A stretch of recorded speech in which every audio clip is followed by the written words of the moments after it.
multiple tax identification numbers. The Nigerian Extractive Industries Transparency Initiative has urged the Federal Inland Revenue Service to carry out a comprehensive tax audit.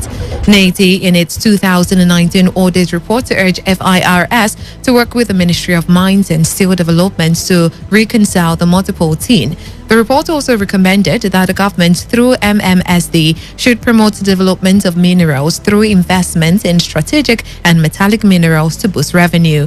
And also, it urged the ministry to consider having its representatives at the export terminals and borders to validate export clearance permits by exporters and confirm if the applicable royalties have been paid.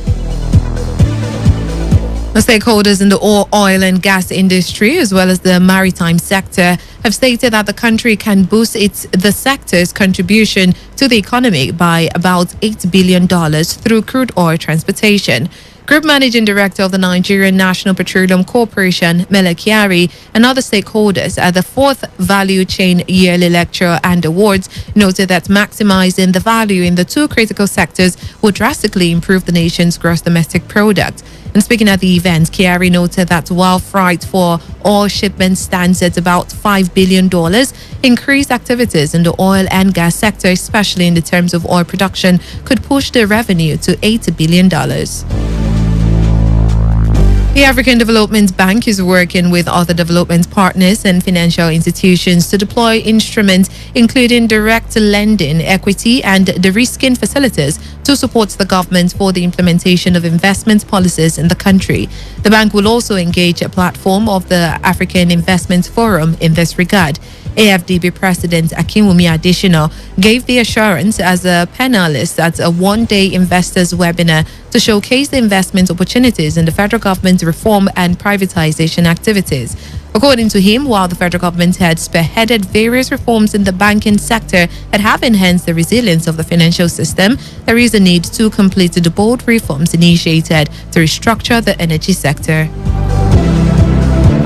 Returns Market Multi-Purpose Cooperative Society Limited has shown how the cooperative made over 300 million naira as investment income for members on the trading floor of the international finance market. This was displayed at the corporate headquarters, Returns House, Port Harcourt, where the President Returns Market Multipurpose Cooperative Society Limited, Walter Oyubo, explained that a business that is done in secrecy is a Ponzi scheme. Oyubo added that the cooperative is building investors' confidence by showcasing the process and also teaching members on how to trade in international financial markets. Participants at the presentation appreciated the efforts of the cooperative. And on foreign scene, the number of job vacancies in the UK has surpassed pre-pandemic levels in the 3 months to June, according to new data. The Office for National Statistics said there were 862,000 jobs on offer between April and June, 77,500 higher than the first 3 months of 2020. The ONS said that the rise was driven by vacancies in hospitality and retailing. The number of people on payrolls also grew in June, showing the biggest rise since the start of the pandemic. It increased by 356,000 in June to 28.9 million. There was a sharp increase in payrolls in both the food and accommodation sectors as more people returned to work following a further easing of COVID restrictions in England during May that allowed the hospitality industry to reopen. And that was the news update on Today 95.1 FM. Do not forget to take responsibility. Wash your hands frequently with soap under running water. Avoid touching your face and high contact surfaces to prevent coronavirus. Thanking you for listening. I am Buchi Rafua. Good afternoon.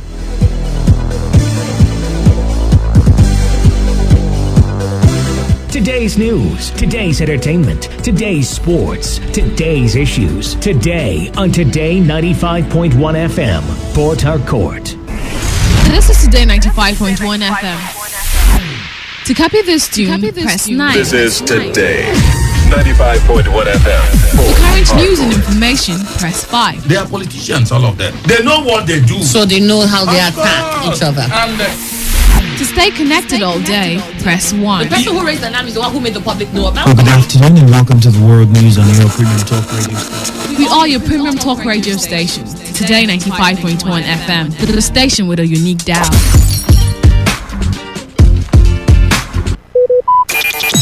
Talk radio. I listen to a lot of talk radio. 95.1 FM. Here at Today, we bring you what you need to hear. This is what they're going after. They're not going to It has to be applicable to all situations. No, it cannot be because when the evidence.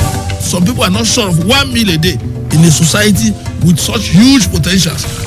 If a criminal passes that person, whichever means he used in passing, and you turn around to blame the citizen, for instance, people will ask you, were you not there? Malaria kills Nigerians. Malaria. News. This is the World News. I am Annie Abdul Salam. In the headlines, Federal Executive Sports and entertainment. Straight up to football on the show. This is Today. Every day, 24/7, 365. We are your official all-year radio station.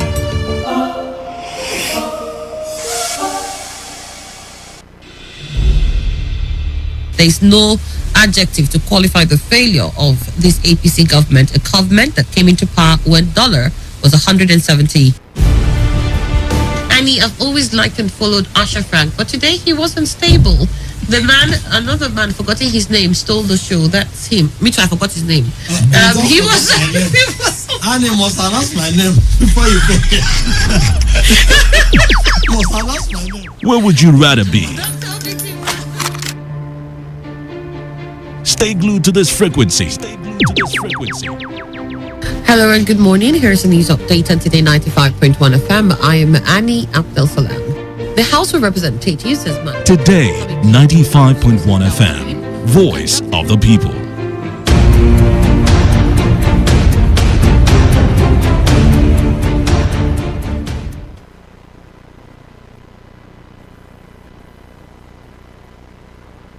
This is Today 95.1 FM. Port Harcourt, voice of the people.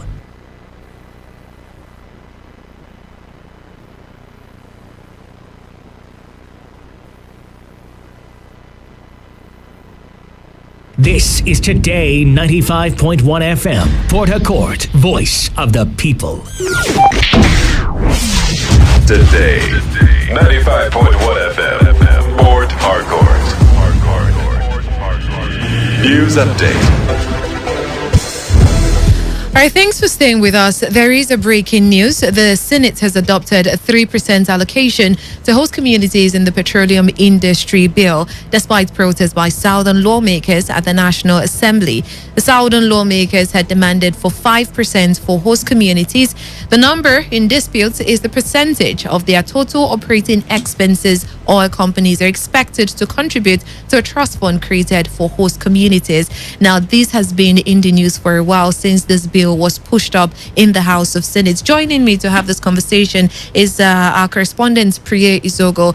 Priya, what does this mean to the host communities themselves? I think it means a lot. First off, the National Assembly, the lower house, the House of Representatives, they actually picked the figure of 5% for host communities, and it actually caused a lot of excitement in the region. But later, we discovered that the Senate had 3%. So everybody was thinking about harmonization between the two houses. Yeah. And we all know the plight of host communities, basically, when it concerns oil spill and a lot, and especially environmental impacts, negative impacts on their environment. So they have been complaining about actually having a fair share of the national finances coming out from this oil company and, of course, federal government. So it's more like they're getting 5% of it. But the Senate, in its wisdom, because they always say the majority will always carry the day at the end of the day, they feel that 3% is definitely okay for those communities, and I think that will cause a whole lot of agitation in the region. But let's see how it will play out. But before now,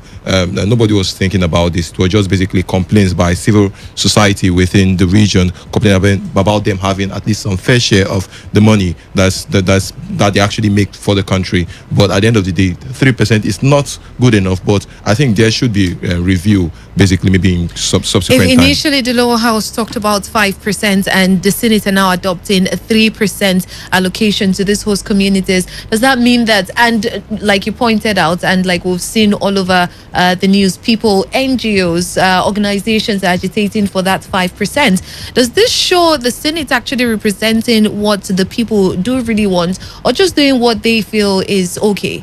I think it's about the Senate. The National Assembly always call this lobby. I think the Southern senators in this case did not lobby their northern colleagues enough for them to actually see reasons for it to be 5%. And before they actually thought about 5%, 3%, they had a conversation with the Minister for State for Petroleum, Timmy Preseva, who is also from the southern part of the country, and of course the GM of NNPC. And they said it will be difficult for the oil companies, oil multinationals, to pay this 5%. 3% will be fair enough for these companies. So it was more like them seeking advice from people who are actually on the field, professionals, experts. And when it comes to petroleum laws in the country, we all know that NNPC are like the focal point, because they will interpret all this. So it was more like advice from the Ministry of Petroleum and of course the NNPC that they came up with this 3% figure. But we'll still see, because civil society has been complaining that they even need more beyond 5%. But the Senate, in their wisdom, when it comes to voting, because the numbers definitely will always carry the day, and at the end of the day, most of the National Assembly members from the Senate felt that 3% is okay. The Southern senators are a bit aggrieved, especially the senator representing a district in Bayelsa State, the former governor of Bayelsa State. He was complaining that they need more from the region because they are representing their people. I think it's about them not having decent conversation with some people from other regions to actually convince them for them to vote in support of 5%. Yeah. Thank you so much, Priya Zogo, for being here. It's always a pleasure having you on any breaking story. Well, like we reported earlier to you, the Senate has adopted a 3% allocation to host communities in the petroleum industry bill, and this is despite protests by Southern lawmakers at the National Assembly. So the Southern lawmakers demanded for a 5% for the host communities, but the number in dispute is the percentage of their total operating expenses oil companies are expected to contribute to a trust fund created for host communities. Today FM would keep you updated in anything that comes out of this particular story. Do stay with us. Up next is the Body District.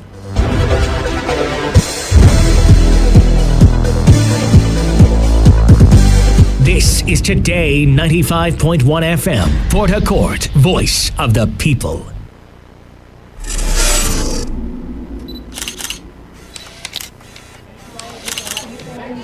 Chief, wetin dey do you like this? Now, since your body hot, you don't even get blister for the side of your mouth. You don't go hospital check yourself. My sister. Sorry. This one pass hospital. Wetin pass hospital now? You no go understand. Na clear signs of malaria be this. Just go make them check your body, make them know wetin dey do you, so they go know how they go take treat and wetin you go take. My sister, this one pass hospital. Leave am like that. Na me dey tell you, leave am like that. No be the first time wey dey happen be this. I know where to go. I know how to handle am. No be clear eye yo. Na village people. Na village people. No be ordinary.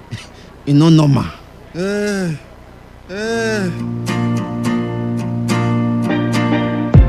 Do you think you know all there is to know about your body and how every other thing affects your body, your mindset, your thoughts, your eating pattern, your environment as well?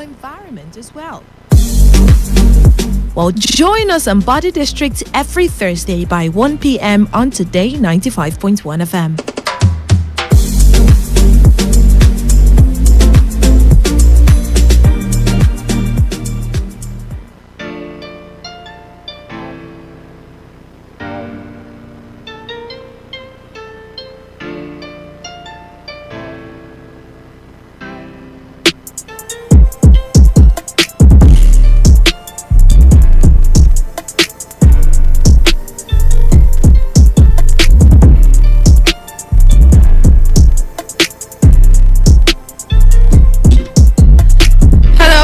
good evening. Good afternoon, rather. Thanks for staying with us. How are you doing? You're welcome to Body District, a health show on Today 95.1 FM, put together to enlighten, educate, and keep you informed as regards your health. And trust me, we are not just limited to your body, but it's everything. We talk about every other thing that affects your health, that affects you, that affects your body. Thanks for joining us. So on the program today, that's on the Body District. We'll be sharing with you some health-related stories from Nigeria and around the globe, and then updates on COVID-19. We'll also be speaking to some health experts. We'll be speaking with Dr. Osita Ajuku, Dr. Onyinyechi Elekwa, and Nurse Samuno Koko Juliet. And we'll all be speaking on hepatitis, as the world will be marking the World Hepatitis Day on the 28th of this month. First up, the health-related stories. To stay with us.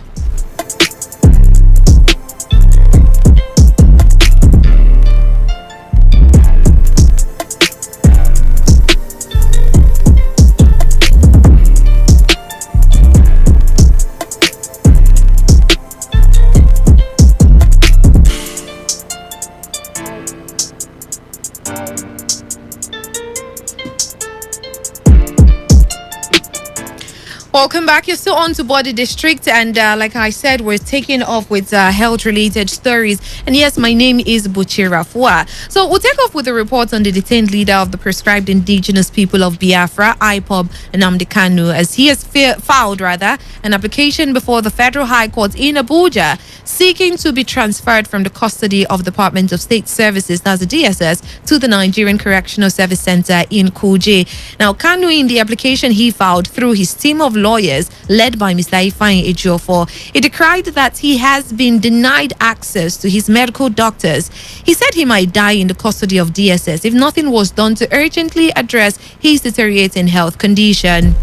Meanwhile, the Guild of Medical Directors, FCT chapter, on Wednesday, they called on the federal government to support local healthcare services and hospitals through reduction of import taxes on health equipment. So the Guild made the call in a statement signed by its public relations officer, Dr. Biodun Ogumbo. Ogumbo stated in his words that Abuja was fast becoming the medical tourism center for Nigeria, and very important to further strengthen this position to provide quality care for all. There is a need to support the government to eliminate multiple taxations from local governments all over the country.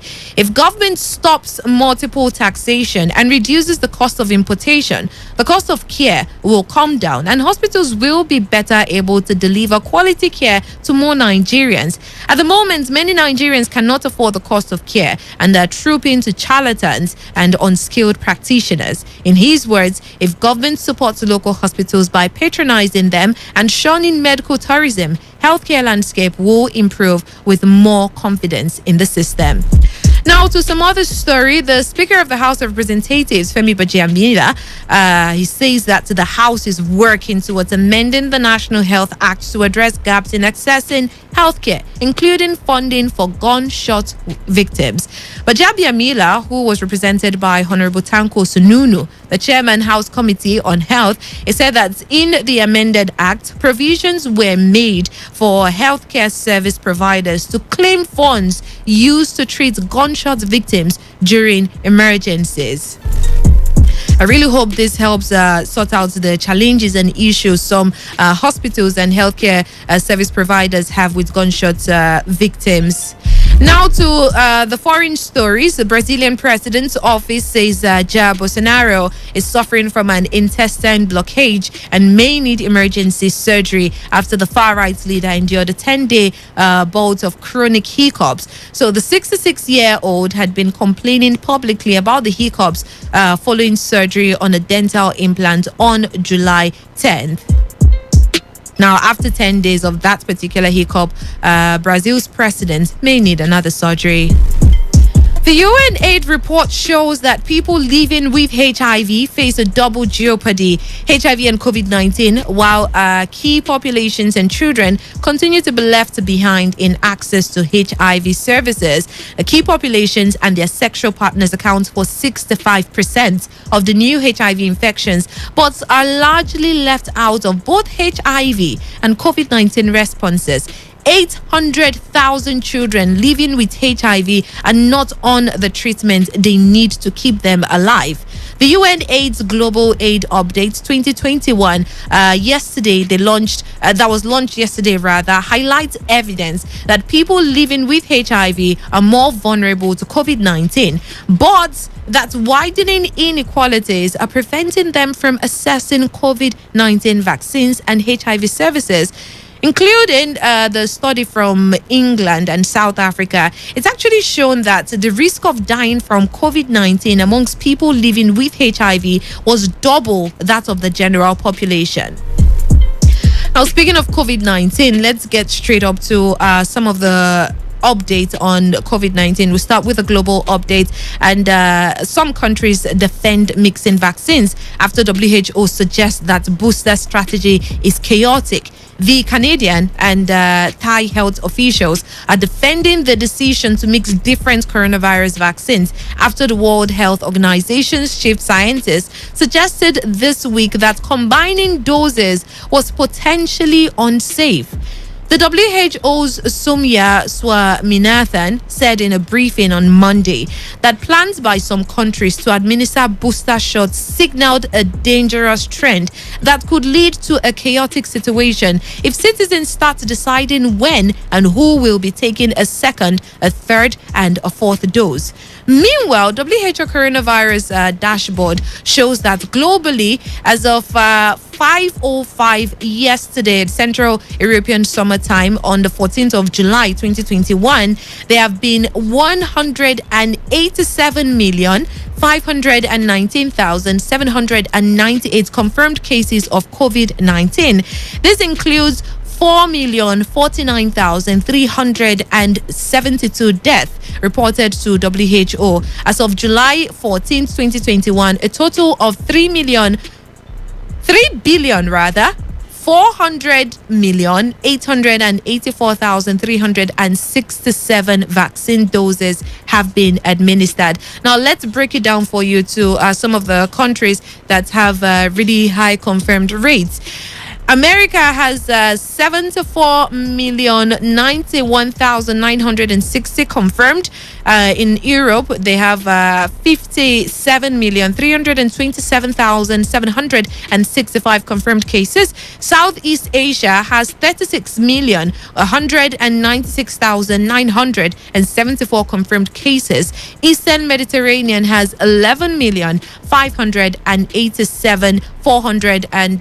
87,414 confirmed cases. Meanwhile, in Africa, we have 4,465,623 confirmed cases. For Western Pacific, they have 3,849,298 confirmed cases. All right, let's come back to Nigeria and just share some few updates on COVID-19 situation in Nigeria. Meanwhile, a few days after the Lagos state government announced the possible third wave of COVID-19 in Lagos, the Director General of the Nigerian Center for Disease Control, NCDC, Dr. Chikwe Ihekwazu, as that on Wednesday, he warned that Nigeria was at high risk of a surge in COVID cases. Now, he noted that the pandemic was still active in the country, and he urged Nigerians to be aware of the risk and take responsibility to protect their lives, loved ones, and the economy at large. He stated that the rise in cases in Nigeria was imminent with what they have seen in several other countries across the world and in Africa. In his words, he added, this risk is even higher with the Delta variant of the virus, which is more transmissible. Similarly, some medical experts have expressed worry about the imminent onset of the third wave of the COVID-19 in Nigeria. And their worry is more significant following the warning by the WHO that emerging COVID variants like the Delta variant are winning the race against available vaccines. Now, don't forget that last week, NCDC detected a confirmed case with the SARS-CoV-2 Delta variant, also known as lineage B16172. The variant was detected in a traveler to Nigeria following the routine travel tests required of all international travelers and genomic sequencing at the NCDC National Reference Laboratory, Abuja. Even though there are some form of allegations and there are lots of talks about the variant being in Nigeria long before NCDC officially confirmed the case, let's just move on from that one. We know the arguments around that already. But then the Oyo State government on Monday, they confirmed the death of 2 persons of COVID-19. However, the Oyo State government is saying that, well, it would be unfair to say that the 2 deaths were Delta variant related.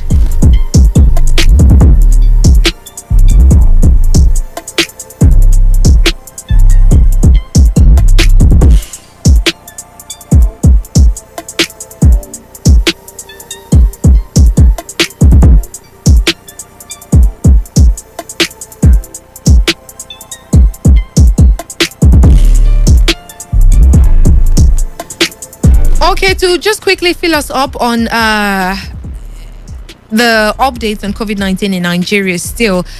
The total sample that's been tested, according to NCDC in Nigeria, is 2,362,775, and then we have 68,901 confirmed cases currently, and then active cases are 2,138.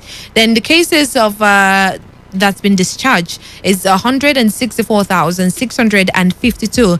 Now, the number of deaths so far recorded is currently at 2,125. So, for the states affected, Lagos is stopping with confirmed cases of 60,638, followed by the Federal Capital Territory with 19,918, and then Kaduna is up next with 9,127.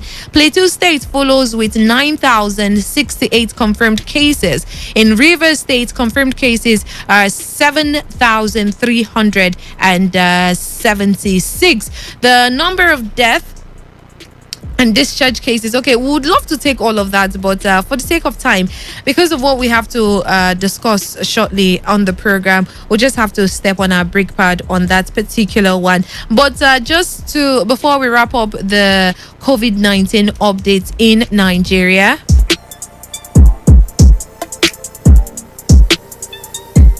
few days after NCDC confirmed a case of Delta variant, that's the Delta COVID-19 variant in Nigeria, the president of Nigeria on Tuesday evening removed his face protective mask in public, thereby flouting the Coronavirus Disease Health Protection Regulations 2021 he signed in January. According to The Punch, the president had on Tuesday evening attended a dinner with members of the National Assembly held at the State House Conference Center, Abuja.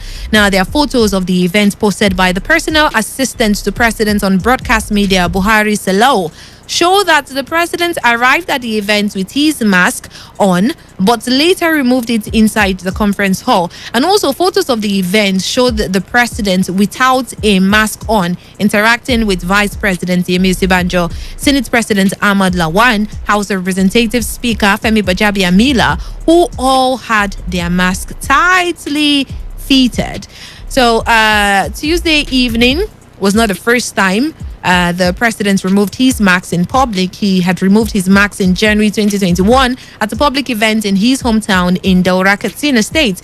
The People's Democratic Party and many Nigerians on social media had slammed the president for the contravention of the regulations, which made the use of face masks in public places mandatory, amongst other measures to curtail the spread of COVID-19. We'll go on a short musical break right now. We will be right back. You're still on to Body District on Today 95.1 FM.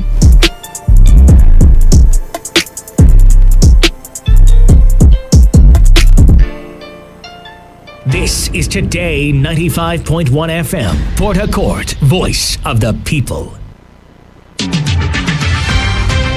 Today's news in 60. The Ekiti State Wing of the Nigerian Union of Teachers has thrown its weight behind the state government's war against child molestation and all forms of abuse. The state NUT chairman, Emmanuel Oke, also praised the state government for the ongoing prosecution of a police officer for physical assault of a female principal and some teachers in a public secondary school in Ado-Ekiti, the state capital. Education stakeholders have advised the federal government to review the school curriculum and focus more on information and communication technology as part of efforts to create wealth and promote self-reliance. The Federal Polytechnic, Bauchi, has said it lost over 200 million naira from the institution's consultancy services to the COVID-19 pandemic last year. This was revealed by the managing director of the Polytechnic Consultancy Services Limited, Ibrahim Labaran. Anko University, Ayabo, Lagos, has held its first convocation ceremony with 23 students having first class. On the foreign scene, the Kenyan riot police fired tear gas at students protesting a decision by a top university to hike tuition fees. Clashes erupted when medical students from the University of Nairobi blocked roads in the capital and attacked motorists with stones. Police responded with tear gas and some students were arrested. Today's news in 60.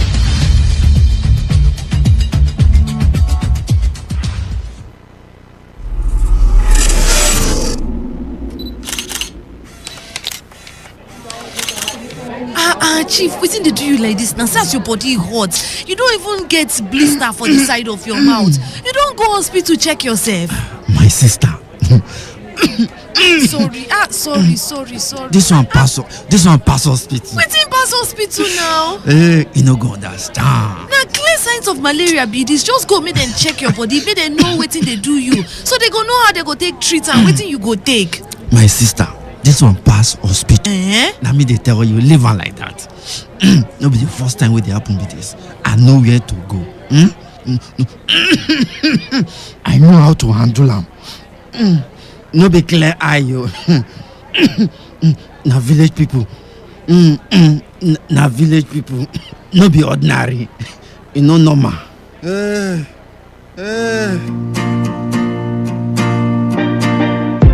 Do you think you know all there is to know about your body and how every other thing affects your body, your mindset, your thoughts, your eating pattern, your environment as well? Well, join us on Body District every Thursday by 1 p.m. on Today 95.1 FM.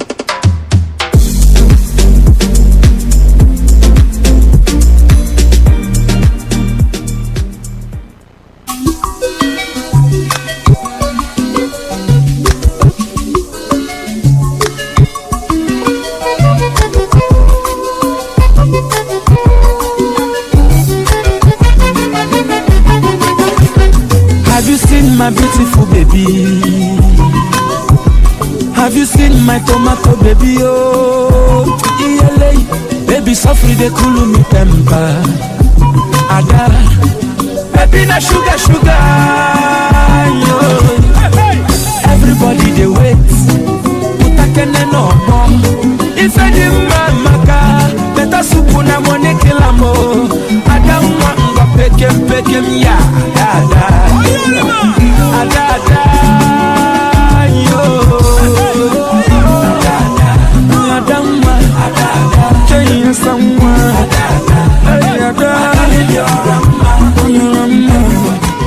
Well, everybody will definitely wait if you are alive and God forbid you die of hepatitis. I don't think you would enjoy this song on your marriage day. So you have to stay alive and you have to know about hepatitis, because if you don't know, in every 30 seconds, one person dies of hepatitis. Welcome back from that short break. You're still on to Body District and Today95.1 FM, the voice of the people. So the World Hepatitis Day is observed each year on 28th July to raise awareness of viral hepatitis and inflammation of the liver that causes severe liver disease and hepatocellular cancer. So this year's theme is Hepatitis Can't Wait, conveying the urgency of efforts needed to eliminate hepatitis as a public health threat by 2030.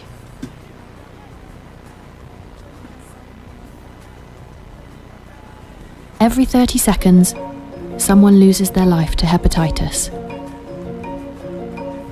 These lives can be saved. We must act to end hepatitis. Hepatitis can't wait. La hepatitis no puede esperar. Hepatitis مش هيستنى. Hepatite não pode esperar. Гепатит не может ждать. L'hépatite ne peut plus attendre. 肝炎等不了了。 Well, in case you did not get the initial English part of it and then you started hearing different foreign languages, all they are saying is hepatitis can't wait. People living with viral hepatitis unaware can't wait for testing. The people living with hepatitis can't wait for life-saving treatment. Expectant mothers can't wait for hepatitis screening and treatment. Newborn babies can't wait for birth dose vaccination. People affected by hepatitis can't wait to end the stigma and discrimination. Community organizations can't wait for greater investments. Decision makers can't wait and must act now to make hepatitis elimination a reality through political will and funding. Meanwhile, the World Health Organization reported that the deaths from hepatitis have increased by 22% since 2000. This is not a very recent report, though, but at least it's the most recent we can get to get hepatitis. Hepatitis B and hepatitis C are responsible for 96% of death from viral hepatitis of any kind worldwide and cause an estimated 78% of all liver cancer and 57% of all liver cirrhosis. I've just been praying since that this pronunciation has to be correct. Well, I got it right. But joining me to have this conversation, like I said earlier, the conversation on hepatitis is Dr. Osita Ajuku, a resident doctor on public health in UPTH. Good afternoon. Thank you so much for being here. Thank you, Buchi, for having me. All right. We also have Dr. Onyinyechi Elekwa. I gave her a different name this morning. I know she's forgiving me. It's good to have you on the program. Thank you very much. She's also a resident doctor in public health at UPTH. And we have our mama in the house, Nurse Tamuno Koko Juliet. She is the Assistant Director of Nursing Services at UPTH. It's a pleasure meeting you and seeing you today and also having you on Body District. Thank you so much for being here. Thank you. All right, without further ado, let's get straight up to our topic of conversation. Hepatitis can't wait is the theme for this year's Hepatitis Day. Now, one of the major causes of people dying every 30 seconds. Can you calculate, like Dr. Osita said before we came on air, if one person dies in a second, it means two persons die in a minute all over the world, and they are dying because of hepatitis. Yes. Now, calculate how many persons would die in an hour. We have 60 minutes in an hour, right? So 60 multiplied by 2. 120 people die of hepatitis in every hour. That's how bad it is. And the very unfortunate reason is that the majority of the people are not even aware of what hepatitis is, not to even think of maybe I have hepatitis. Thank God you are here with us in the studio today. I would love to start with the nurse. You could tell us a little bit on, in fact, as much as we can get, on what hepatitis actually is. Because we're all talking about hepatitis, it's killing people, we're all scared. But what exactly is it? Okay, hepatitis is an inflammation of the liver that will go on to cause some other liver diseases if it's not well treated, as you've just said, like cirrhosis and cancer of the liver. Okay. So how it's basically an inflammation of the liver, right? Okay. What exactly? Because I'm sorry, some persons know we have liver, but they do not know how important the liver is. They only hear of kidney. People do not talk so much about our livers. So what exactly is the function of the liver to the human body, and how important is our liver to us? Liver is very, very important. Like whatever we do, it deals with metabolism of carbohydrates, which gives us energy. And helps break down. Yes. Okay. It helps in storage of some of the carbohydrates in the liver. Okay. Then it helps in the metabolism of fats. And at time when the carbohydrate we have in our blood level is reduced, it can convert it to a substance that That's can the give one us it energy. stored earlier. Yes. Okay. It equally helps in the metabolism of protein.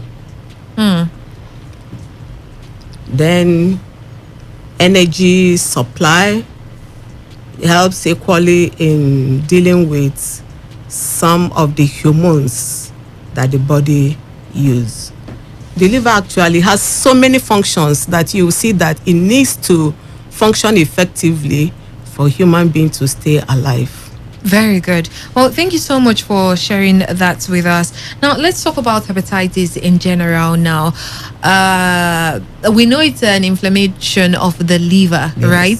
But what does it do to us? What effect does hepatitis have on us as humans? And I understand there are different types that come with different effects. Well, I'd love to start first by asking, how do we even contract hepatitis in the first place? Okay. Well, we have various forms of hepatitis. We have A, B, C, D, and E. The A and E are contracted from fecal-oral, contaminated foods, contaminated water.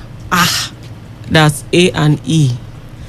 Those ones are not very severe because most people recover from hepatitis A and E. Okay, so those are fecal-oral, dirty hands. Okay, so that's where hand hygiene comes in and all of that. But hepatitis B and C and D are contracted from contact with body fluids, parenteral means. So, sexual intercourse, sharing of sharps, using of unscreened blood, mother to child transmission is also a very serious This sounds factor. like every way one can contract HIV. Yes, is actually. similar to how you It's can similar, contract. yes, but also the unique thing about hepatitis B is also found in saliva. So just to kiss somebody now, even if the person you doesn't. can. Oh, this Yes. is the problem. Yes, and then it's some research is showing that it may also be excreted in sweat. So if somebody has a bleached skin and has contact with the sweat of someone who has hepatitis, probably So you this may is contract worse it. than It's far HIV. worse than HIV. Hepatitis virus can stay on a surface if not cleaned for at least 4 to 7 days. So if a surface is contaminated with hepatitis B and is not cleaned or sterilized with maybe bleach, it can stay there, and another person with a bleached skin can have contact with that surface And then contract it. So hepatitis. it's actually far worse than HIV. Oh boy, it's scary. Unfortunately, we don't get to hear about hepatitis. I know the sensitization that came with HIV/AIDS was just out of this world. It was like a pandemic, and everybody were on HIV/AIDS. And then the similar thing with Ebola, although not worldwide though, but Ebola was also blown out. Yeah. Coronavirus is here, and we're seeing the same thing. But how come hepatitis is this deadly, and we don't get to hear about it so often? Well, it's not as, generally we hear about it, but not as we should. That's why we're here. True. To push the narrative, to let a lot of people know that this thing is actually out there and it's far worse than most of the things you may have probably been paying more attention to. So you talked about hepatitis A and E being fecal-oral, right? Yes. It can be contracted from spoiled food. Is there a specific kind of food? No. Any food or water that is How contaminated. do they get contaminated? Poor hygiene. As long most as of the they are times. dirty, then There's a possibility that it can be that there. it has hepatitis Yes. A and E. Yeah. Now, what would be the signs that it's like you've eaten something that is contaminated with hepatitis A and E? That's what makes hepatitis unique. Basically, the signs are not anything different from every other illness. Fever, weakness, abdominal pain, in some cases vomiting. But they may also be yellowness of the eyes. There For will hepatitis A and all E. hepatitis. Oh, all Hepatitis of them. basically, once the liver has a problem, the eyes get yellow. So it's left for the health experts to find out which organism is responsible for that. And then they may also be. Is this like a general sign and yes, symptom? general signs or symptoms of hepatitis. Okay. There may also be bulkiness of stool because the liver does fats emulsification. It metabolizes fat. So when the liver is damaged, need to break down all of this English. When so the liver is damaged, the fats in the body can't be broken down, so everything just comes out in the stool. The way it is. Yes, the way it Jesus. is. So you have bulky stool. Okay. What else should we look out for? We should also look out for some persons may have vomiting, general feeling of unwellness, really. So that's the advice we give to people. Whenever you are sick, come to the hospital. We'll screen you and know what exactly is wrong with you, because the only thing different is the yellowness of the eyes. That's what distincts hepatitis from every other illness like malaria or every other thing. But the fever is there, weakness is there, headaches, abdominal discomfort, vomiting in some cases, and abdominal pain. How soon, if one contracts hepatitis, how soon does your eye go yellow? Does it take a while, or it only goes yellow when it's at the end stage, when it's really, really bad? Or when? How soon? It depends on the immune system of the patient. Okay. Everybody responds differently.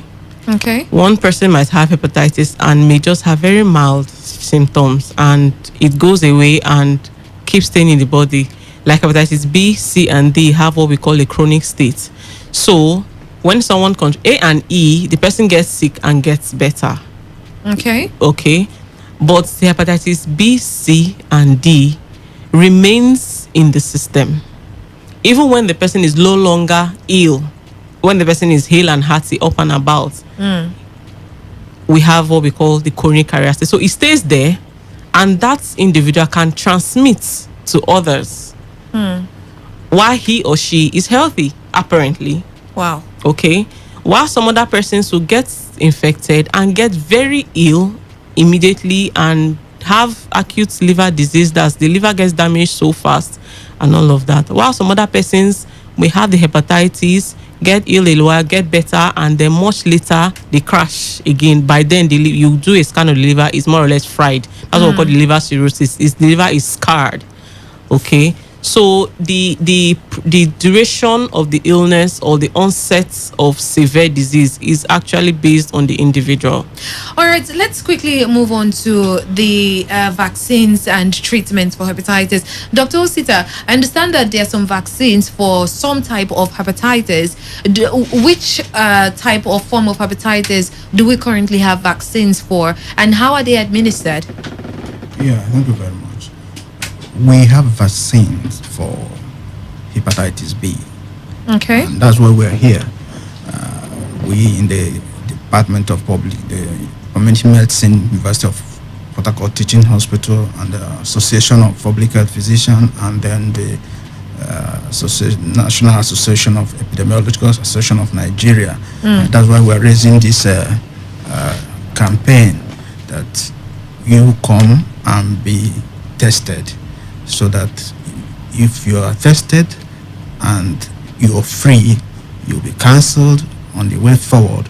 If you are tested also and free, you are not free, you find out that you are not okay, you'll be told on what to do.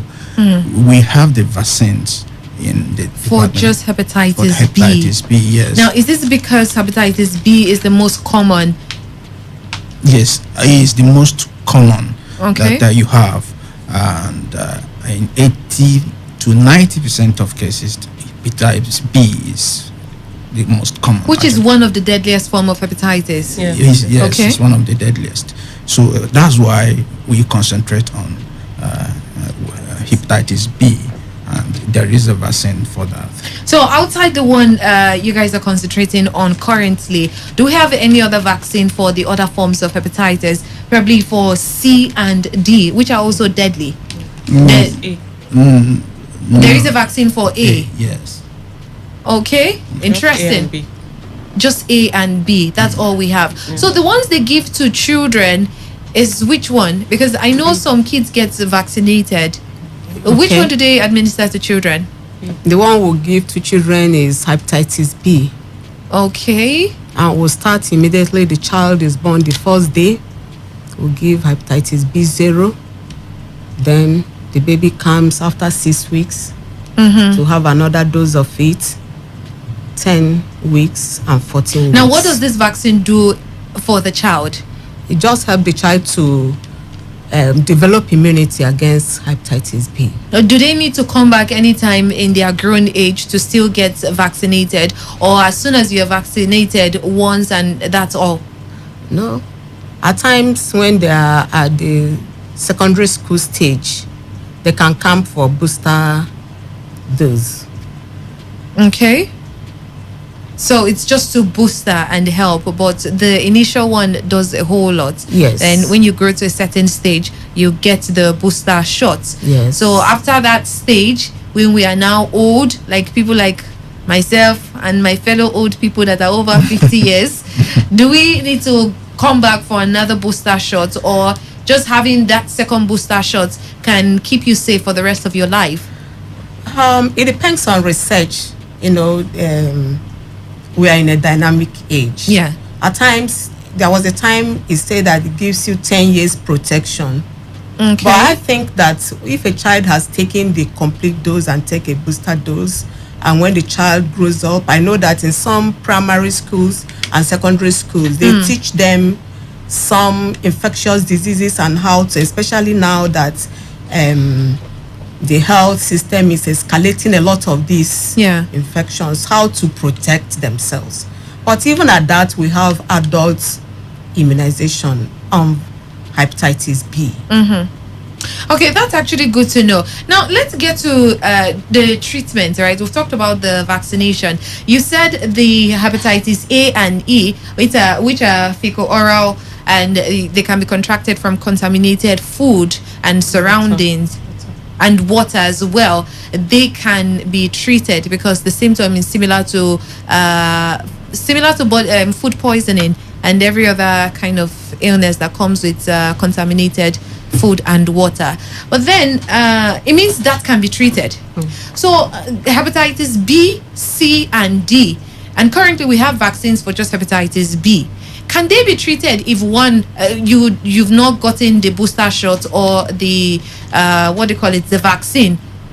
You've not gotten any of them. Now, if somehow you come in contact or you are raped as a lady or as a guy, you're raped, and is there a way you can cure hepatitis B, C, D?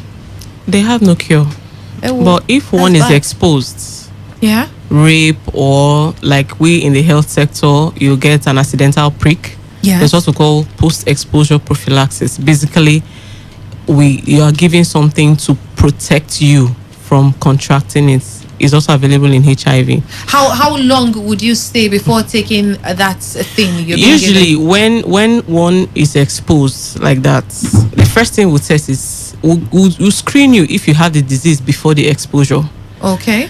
So if the disease is there, we commence treatment immediately. Okay. If you don't have the disease, then after the duration of the post-exposure prophylaxis, you are tested again. But for hepatitis B, C, and D, like I said, there's no cure. The treatment goal is to slow down progression. So we try to give the patient good quality of life to make sure that it doesn't progress to cancer, or the damage on the liver doesn't go further. But there is really no cure. So that's why if we encourage people to get tested. So we start early. We have physicians, gastroenterologists. Those are the physicians that handle whatever it is that has to do with the gastrointestinal tract, the digestive system, basically. So those are the people that handle cases of hepatitis. They keep them on follow-up. They run regular check. They check the viral load also to know, okay, if somebody is infected, how infected is the person? How long has this thing been there? But there's really no cure. So the management is to keep the patient in a good state of health, make sure the disease doesn't progress to cancer or very severe forms of the diseases. What are the symptoms that it actually progressed to a very severe form? We know cancer of the liver comes in, but what else that can be physically seen? Let me come in a little. You have different presentation. And it depends on the age. Okay. The younger age tends to go into chronicity. Chronicity is long time period of the disease, and they tend to those are the ones that tend to get into liver cirrhosis and hepatocellular carcinoma. Wow. But the Please, older age group, what you just said now, I'll come down. The older age group tend to run another clinical picture of hepatitis. That's the acute stage of hepatitis. The one you now begin to have general malaria, the one you have fever, bone pain, jaundice, that's yellowness of the eye, and abdominal pain, and so on.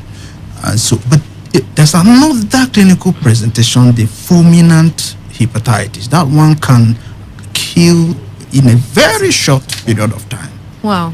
Very short period of time. So you have these three clinical presentations. It has age bias, yes, so to say. obviously. The younger ones, as you already said, a newborn baby can actually have. Can it be contracted from their mother? Yeah, in sure. the womb? Mother to child transmission. Mother yeah. to child transmission. And that cannot be managed? Because we know for HIV it can be managed to some extent, even while breastfeeding. But hepatitis cannot be managed? It can be managed. Okay, it can be managed. Can be managed. Yes. But you have to see an expert on that. They have to be on very close watch, close follow-up throughout the period of pregnancy. If the mother has hepatitis, she will also be on treatment. While going for antenatal care, she'll also be seeing the gastroenterologist, the physicians. All right, for the sake of time, we need to start wrapping up now. I would love Nurse Tamuno Coco Juliet, who is the Assistant Director of Nursing Service UPTH, to start with the wrap up. But while you're wrapping up, I'd love you to just share with us some ways we could actually prevent hepatitis outside the getting vaccinated. What else can we do for those that have not been vaccinated? Okay, a lot of things, like as we are here to create awareness. I think the important thing is this awareness for people to know. True. Okay. And come for free testing. Okay. How long is this free testing going to be on for? Throughout next week. Throughout next week. Where exactly? The University of Port Harcourt Teaching Hospital. Okay.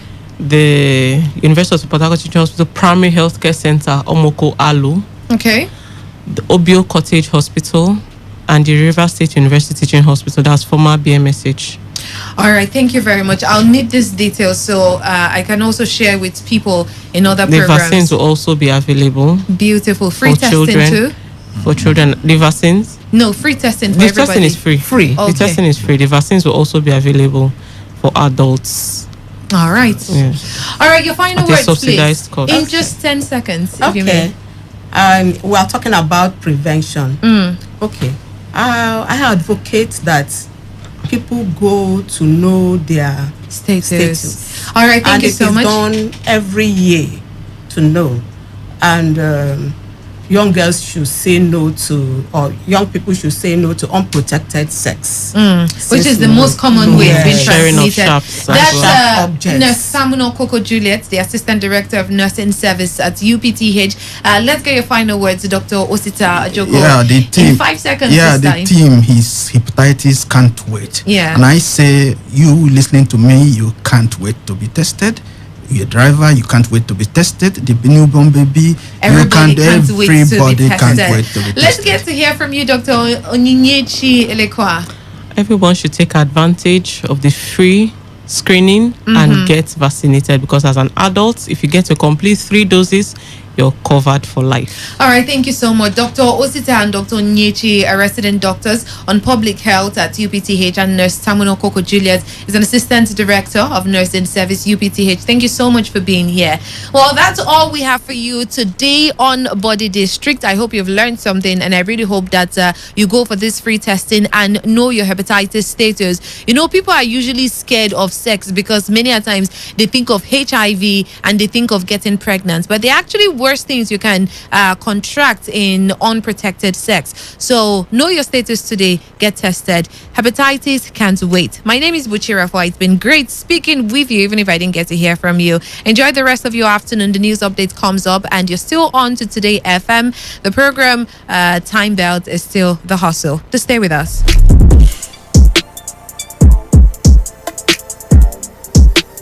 This is Today 95.1 FM, Port Harcourt, voice of the people. Radio has never been this good. Today, 95.1 FM, Port Harcourt. Whether it's happening in Port Harcourt, South, Nigeria, or around the world, we've got you covered. On air, online, delivering balanced news and unbiased analysis. Today, 95.1 FM. Today, 95.1 FM, Port Harcourt. News update.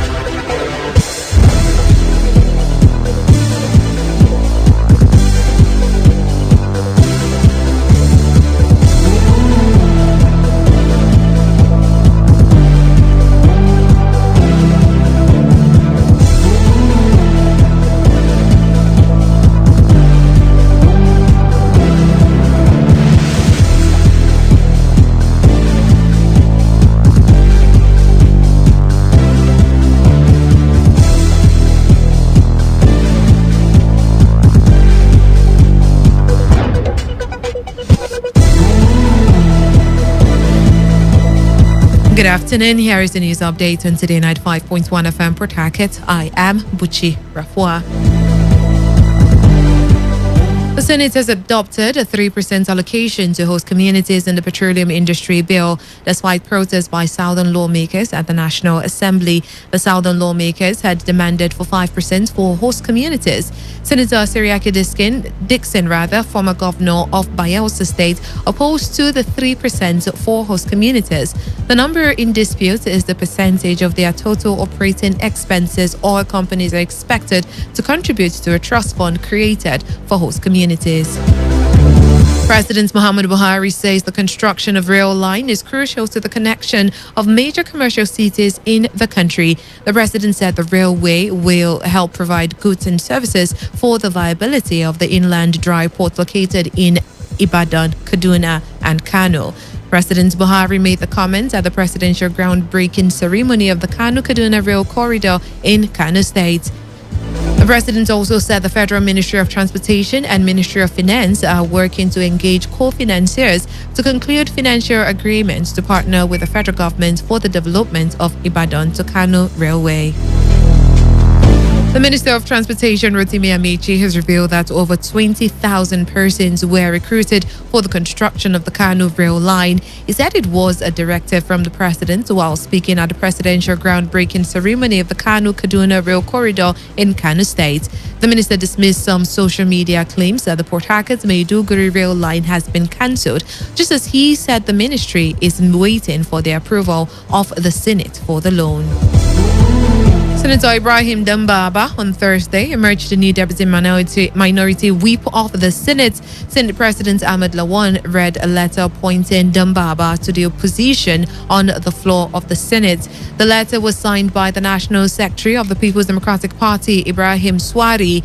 Dambaba represents Sokoto South Senatorial District and is replacing the former deputy minority whip, Senator Sahabi Yo, representing Zamfara North after defecting from PDP to the All Progressive Congress. The River State Local Government Election Petition Tribunal has adjourned till 19th of July 2021 for adoption of final written address in a petition brought by the chairmanship candidate of Labour Party in Degema Local Government Area, Odoye Elekima, against the victory of Michael John Williams of the People's Democratic Party. When the matter resumed in court, Council to River State Independent Electoral Commission and electoral officers moved a motion on notice for extension of time to regularize their process, which was not opposed by other councils. Today FM's Uchinde Jowo reported that the tribunal led by Chief Magistrate Rita Ogugo, after listening to parties, granted the application and adjourned till Monday 19th of July for adoption of final written address. A chairmanship candidate of Labour Party in Degema Local Government Area, Odoye Elekima, in the just concluded Local Government Council elections is challenging the victory of Michael John Williams of the People's Democratic Party as declared by the River State Independent Electoral Commission. Elekima wants the tribunal to nullify the local government election in Degema area and is ordering a fresh conduct of the election for the interest of fairness and justice. And on the foreign scene, the South African government plans to deploy 25,000 troops after days of widespread looting and violence. The military deployment to counter riots sparked by jailing of former President Jacob Zuma is the biggest since the end of apartheid. At least 72 people have died and more than 1,700 have been arrested in South Africa's worst unrest in years. Hundreds of shops and businesses have been looted, and the government says it is acting to prevent food shortages. Citizens are arming themselves and forming vigilante groups to protect their property from the rampage. And that was the news update on Today 95.1 FM. Do not forget to take responsibility. Wash your hands frequently with soap under running water. Avoid touching your face and high contact surfaces to prevent coronavirus. Thanking you for listening. I am Buchi Rafua. Good afternoon. The Hustle. Today's Hustle comes up shortly.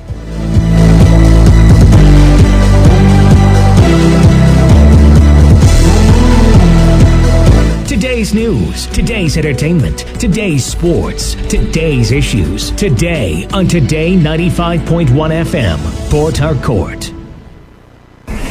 This is Today 95.1 FM.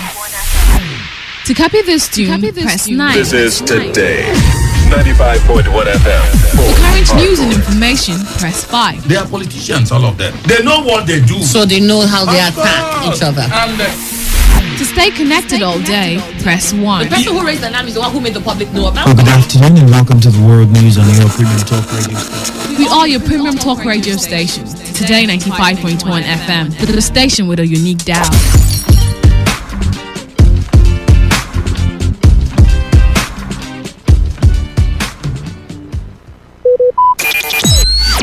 Talk radio. I listen to a lot of talk radio. 95.1 FM. Here at Today, we bring you what you need to hear. But this is what they're going after. They're not going to It has to be applicable to all situations. No, it cannot be because when the evidence. Some people are not sure of 1 meal a day in a society with such huge potentials. If a criminal passes that place, whichever means he used in passing, and you turn around to blame the citizen, for instance, people will ask you, were you not there? Malaria kills Nigerians. Malaria. News. This is the World News. I am Annie Abdul Salam. In the headlines, Federal Executive Sports and entertainment. My name is Chubogu Najib. Straight up to football on the show. This is Today. Every day, 24/7, 365. We are your official all-year radio station.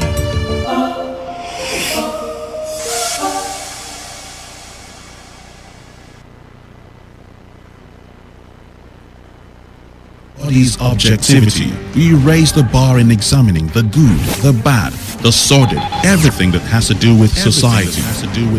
In America, you buy a big house and you pay gradually for 30 years of your life. That is politics. In Nigeria, you carry all your salary and go and rent one room. Bad politics. Everything that has to do with You society. must negotiate. If we don't negotiate, when a man is pushed to the wall, he bounces back with double levels. We have been pushed to the wall. The Hustle. Every weekday from 1 p.m. to 3 p.m. on Today 95.1 FM. This is Today's Hustle. One show that embodies objectivity. We raise the bar in examining the good, the bad, the sordid, everything that has to do with society. In America, you buy a big house and you pay gradually for 30 years of your life. That is politics. In Nigeria, you carry all your salary and go and rent one room. Bad politics. Everything that has to do with You society. must negotiate. If we don't negotiate, when a man is pushed to the wall, he bounces back with double levels. We have been pushed to the wall. The Hustle. Every weekday from 1 p.m. to 3 p.m. on Today 95.1 FM.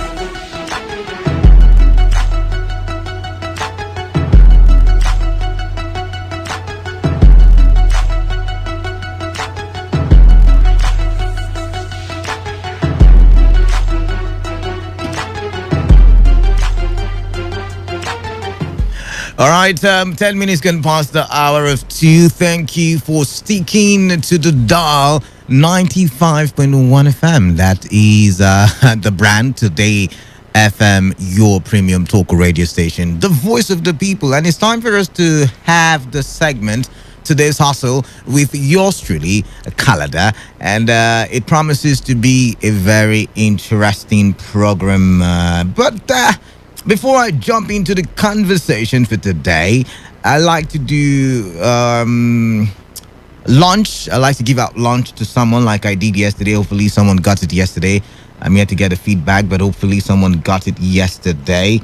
And as you know already, it is in partnership with Booker by Choice Restaurant. And that is a restaurant located at number 4 Agudama Street, D-Line, Port Harcourt, just behind First Bank after Garrison bus stop.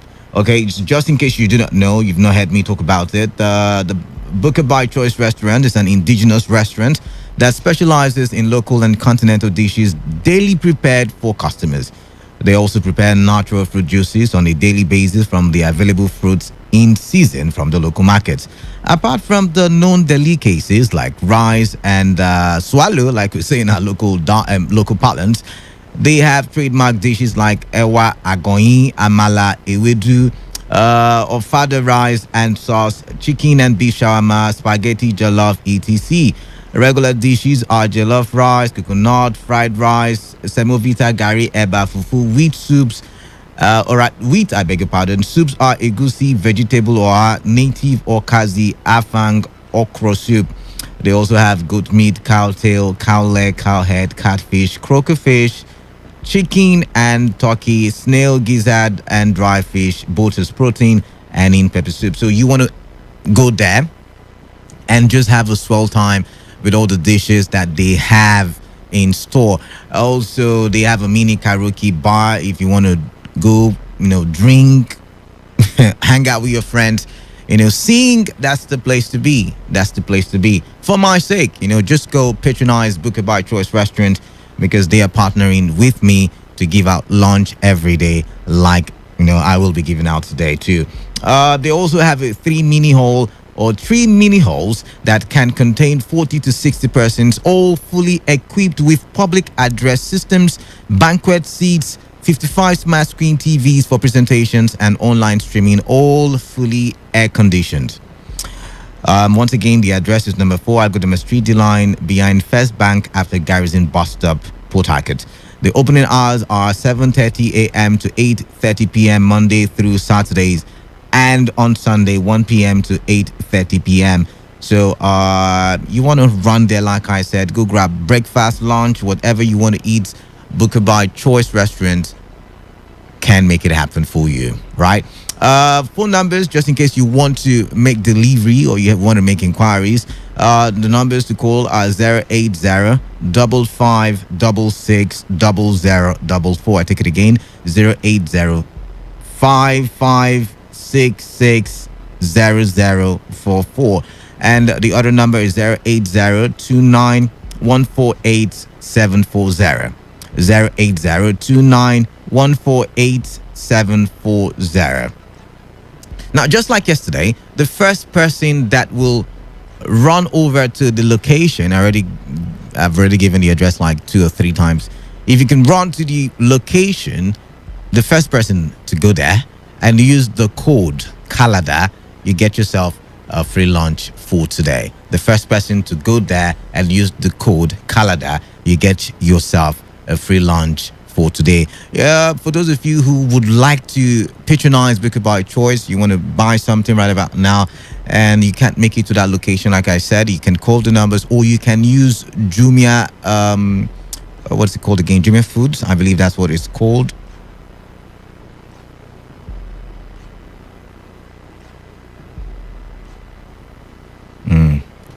I'm trying to get the name. I think you can use the Jumia Food platform Just search for Booker by Choice Restaurant and make your order there. All right, thank you very much. That's done with. You had the breaking news earlier that the senators adopted the 3% allocation to host communities in the petroleum industry bill despite protests by Southern lawmakers at the National Assembly. This is going to be a problem. It's going to be a problem despite people like Sarah Keith Dixon saying, no, we deserve more. We want more. Despite, the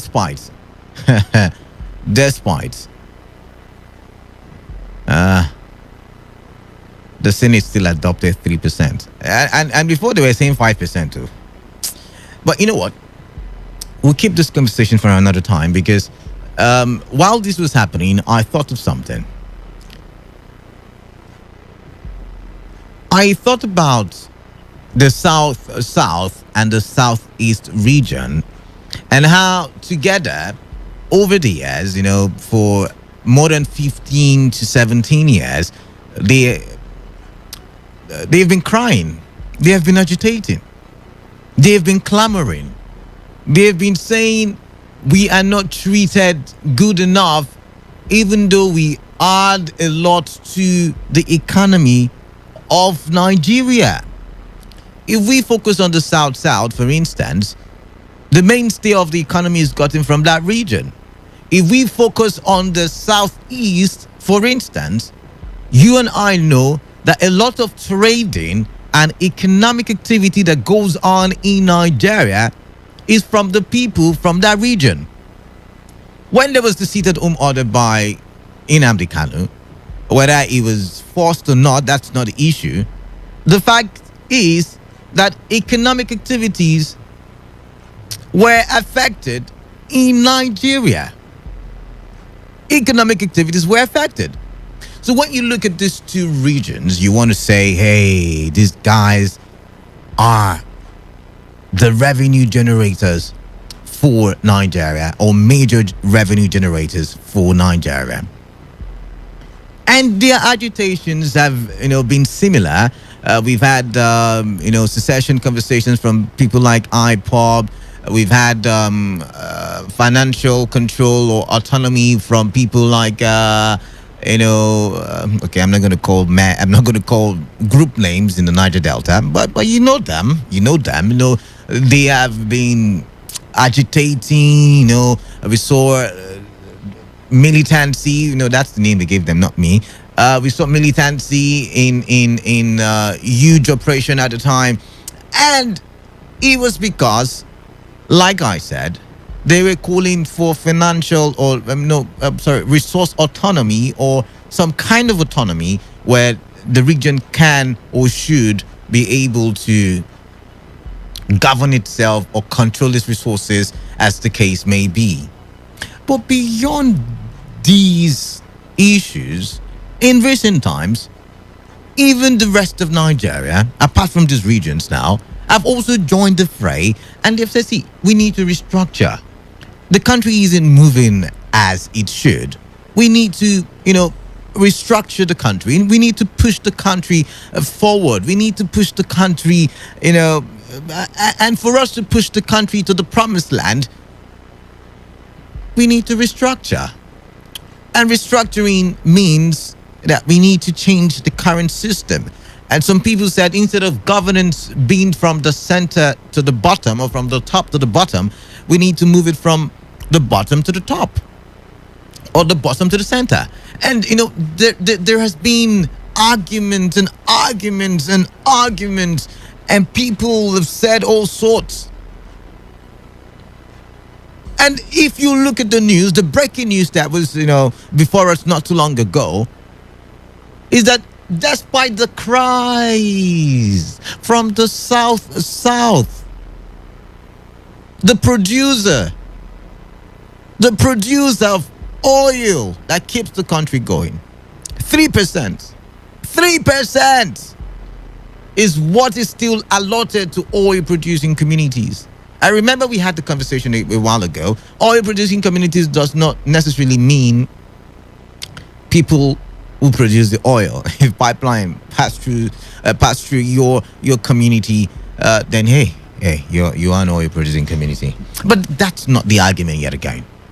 But you've seen that despite all the agitations, despite all the cries, it seemed that the people that they are crying to are deaf, or they don't care. Indifferent, maybe. Indifferent should be the word.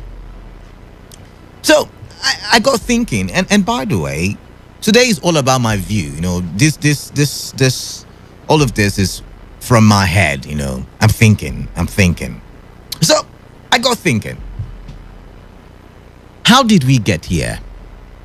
How did we become second-class citizens? I'm talking about these two regions now, because I want to think that if we were really honored the way we should be, you know, a land giving out resources that is carrying 211 million people approximately, you know, such a land should be treated with a lot of honor, you know, a lot of, such a land should be very revered. But, you know, that's not the case, in my opinion, by the way. So I'm thinking, how did we get here? Could it have been that the people in this region spread their, their dirty laundry in public? You know, maybe they did spread their dirty linen in public. You know, sometimes you hear maybe the politicians fighting, and then they are cursing each other and say, you're a thief, you are a rogue. Have you heard that before? Maybe that's why they treat us the way they do. But if you look at the people in the West or the people in the North, they don't do that, even when they are quarreling. They don't bring out their dirty linens in public. Anything that will demarcate their region, they don't spew it out, even if they are quarreling, even if there is animosity between them. They can be. Okay, I'll give you an instance. Atiku Abubakar versus the current president running for presidential elections. They were at each other's throat, but you never saw them attack each other in a way that it will affect their region. But can we say that about the South and the Southeast region? Now, for the sake of this conversation, I want to call these regions the Eastern region, like they were called, you know, back in the days. Can we say that about the Eastern region? Maybe there is a fight between Okorocha and Opuzodima. Oh my God. Hell is let loose. Oh, you stole this, you did that. And it's good if it was to bring the person to face the law. But no, many times it's just to make the person look stupid in public, to make the person, I don't even know. The region just keeps fighting itself.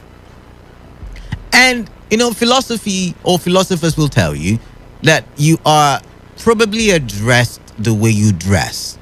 You're probably addressed the way you dress. And so I got thinking, how have we been dressing ourselves in the Eastern region? How have we been presenting ourselves in public?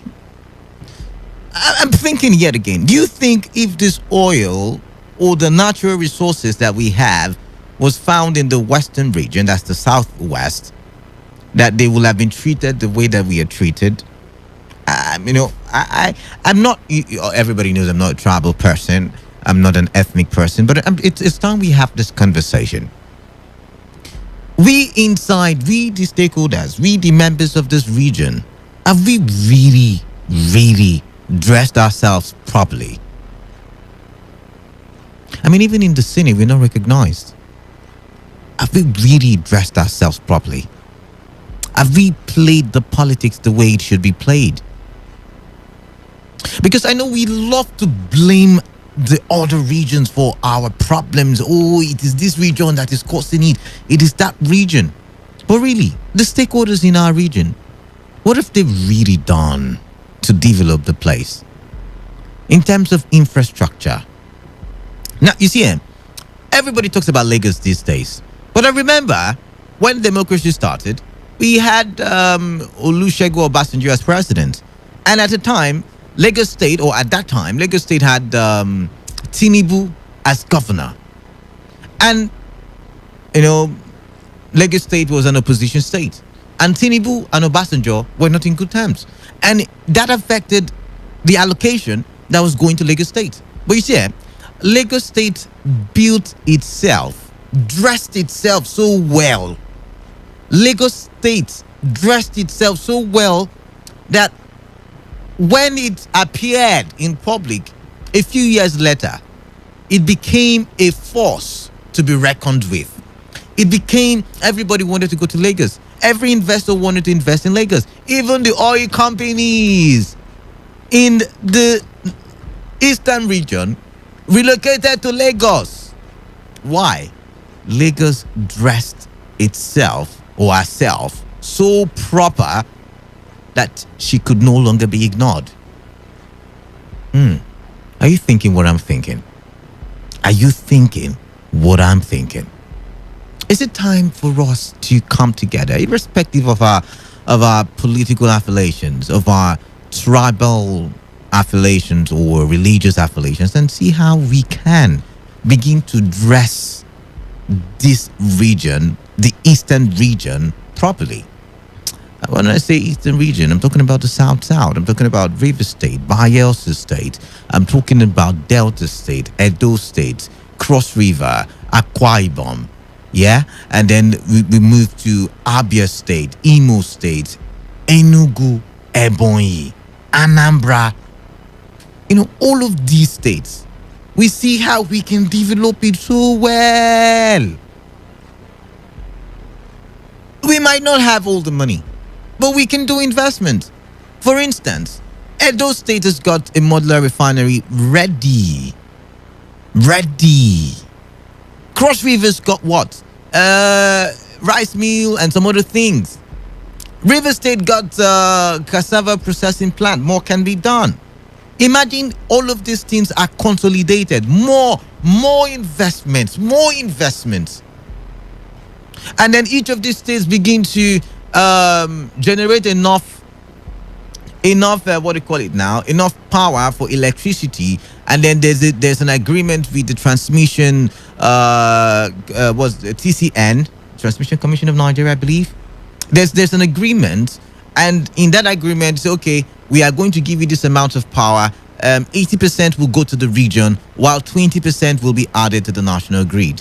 What that means is constant power supply for the region. If there is constant power supply, it means that production, manufacturing, small-scale businesses and medium-scale businesses will become more effective. Are you thinking what I'm thinking? That's what we're going to talk about today. Are you thinking what I'm thinking? Imagine the stakeholders. Instead of seeing government houses or appointments as what's the word now? Someone should help me. Instead of seeing it as shawarma or pizza rather, or chicken pie, the kind that Booker by Choice restaurant will give to you. Instead of seeing it like that, they should see it as a means to put out noble ideas. The states should be competing within themselves on how best to develop the region. Bayelsa states should be competing with countries like Netherlands. Rivers State should be competing with Dubai. Imo State should be competing with America. No, not Imo State. Abia State, I beg your pardon. Competing with America. Yes, I said it. In terms of economic, Abia State should be competing with China, while Imo State with America. Ideologies should be see, when we see it shouldn't be because of you are eating, you are not eating. It should be because of you have a better idea. And I'm tired. I mean, I'm tired of it. And so I'm putting this conversation out there, and I want your reactions. Are you thinking what I'm thinking? If not, what then are you thinking? I'd like to hear from you.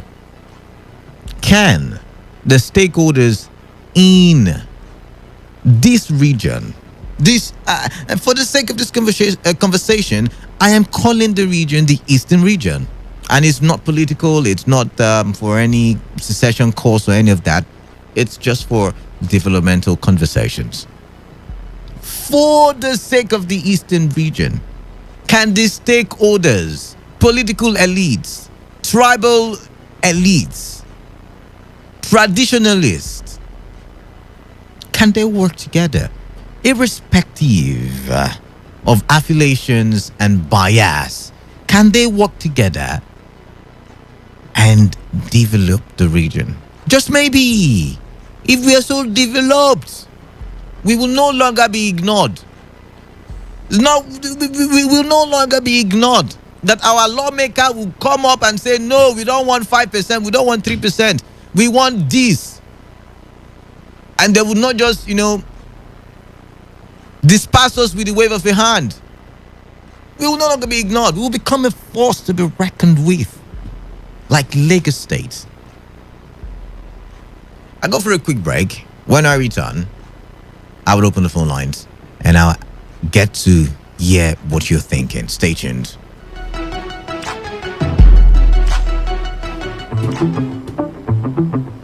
I go to put myself in order. Promo. In the spirit of our 8th anniversary celebration, Today FM has an amazing offer for you. Book for 8 slots and get 3 slots free. That is, pay for 8 slots and you get an additional 3 slots for free. Take advantage of this wonderful offer and showcase your business products or services to a wide audience. Promo runs from June 28 to July 28, 2021. To book your slot and for further inquiries, please call 0818 389 2850. Again, 0818 389 2850. Book your adverts today. Happy anniversary, Today 95.1 FM.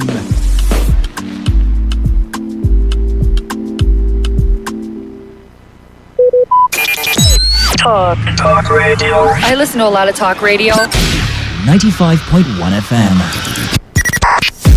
95.1 FM. Voice of the people. And we're back.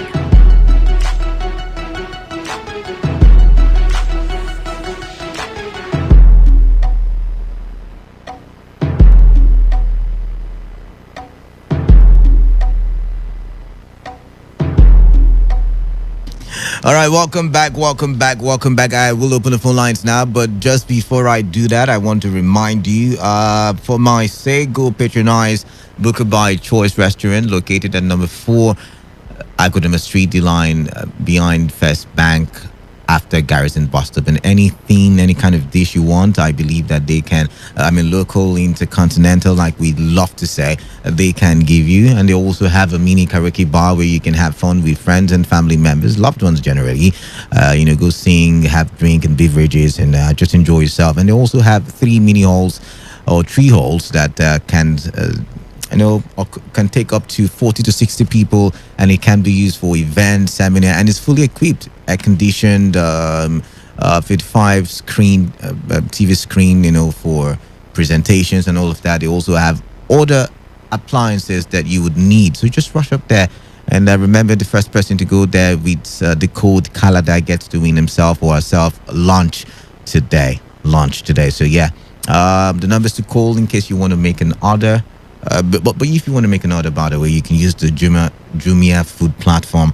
But if you want to call the number 080-5566-0044, and you can also call 0802-914-8740. To be part of this conversation, 0817-000-0951 is the number you can call, or you can call 0810 9510 951. You should hold up a bit because I will be putting up the post on Facebook right about now. The handle is Today 95.1 FM. You can also go there and drop your thoughts. All right, first caller, 95.1 FM. What's your name? Where are you calling in from? Hello. What's your name? Hello?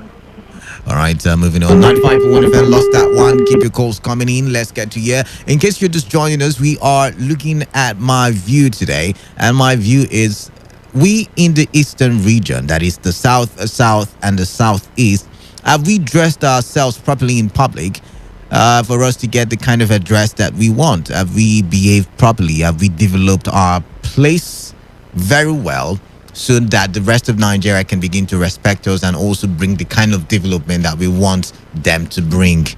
That's the conversation. Oh my, the phone lines. 95.1 FM, what's your name? Where are you calling in from? Yeah, Kalada. Good afternoon. Yeah, good afternoon to you. This is Mr. Jude. I'm calling from Transamadi. Jude from Transamadi, welcome. Yes, let me correct what you said there. Now, there's a comment you made. Say that Lagos built itself. I did not say Lagos built itself. I said dressed itself properly. Dressed itself. Lagos, they developed them. They got to a point where they started the development that they wanted to see, and then before you know it, companies were running there. Everybody in Nigeria wanted to relocate to Lagos. That is what I said. Okay. Now, see, do you remember that Lagos was the former capital of this country? See, that's not an excuse. That is not an excuse. Whether former No, okay, look at Abuja now. What do they need to develop Abuja? They use what they have here. You and I will agree that the development we see currently in Abuja cannot be compared to the development that was the capital then, Lagos then, when it was the capital. Two different times, two different eras, two different kinds of investments, and that's the truth. Now, my brother, see, if you check our people here, we don't have one mind. That is the problem we are facing. You understand? If you check, there was a man in the north. He said that the oil in Bayelsa belongs to people in Jigawa. Are you hearing what I'm saying? I forgot that man's name. Hello?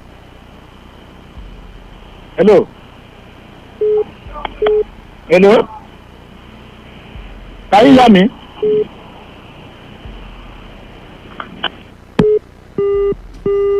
All right, keep your calls coming in. 95.1 FM. What's your name? Where are you calling in from? Kalada, good afternoon. My name is Samuel Q. I'm calling from Kula. All right, Q from Kula, welcome. Let me throw some light on that. The representative of is it not PID? No, we're not talking about that. That's not what we're talking about. That was just a reference. Give me a hint of what you're talking about. Just listen then and call back in. 95.1 FM. What's your name? Man of the people. David, welcome.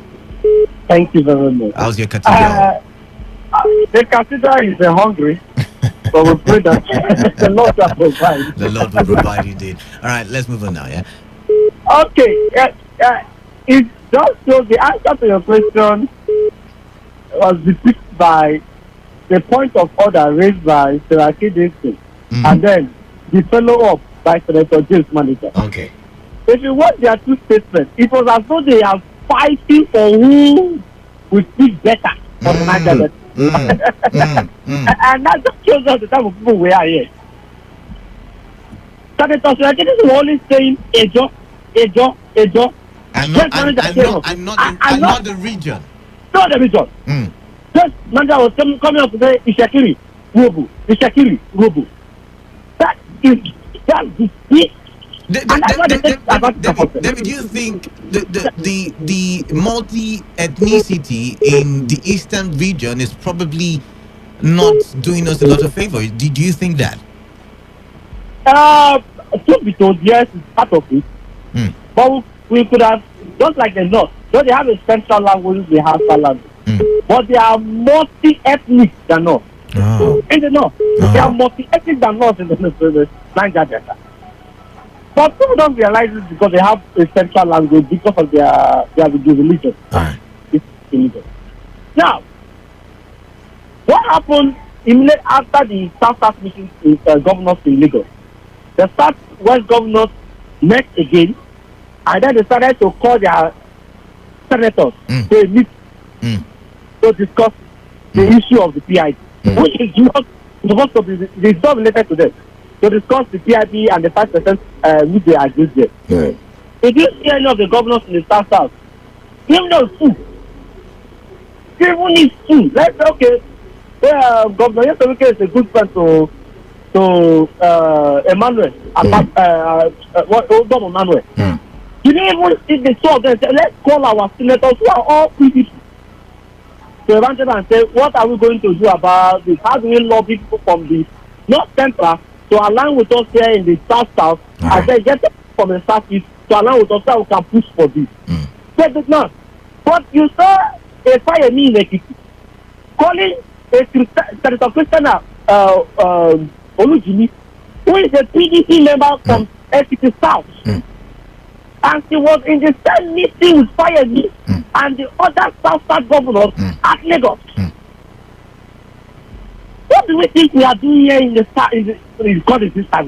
What do you think we are doing here in this service? We're fighting it. And this service done where the governor will wake up, like Governor David Umar will wake up and say, this is for the APC that Senator Michael Onati of the PDP represented the South Central District, that he brought him, he made him, just like the governor of Rivers State will always remind Senator Barry PDP that I made you and other members of the House of National Assembly, that I made you and I can make you. All right. I was one who brought delegates. That is infighting. Right. Within our internal purpose. All right. David, thank you very much. All right, thank you very much there. 95.1 FM, what's your name? Where are you calling in from? Yes, so Anthony speaking. Anthony, welcome. My brother, you see the level of divisions in the East, according to the way you are using it now. Yeah. It's more harmful. So it's far worse than you can get from anywhere in this country. We never agree for one thing. Just take for instance, with the same locality, between the same locality, like in Bayelsa, even here in Rivers, if they discover an oil well, just 2 miles from the same village, you will discover that one of the village we tell the other companies that they should not give the other one. What they are seeing each other face to that they are not those communities. Everything that oil company will give, they will sideline and eat it alone. I say those people that are not taking. And when they stop, before you know, killings will start. Look at it, what is happening between the political class. Our people are the ones that betrayed themselves more. Jonathan was betrayed by his own brother. Are you listening? Are you getting me? I can hear you loud and clear.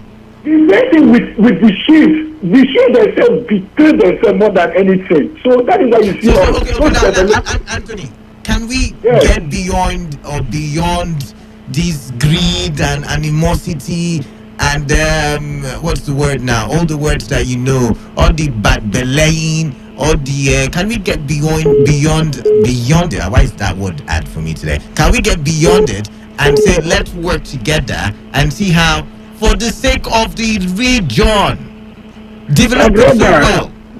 Yes, we can. It's not as if we cannot. We can. But it's just that it is an institutionalized something. Let me paint a picture for you. When you say we can, are you saying, for instance, that it's possible for, which politicians would I use now, for Opus Odima and Okorocha, for instance, to work together for the development of their region? Can we say that a Governor Wike and former Governor Amici can work together for the interest of Rivers State or the region? Can we say that Doye Diri and a Leon can work together for the development? Are we saying it's possible? Because from where I'm standing, it looks like a mountain, a very big mountain to climb. My brother, if it is politicians working together, I don't know if that would be possible. No. But if it is the people, probably they can. But politicians, but you know what when we say stakeholders, you know, it's all of us are included. I mean, the politicians control the people. They are the ones that are at the end of affairs. We are following them. So when the leaders cannot agree, what do you expect the followers to do? So I look at what happened between BK and Sarake. They were fighting themselves all over the place. And these are two people that are supposed to work together. One was saying he was a story man, one was saying he was a German. He's protecting the interest of the German, this is protecting the interest of the even with River State, it's the same thing. And that is why we remain underdeveloped. That's why the fact that we produce the wealth of the nation. Because our leaders have failed to agree. And until they agree, I don't know where we're heading to. Maybe we should begin to employ leaders that can agree. What do you think? 95.1 FM, what's your name? Where are you calling in from? Kalada, my name is Amusi Chima. I'm calling you from Port Harcourt. All right, Chima, welcome on board. Yeah, Kalada, you asked a question if truly we have dressed ourselves properly. Kalada. Kalada, honestly, we have not, Kalada. Now, Kalada, do you know that Niger Delta is supposed to be a hub of industry in this country? I agree with you. You understand? I agree with you. We are supposed to be the hub of industry in this country. But what are we seeing? You see, Canada, the amount of billions of nairas and dollars that have accrued in this Niger Delta cannot be commensurate with the development that we have on ground. You can attest to that fact, Canada. Yes, you understand? In as much as I believe there's need for increase in the percentage that's given to host communities, but I believe that what we have been given to, there has to be a justification to it, Canada. Yeah, there has to be. So what are we doing? I think it's high time we shift our agitation from the federal government and focus on the leaders of the Niger Delta to ask them how much have you been able to put on ground with the money that you have collected. You understand? Look at NDDC, Canada. Do you know the amount that have been put in NDDC? Today, NDDC is dwindling every day. What are we hearing? Stories, sad stories.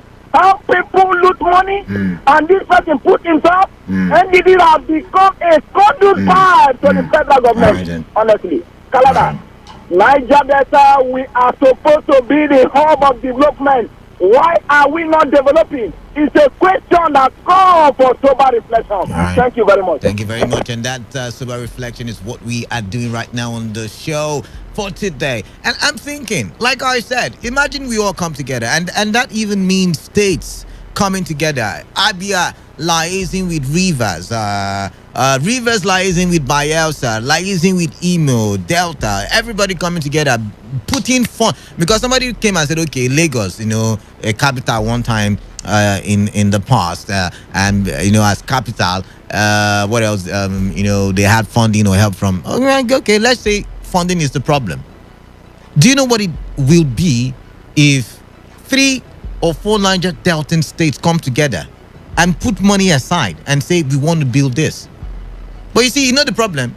The argument will now start, where should it be located? It should be located in my land. No. That's where the argument will come from. Forgetting that if one region develops, every other region will develop. Look at the Southwest. Lagos they are out of space. They are now going into, or you're going into, which other state is near them? Ondo State, Abi. And those states are now even seeing massive development. Gradually going into the states. The states, Lagos is finished now. You don't know. Oh, okay. Back. They have developed that place. Look, expanding to other states now. 95.1 FM. Hello, Salada. Grandpa, welcome. Thank you. Good afternoon. Yeah. You see, the center can no more hold. When we are Eastern region, we can now push ahead. Then, people were posted from this side they are talking of now. So, Yenegua, to brass, teachers, classroom teachers, same way to that place.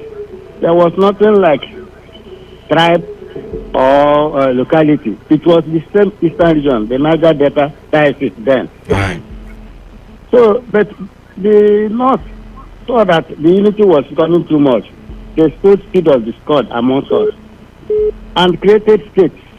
Since the creation of states, he attends to Israel. Every person is on his own, and it's not helping. Even in the state itself, there are seed of discord. You hate each other. I don't even in village you hate each other. The hatred is so in our blood now that we cannot do anything that will bring development. Otherwise, how can we be in a place that we are getting 13% derivation from the other ones we are collecting? This is something that is given to Niger Delta State. Yes, there is no development. I watched a documentary from Yobe State the other day. Yobe State, where I swore, see development, see industrialization, and it doesn't happen here. You can't compare Yobe State with Abia State at all. All Yobe State that is suffering.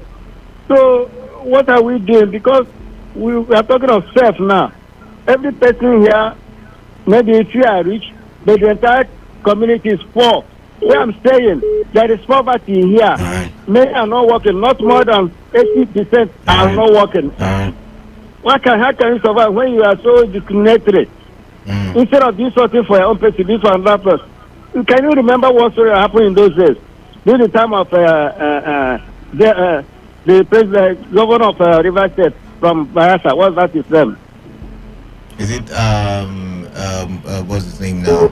The king of Brasa, what's his name now? No, not the king. After the first civilian governor then. The names just keep my, but move on, please. Okay. During his time, Shagari visited. When Shagari visited, they dashed Shagari 2 gas. Do you know that? I don't know if people know of this story.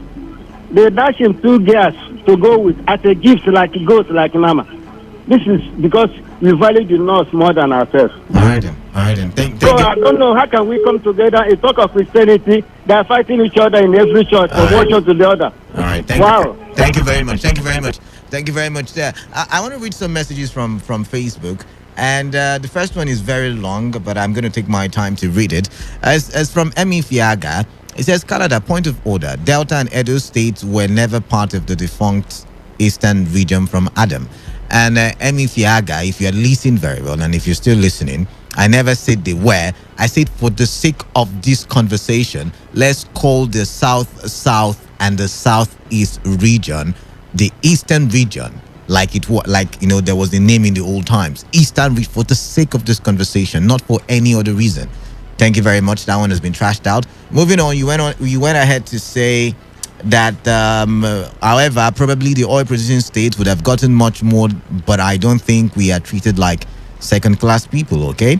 Evidently, we have 13% derivation, Niger Basin Development Commission, NDDC, that receives annual allocations plus 3% of annual budgets of the IOC's oil royalty, Niger Delta Ministry, etc. No other geopolitical zones or zone enjoys this much attention. Okay, you have a point. Also, we got to the current situation due to a political action taken by a group led by Professor Ben Nwabweze and Aguyin Ronsi, who took too much power from regions to the center in 1966. That was the beginning of the today's structure in Nigeria.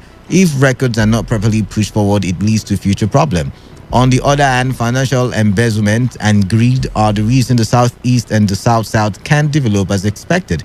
We have seen Erufai versus Shehu Sani, Fayoshe versus Fayemi, Obasanjo versus Tinubu, etc. But I think you meant development are still in those regions. Near Barry Kine says we need to restructure our mindset first, because if we are given the opportunity for autonomy, there will still be marginalization. And I agree with you. Otsuri SNY Kingsley says, good afternoon, Kalada. Trust is the level of hate amongst ourselves. Trust is the level of hate amongst ourselves won't let us think straight. Truth be told, if the Southeast and South-South can work, you would find out that the region will grow massively, but our leaders won't let it. Please check the records of the whole Eastern region under Chief Michael Okpara. The Eastern region was the fastest growing economy, beating China and the Asia Tigers. We had one of the best city plan, highest number of registered companies in Nigeria. Truth is, it seems unlikely, but if we can, then we will grow. Ransom Patrick says the Eastern stakeholders don't have love for the region, but to themselves and families. Their politics is pulling down kind of politics, and that is why other regions are doing well more than our region is. so unfortunate that, or it is so unfortunate that with our huge resources, we have to beg before it comes to us. All right then. Interesting conversations on Facebook. You can go drop your comments there and join the discuss. All right, for now, I'm going to go back to the phone lines. Lost that one. 95.1 FM. What's your name? Where are you calling in from? Man of the people. David, you're calling back. Yes, just 2 seconds. First of all, let's correct something. Delta and Edosin, as I said, was part of the former Eastern region. It was not in 1963 when it was now separated So from the Eastern region. And then it was Sadebe was made the first premier. So it was part of the Eastern region. So Bendel State was, because it was Bendel State, I believe, at the time. Yes. All right then. Before it was even made a Bendel State, it was formerly called Midwestern region. Okay. But before it became Midwestern region, it was part of Eastern region. All right then. But in 1963, it was not civil. Then it was Sadebe became the first premier. Thank you. History. Now, we've got to give other people a chance to talk, please. Thank you very much. 95.1 FM. What's your name? Hello, Canada. This is Hart calling from Aouda West. Hart from Aouda West. Welcome.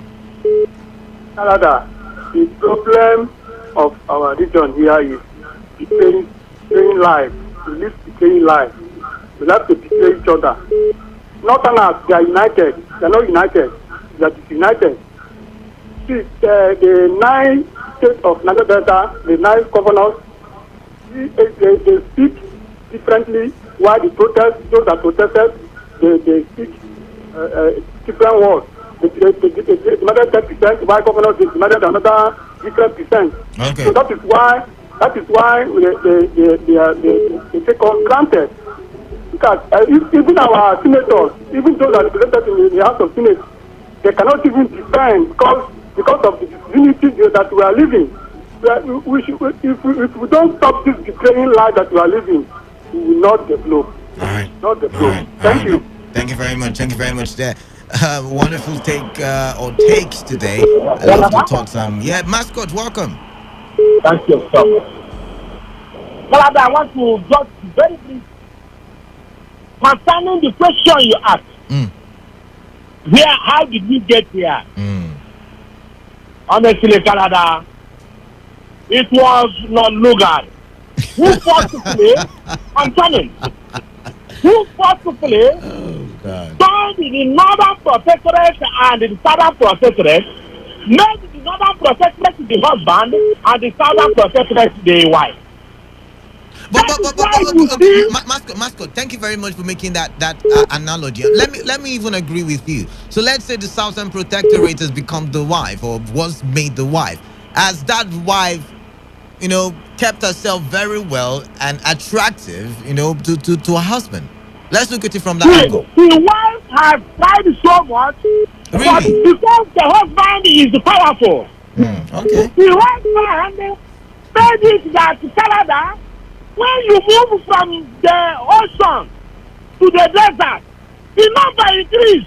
It is only in this country that the population commission, when you move from the ocean to the desert, instead of the number to decrease, it decreases. We are told that they are higher than us.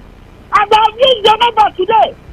Go to other countries of the world, Angola, all of them. When you move from the ocean to the desert, the number comes down. So for me, whatever that is happening today is political. And it was caused by Lord Lugard because his girlfriend is from the north. All right, then. So thank you very much. That is the problem until it is restructured. Until it is restructured and there is unity of purpose, I am afraid we will continue to cry and the North will be at the commandeer. All right, thank you very much. That is my own take. Thank you and God bless you. We keep blaming other regions, and I'm still asking the question: even if it's a forced marriage, have we kept ourselves? Have we dressed? Like I said, philosophy will say you are dressed, or you are addressed the way you dress. Right? They address you the way you dress. If you're dressed so well, you would not be, treated or addressed like someone who, is wearing rags. If that be the case, have we dressed ourselves very well?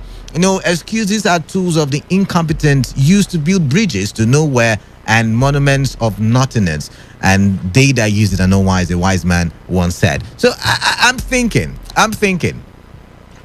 maybe it's time for us in this region, everybody, every political elite, traditionalists, everybody should come together and see how we can develop this region. And I'm for the sake of this conversation, I have married the southeast region and the south region, and I'm saying, see, imagine if we can come together and put our resources together.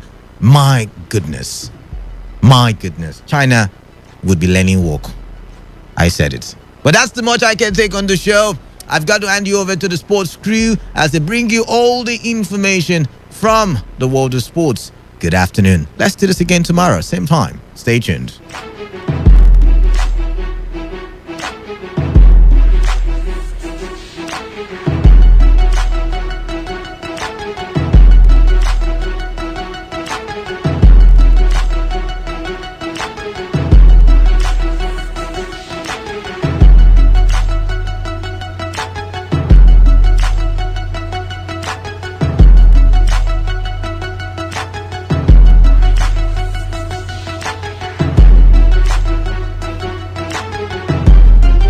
Port Harcourt, are you ready? Today, 95.1 FM, the voice of the people. What a goal! Hangs it up for Ronaldo. Oh, my shadow! Experience the glorious goals rush. The heated verbal jabs and even moments of madness. Experience the sensational swings, strokes and shots. The moments of victory and despair. Experience lights out on a majestic night in Singapore and a whole lot more. On your premium talk news and sports radio station. Today, 95.1 FM, Port Harcourt. Listen to Sports Attack every weekday from 7:30 a.m. and Today Sports Live after the news update at 3 p.m. Stay tuned on Saturdays and Sundays for a bumper edition of Today Sports Live from 1 to 6 p.m. Experience sports in its entirety on your premium talk news and sports radio station. Today, 95.1 FM, Port Harcourt. Hello, my name is Kanwanko aka Papilo. For the latest and trending sports stories, always listen to Today Sports Live on Today 95.1 FM Port Harcourt. Feel the magic in the air.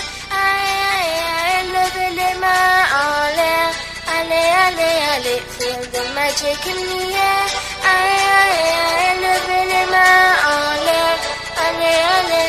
Feel the magic in the air. Magic System, Red One, Shawty. Yes, I love that. Feel the magic in the air.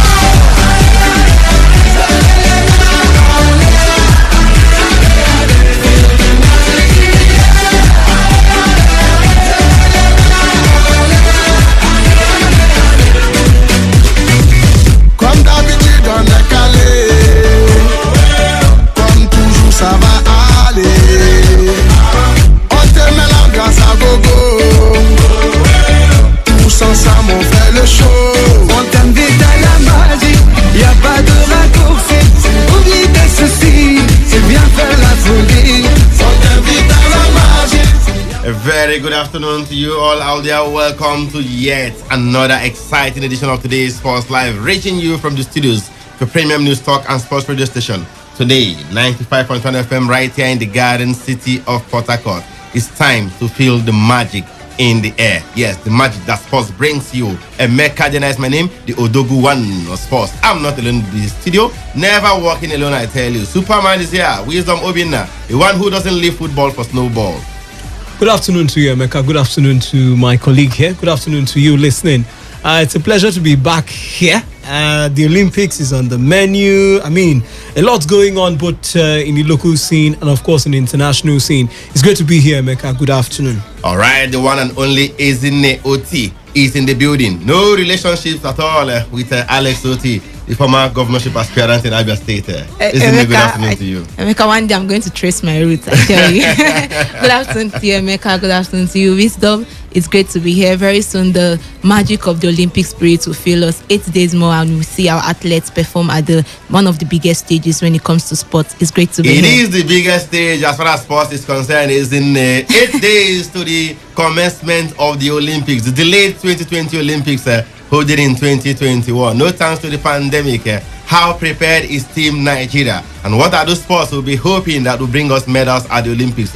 Remember, we didn't win a single medal in 2012. We managed the bronze in football in 2016, but we didn't even qualify for football this time around. So where are the medals going to come in from at the Olympics? Those will be the questions that we'll be looking at this afternoon. As far as the Olympics is concerned, we were starting our build-up with emphasis on Team Nigeria ahead of the Tokyo 2020 games. Back here, as far as football is concerned, it's all about Rivers United. Yes, they were able to cruise past Heartland 3-1. And of course, Abia Oros didn't get it right at all. They succumbed to NNL side Niger Tornadoes. We'll tell you all about the round of 16 encounters that took place yesterday across various centers in the country. And we will also be going to the transfer market. Yesterday, we broke the news of Lionel Messi agreeing a contract extension with Barcelona. We'll be telling you more about that. And of course, the best player in the just concluded Euros has joined PSG from AC Milan. I'm talking about Gianluigi Donnarumma of Italy. He's gone there for free. Can you beat that? For free. And we have the other transfer stories that will tickle your fancy. What is your club doing there? We want to know what your club. You want to know what your clubs are doing. As far as the transfer market is concerned, who do you want in, who do you want out from these clubs? Definitely we would like to hear from you as far as that is concerned. You can reach us using the interactive platforms, SMS and WhatsApp. They share the same number. SMS and WhatsApp, they share the same number. That's 070-1933-9962. That's 070-1933-9962 for your text and WhatsApp messages. And later I'll be throwing the phone lines wide open for you to have your say on the show. Don't go anywhere. The show will be right back after this timeout. The magic in the air, I love it in my all air. Ale, feel the magic in the air, I love it in my all air. Ale, feel the magic in the air. Magic system, Red One, Shawty. All right, let's get the show started this afternoon, and we can report that the second batch of Team Nigeria's contingent to the Tokyo 2020 Olympics arrived Japan yesterday for the team's pre-games camping in Kisarazu. Now, the team comprises 22 athletes and 20 officials. The contingent has competitors from athletics, taekwondo, and wrestling, including their coaches and other officials. Now, the third batch, comprising badminton players, will leave the country on the 17th of July. That's in 2 days, right? Today is 15, so we're looking at in 2 days' time. While the final batch, which will also include the Minister of Youth and Sports Development, Sunday Dare, will depart Nigeria on the 19th, 2 days after the third batch. In the meantime, Minister of Youth and Sports Development, Sunday Dare, says he's confident Team Nigeria wrestlers to the Tokyo 2020 Olympics will win medals going by the quality of preparation they've had. Commonwealth gold medalists Oduaya Dekroye, Blessing Oborodudu, and Aminat Adeniyi are joined by young star Adijat Idris, as well as 2008 African champion Ekerekeme Agioma, who are both making their debut at the Olympics. Now, after 2 months of preparation in Yenagoa, the wrestlers departed Nigeria for Japan. That was 2 days ago, and we are charged by the sports minister to do Nigeria proud while competing clean at the games. Let's hear from Sunday Dare, the sports minister. For the very first time in a long time, we've never seen this kind of preparation and readiness. We've never seen this kind of depth on the part of our wrestlers. Beyond that, when you look at the world rankings and you benchmark it, these wrestlers, especially 3 of them, are within the top 5 in the entire world. That's why I said that this time around, the history of wrestling for this country and for the world, I'm confident that these ones will go there and write that history. My message is that defeat is not an option. My message is that the Nigerian spirit always triumphs against all odds. My message is that they have prepared so well, they should rise up to that occasion and do Nigeria proud. You see, the ultimate is that they go there and win medals. But in the true spirit of the Olympics is that you should go there and compete clean and compete well.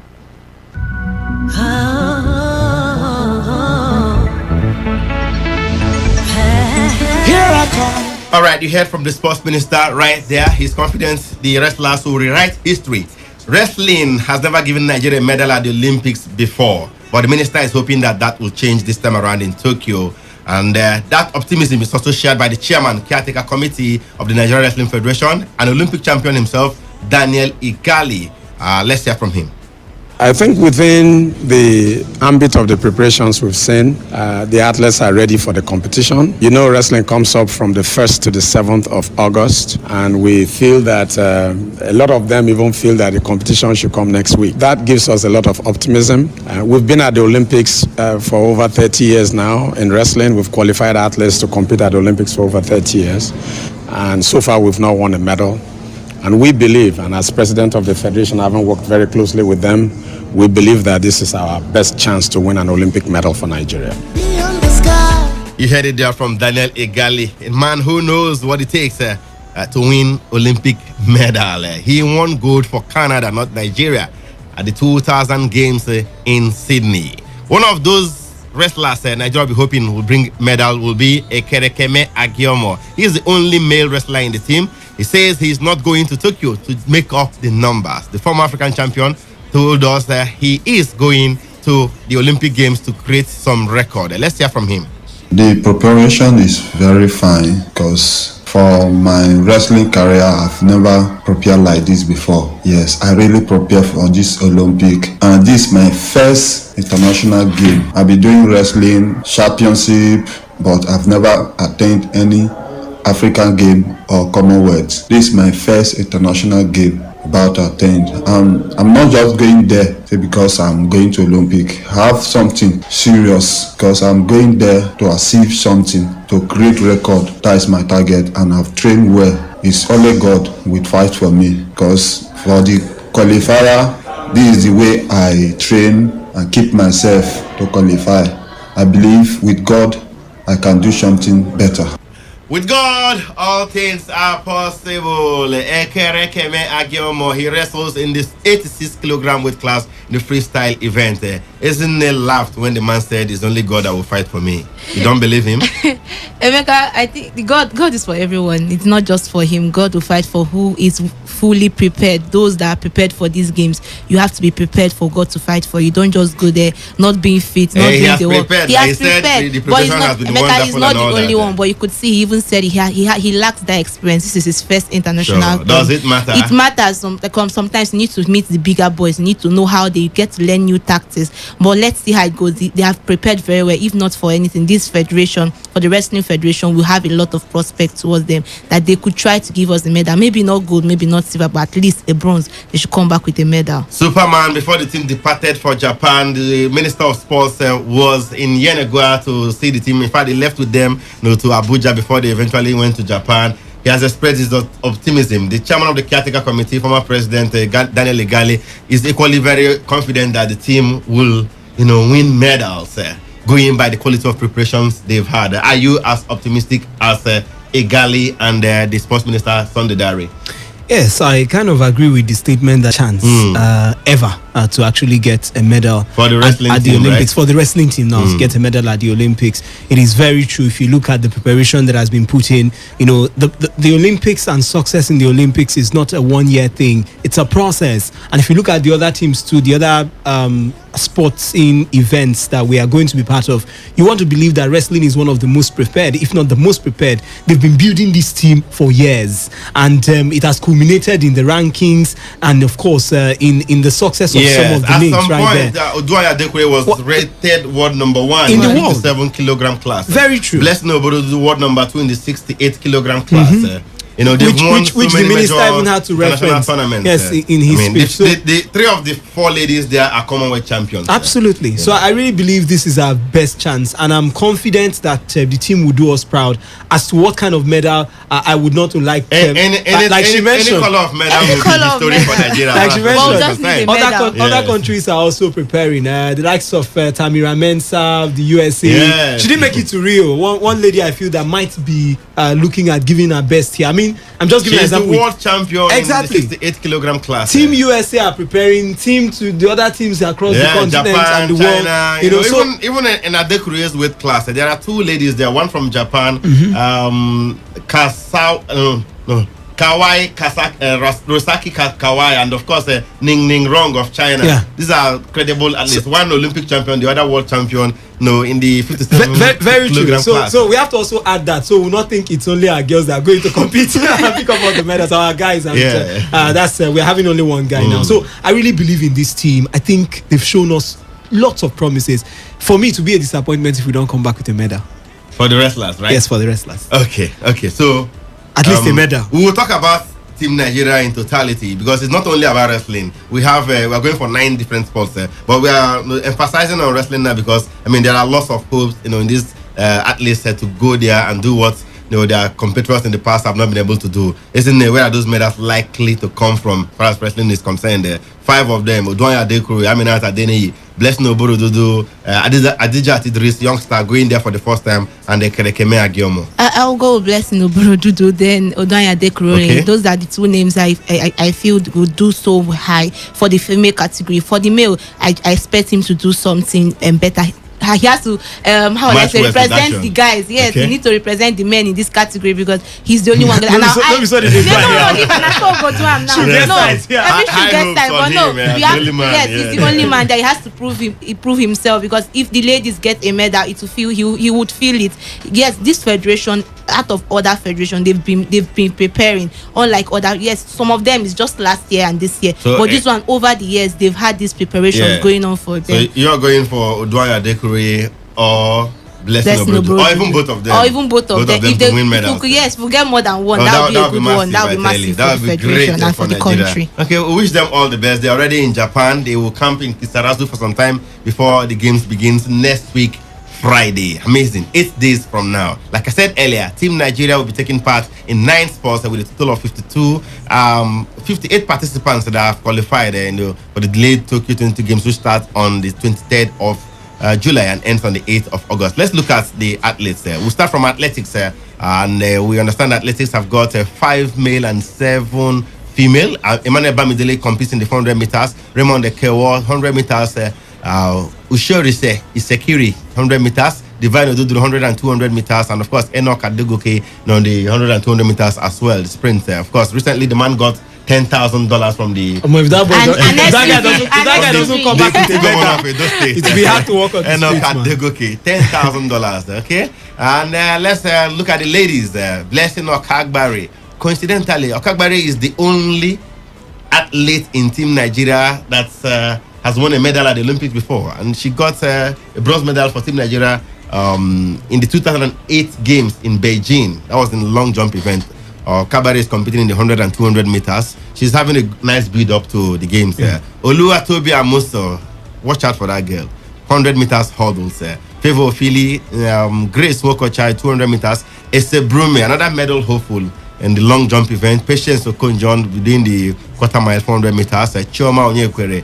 And going over to badminton, we'll have Dorcas Adeshekon, Godwin Olofua, and of course Anolu Akpopere, in the badminton. In the basketball, the Tigers are there. We also have the Tigress. They haven't named their final team yet, but we know they'll be going with 12 players each. Good one for the Tigers and the Tigress. They made it to the Olympics. So we wish them all the best. And for the Tigers, already, they beat Argentina, did beat USA, but crumbled against Australia in their final build-up game to the Olympics. The Nigeria also qualified for canoeing. We have Ayomide Emmanuel Bello. He will be competing in the C1 200 meters event. In gymnastics, Uche Eke representing Team Nigeria. It's based in the USA. We had him on the show the other time speak. And in rowing, we have Esther Toko. a lady, yes, competing in representing Nigeria in rowing event. In the table tennis event, we have 4 athletes. Aruna Quadri, the one and only Aruna Quadri, Africa #1. And we also have Omotayo Olajide. These are the guys that will be representing us in the table tennis. Remember, Aruna Quadri got to the quarterfinals the last time, and that's the best by an African player at the Olympics. This time, we hope he even goes a step further or get us a medal eventually. The female table tennis players are the ageless Olufunke Oshonaike. She's competing at her 7th Olympics. You can't beat that. That's a record for an African woman. 7 Olympics there. Olufunke Oshonaike and Edem Ofyong. And we have just one athlete coming in from Taekwondo, Elizabeth Anya Nacho. Superman likes this girl so much. Elizabeth Anya Nacho. All right? Akoya? And the last but not the least, the wrestlers. Yes, 5 of them, 1 male, Kerekeme Agiom, and 4 females. Adijat Idris competing in the 50 kilogram class. Oduaya Dekroye, 3-time world championship medalist. She's also a Commonwealth champion, back-to-back Commonwealth champion, and of course, former world #1 Oduaya Dekroye. Aminata Deni is a 2-time Commonwealth champion, back-to-back as a matter of fact, multiple African champion. Blessing Oburududu is also a Commonwealth champion. Oburududu competes in the 68 kilogram weight class. She's a 10-time African champion in a row. 10 years in a row in the African championship. Nobody has beaten her. Blessing Oburududu. She's going to Tokyo, and we hope she gets us a medal. Superman, before we talk of Team Nigeria, quickly, let's look at it. Olympics 8 days away from commencement. It didn't hold last year due to the pandemic that disrupted global sporting calendar. I mean, caused lots of postponements to major sporting events, the Euros, none the least, and of course the Olympics as it were. Do you see this as still very important? The Olympics, the fans will not be allowed to even watch any events in Tokyo. Well, for the sake of a triumph over COVID-19 delays and all that, maybe yes. Because the glamour is not there. We've seen what football gave us as an example. It was tasteless for some of those games where we didn't have fans in the stadium. But nevertheless, it was better than nothing.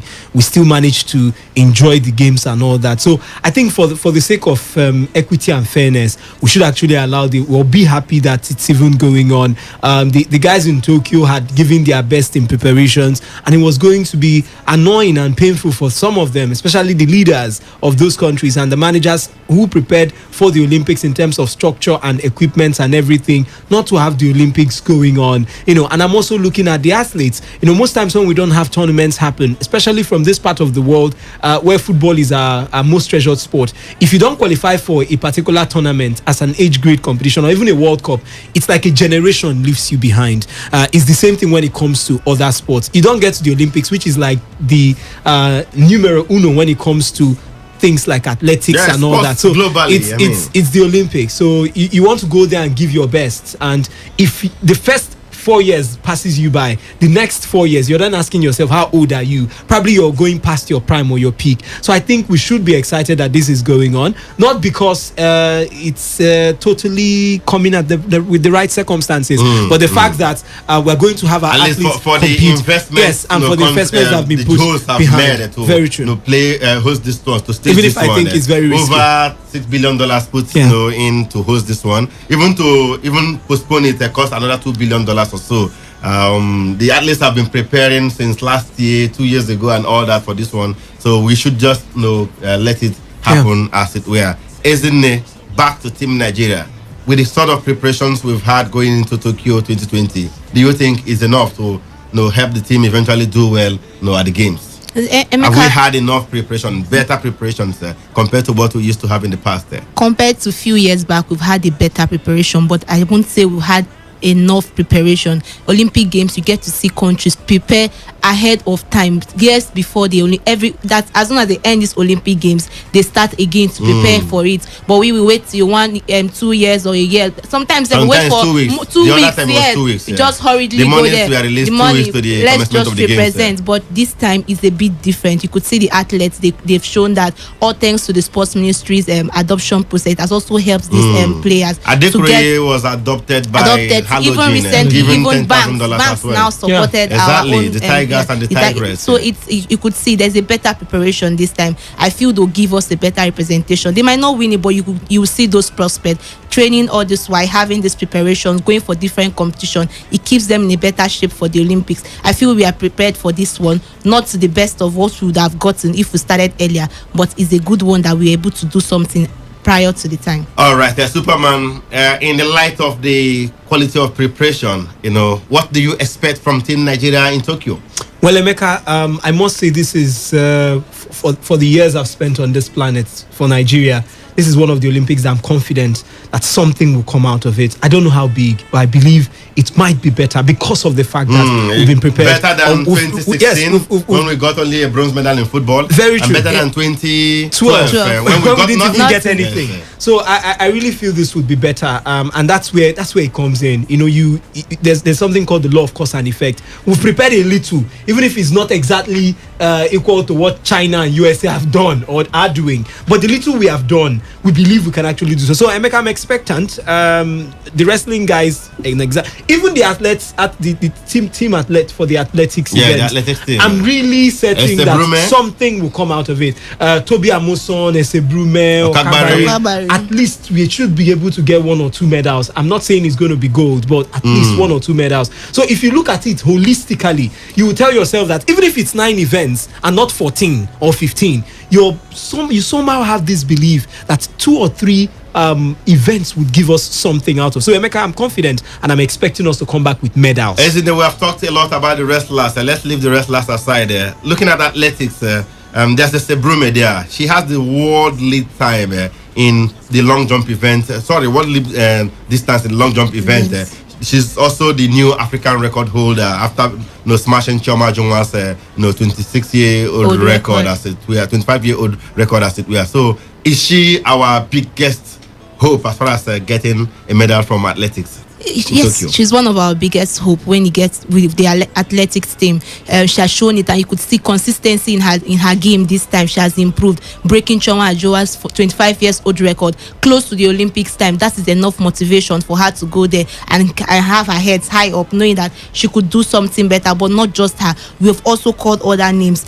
At least, even Blessing Okagbare, you might want to say it was 2018. It was 2018. Right? She won that Belgian and bronze medal. 2008. Yes, 2008. Yes, she won that bronze medal. But that was in long jump. That was a long jump these days. And it's been long, but it shows somehow, Emeka, I had to tell you that we lack experience in this team that are going forward. Just one medalist out of 58 contingents for Nigeria. Exactly. It shows you that we don't have the experience, but somehow I feel they've had a lot of preparation. Just like Wisdom said, I will have a good outing, sure. But I'm not expecting so many medals, but I know that we'll come back with medals. So is it only athletics and wrestling, Superman? Because if you talk about athletics, you look at the Sebrume, Blessing Okagbare, even table tennis. You think Aruna can do something? You could do something better. Maybe not win the medal, but he could go further than the quarterfinals. He ended that last time. Maybe a semis could do him good. Well, Emeka, to be very realistic with my expectations, outside the athletics team and the wrestling team,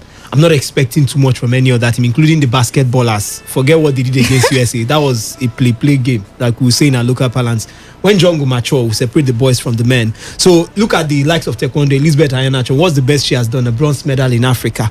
This is the global stage where her mentor, Chika Chukwumerije, for example, only did bronze, and that's our best. And he remains the inspiration for any other Taekwondo player. So I think for me, possibly. But I'm looking at the fact that based on what some of these other guys have done, Aruna Quadri, great guy, no time. He barely qualified for the Olympics. But exactly, and you look at the fact that he qualified just based on the rankings. Yes, based on during the qualifiers, he was nowhere to be found. Very true. So his form has not been the best, even at club level. If you look at the last 2 years, so I'm not going to put too much pressure on the other guys. Just do your thing, surprise all of us. Even Ekerekomo Agiomo surprise us. But our eyes, the people who know that there's some sort of pressure on their shoulders to deliver at the likes of Blessing Oboro Dudu and the Odua Adekure, as well as the likes of Toby Amuson, Esebrume and Blessing Okagbare. All right, what would be a poor outing for Team Nigeria after the Olympics, or on the other hand, what would be a good outing for Team Nigeria after the Olympics? We've done well in the past. Yes, Emeka, in the 1996 games, let's not forget, Yes, we did Atlanta. better than Team Great Britain. Yes, we won the 2 bronze. gold medals at the Olympic Ajonwa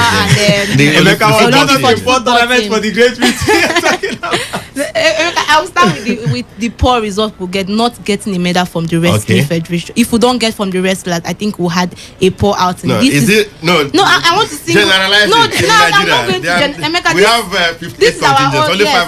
5 of them are Yes, wrestlers. okay, but let's not narrow it down to only wrestling. I don't put the entire team Emeka, I don't Nigeria. talk about the canoeing, the They are band. all We part not- of Team they are all Nigeria. No, part. generally, Team Generally, Nigeria, Emeka, when if we the don't have- games end, what will be a poor outing? They will not say wrestling. They will say Team Nigeria. If we don't come back on the table, with medals in the wrestling from the wrestling country. no, you're still not getting it. I'm getting you. Say, But, if we don't win a not medal, having, not like winning, we did not win in 2000 not winning a medal. Now, we are hoping too much on this Emeka. wrestlers. In 2016, they were there in Brazil, the Rio Games. 7 of them. This time they even went with only 5. 7 of them, they didn't win a single match. They all crashed out in the first round. They didn't win. None of them won a single They were match. not at this Emeka, level. they're not- But Emeka, And we had at least 3 of them that made it to Rio in this team now. Oboro Dudu, Aminata Deni, and Odoya Dekure. But a lot has changed between them and now. a lot has changed. The rankings can even tell us, and of course, what they've won. But Emeka, for me, what would be a failure would be having a Paralympic team topping the table after the real guys. No, leave that one. That they always. No, we're not talking about Paralympics. We're talking about the able Then we body. check the able-bodied athletes, and we are not even seeing one medal. That for me The would be a Paralympic huge teams mistake. will always They'll win medals always and win. break world records and what have you. They always do well. They will come back 8 medals, gold, 5, 6, 7. That's why I say it's we're not even disappointing. talking about them. So now when we now because- look at the able-bodied guys, 0. Okay, so poor outing, So we don't win yeah, anything. yeah, Isn't don't it win poor any we don't win anything? We don't win right? anything. Good outing for Nigeria. How many gold there? Make I don't know of good, Let's but leave 3, good. 4, 5 medals. Medals. Okay. then. Any Okay, type. of any color. Yes, Bronze. any All right. color. we Bronze. accept. All right, we'll go to the newsroom to bring you the news in 60. When we come back, we'll talk about the ITO Cup, and of course, I take your reactions. Quite interesting looking ahead to the Tokyo Games as far as Team Nigeria is concerned. Where are those medals likely to come from? Wrestling, athletics, basketball. The guys are writing off the Tigers and the Tigers. What do you think? When we come back after this time, I don't go anywhere. Reaching much further, more than any other. Today's news in 60. The Ekiti State Wing of the Nigerian Union of Teachers has thrown its weight behind the state government's war against child molestation and all forms of abuse. The state NUT chairman, Emmanuel Oke, also praised the state government for the ongoing prosecution of a police officer for physical assault of a female principal and some teachers in a public secondary school in Ado-Ekiti, the state capital. Education stakeholders have advised the federal government to review the school curriculum and focus more on information and communication technology as part of efforts to create wealth and promote self-reliance. The Federal Polytechnic, Bauchi, has said it lost over 200 million naira from the institution's consultancy services to the COVID-19 pandemic last year. This was revealed by the managing director of the Polytechnic Consultancy Services Limited, Ibrahim Labaran. Anko University, Ayabo, Lagos, has held its first convocation ceremony with 23 students having first class. On the foreign scene, the Kenyan riot police fired tear gas at students protesting the decision by a top university to hike tuition fees. Clashes erupted when medical students from the University of Nairobi blocked roads in the capital and attacked motorists with stones. Police responded with tear gas and some students were arrested. Today's news in 60.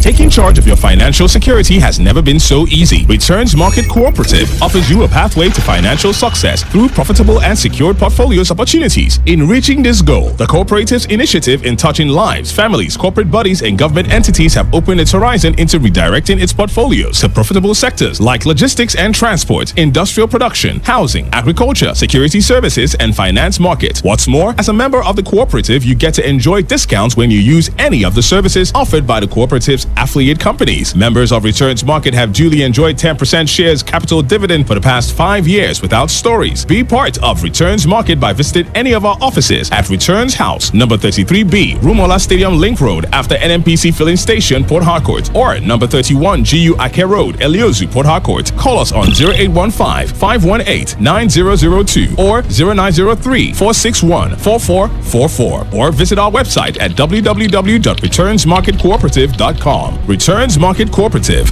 a Nigeria beyond oil. I go to put myself in order. Promo. In the spirit of our 8th anniversary celebration, Today FM has an amazing offer for you. Book for 8 slots and get 3 slots free. That is, pay for 8 slots and you get an additional 3 slots for free. Take advantage of this wonderful offer and showcase your business products or services to a wide audience. Promo runs from June 28 to July 28, 2021. To book your slot and for further inquiries, please call 0818-389-2850. Again, 0818-389-2850. Book your adverts today. Happy anniversary, Today 95.1 FM.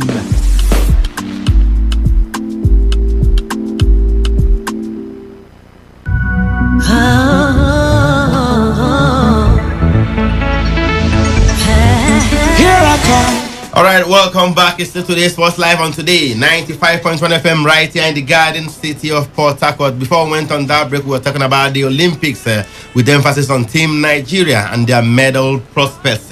Of course, we now shift our attention to the ITO Cup, where Rivers United advanced to the quarterfinals after a thrilling 3-1 win against Heartland at the Enyimba International Stadium in Aba yesterday. Sunday, Adetunji put the Pride of Rivers in front before Chidera Eze equalized for Heartland. And of course, Paul Aqua restored Rivers United's lead in the 76th minute, and substitute Fortune Omoni were still the victory with a masterclass counter-attack. And of course, that one ended 3-1 right there. Stanley Eguma is the coach of Rivers United. He's a happy man. Well, it was a good game. It's a ITO Cup match. You know, it's a game of surprises. But fortunately enough, 2 Premiership teams playing today. We know ourselves very well, and the game lived up to its billing. We actually prepared for this game for victory win, because we knew that it was either win or nothing. So, and all right, Stanley Eguma right there. A good game each time his team wins.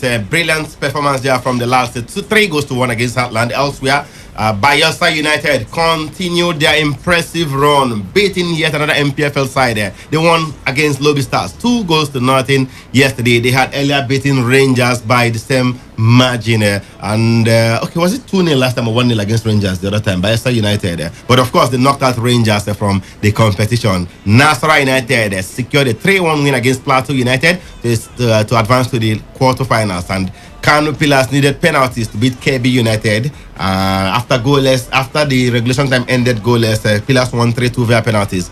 Abia Warriors have been knocked out by Niger Tornadoes, who won 3-2 yesterday. And Wiki Torres have equally been eliminated, this time by NNL side Gateway United. Remember Gateway? They did beat Aqua United. Now they are through to the quarterfinals, taking out Wiki Torres via penalties 4-3 right there. Green Beret will no longer play in the competition because Sunshine Stars stopped them via penalties 5-4. Regulation time ended goalless. Like we told you, Rivers United beat Heartland 3-1 in Aba yesterday, and Gombe United beat another MPFL side, Castina United 5-4 on penalties after regulation time ended 1-1. The quarterfinal pairings are complete. Gateway United will face Bayelsa United in an all-NNL clash. Kano Pillars will confront Sunshine Stars. Kano Pillars are the defending champions. They're up against Sunshine Stars. Rivers United will face 2019 finalists Niger Tornadoes. Tornadoes played in the final in 2017 and also in 2019. And of course, Nasarawa United will confront Gombe United. Surprises everywhere. The smaller teams in quote, the likes of Gombe United, Gateway United, and of course Bayelsa United, doing great and mighty things in this competition already this season. Superman, what do you make of yesterday's encounters, especially the upsets. Imagine Bayelsa United beat Rangers, beat Lobby Stars. They are not even in the MPFL. Well, it is just like every other FA Cup. And if you look at the reports, you see that they dominate these games. It's not like they won by penalties. No, outright 90 minutes victory. Dominant performance from Bayelsa United, former league champions in the MPFL. Yeah, it's like FA Cup games in every other part of the world. You get to see really teams you call mini teams or minor teams in quote minnows get to the latter stages and beat these big teams. We've seen teams like Barnsley, that's in England. Same here in Nigeria. We've seen there was a time when Box to Box FC they fired all their way down to the quarters. So it's the same thing happening this time, you know. And this is not just remember Kukuruku Dragons. This is not just a Bayelsa United side. We know what they can do or what they did in the past when they were in the MPFL. But somehow staying in the MPFL is not an easy business, really. If I'm lying, ask Academy Warriors. It's not really very easy. The MPFL is very competitive with everything that comes with it. But it's actually very competitive. So I think that's where it would. The game for me yesterday was even the Heartland game. I was really when Heartland equalized, I was saying, okay, maybe we are in for a shocker, knowing the fact that these two teams, like we established before that game, they both needed it, even though we believed Heartland were the ones who needed it the most. But there you have them, Rivers United through to the next round. All right, Superman, the Rivers United Heartland game in Aba. I heard a Heartland player who fell down, was unconscious, but there was no ambulance at the stadium to take him to hospital. So they had to look for a private vehicle to eventually move him to hospital. I mean, these things keep happening. We don't learn here in the country. After the Chineme Martins incident, we still play matches here without no ambulances at the stadium. Emeka, you can't give what you don't have. Yes, we did reports. The likes of China Cheru, they did 10, 20, 50 pages. But you see all these pages of reports, it's still implementation because we already know these things even before you do your reports. We already know we need to have these things in the stadium, but we micromanage. I don't want to say it's only because of funds, but there are too many issues with the league, too many issues with Nigerian football generally. And I think that's where it's coming from.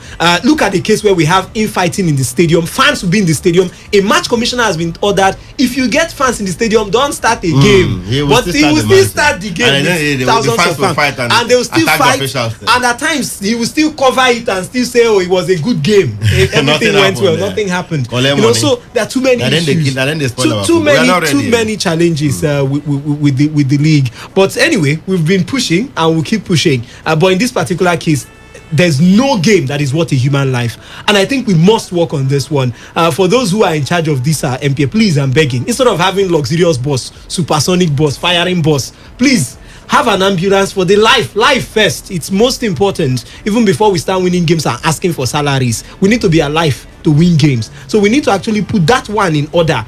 Let the team have a medical doctor that is a functional medical doctor that would always be around. And I really think it's something we need to place, at the top of our pile when it comes to priorities. If not for what you said now, if the Denmark team never had a medical doctor on their bench, the man would have died. Christian Edison would have been late by now. The man would have died. It's okay. Isn't the Rivers United impressive win over Heartland yesterday? 3-1 through to the quarterfinals, where they will face Niger Tornadoes. And they now favorites for the title? No, they are not favorites. This is the ITO Cup, our own FA Cup. This is what comes up with this cup. We get to see the rookies in quotes. Then they upstage these bigger boys and they win. This has shown. You could see Bayelsa United doing the unthinkable. Gateway FC also doing that.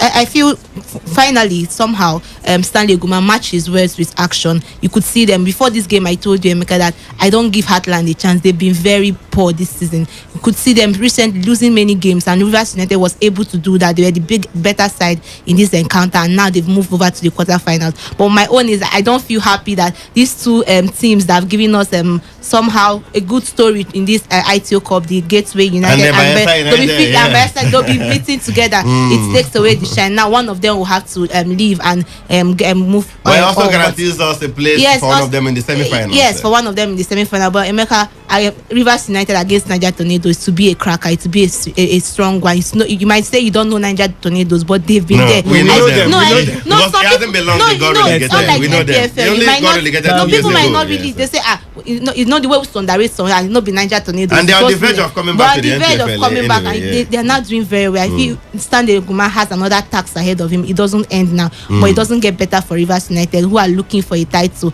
to add to their own glory. All right, Superman. Which other eye-catching quarterfinal fixture there? We have Gateway United, Bayelsa, Kano Pillars, Sunshine Stars, Rivers United, Niger Tornadoes. Isn't it? Has talked about that one already. Yeah. The Nassau United, Gombe United. Well, it has to be Kano Pillars versus Sunshine Stars.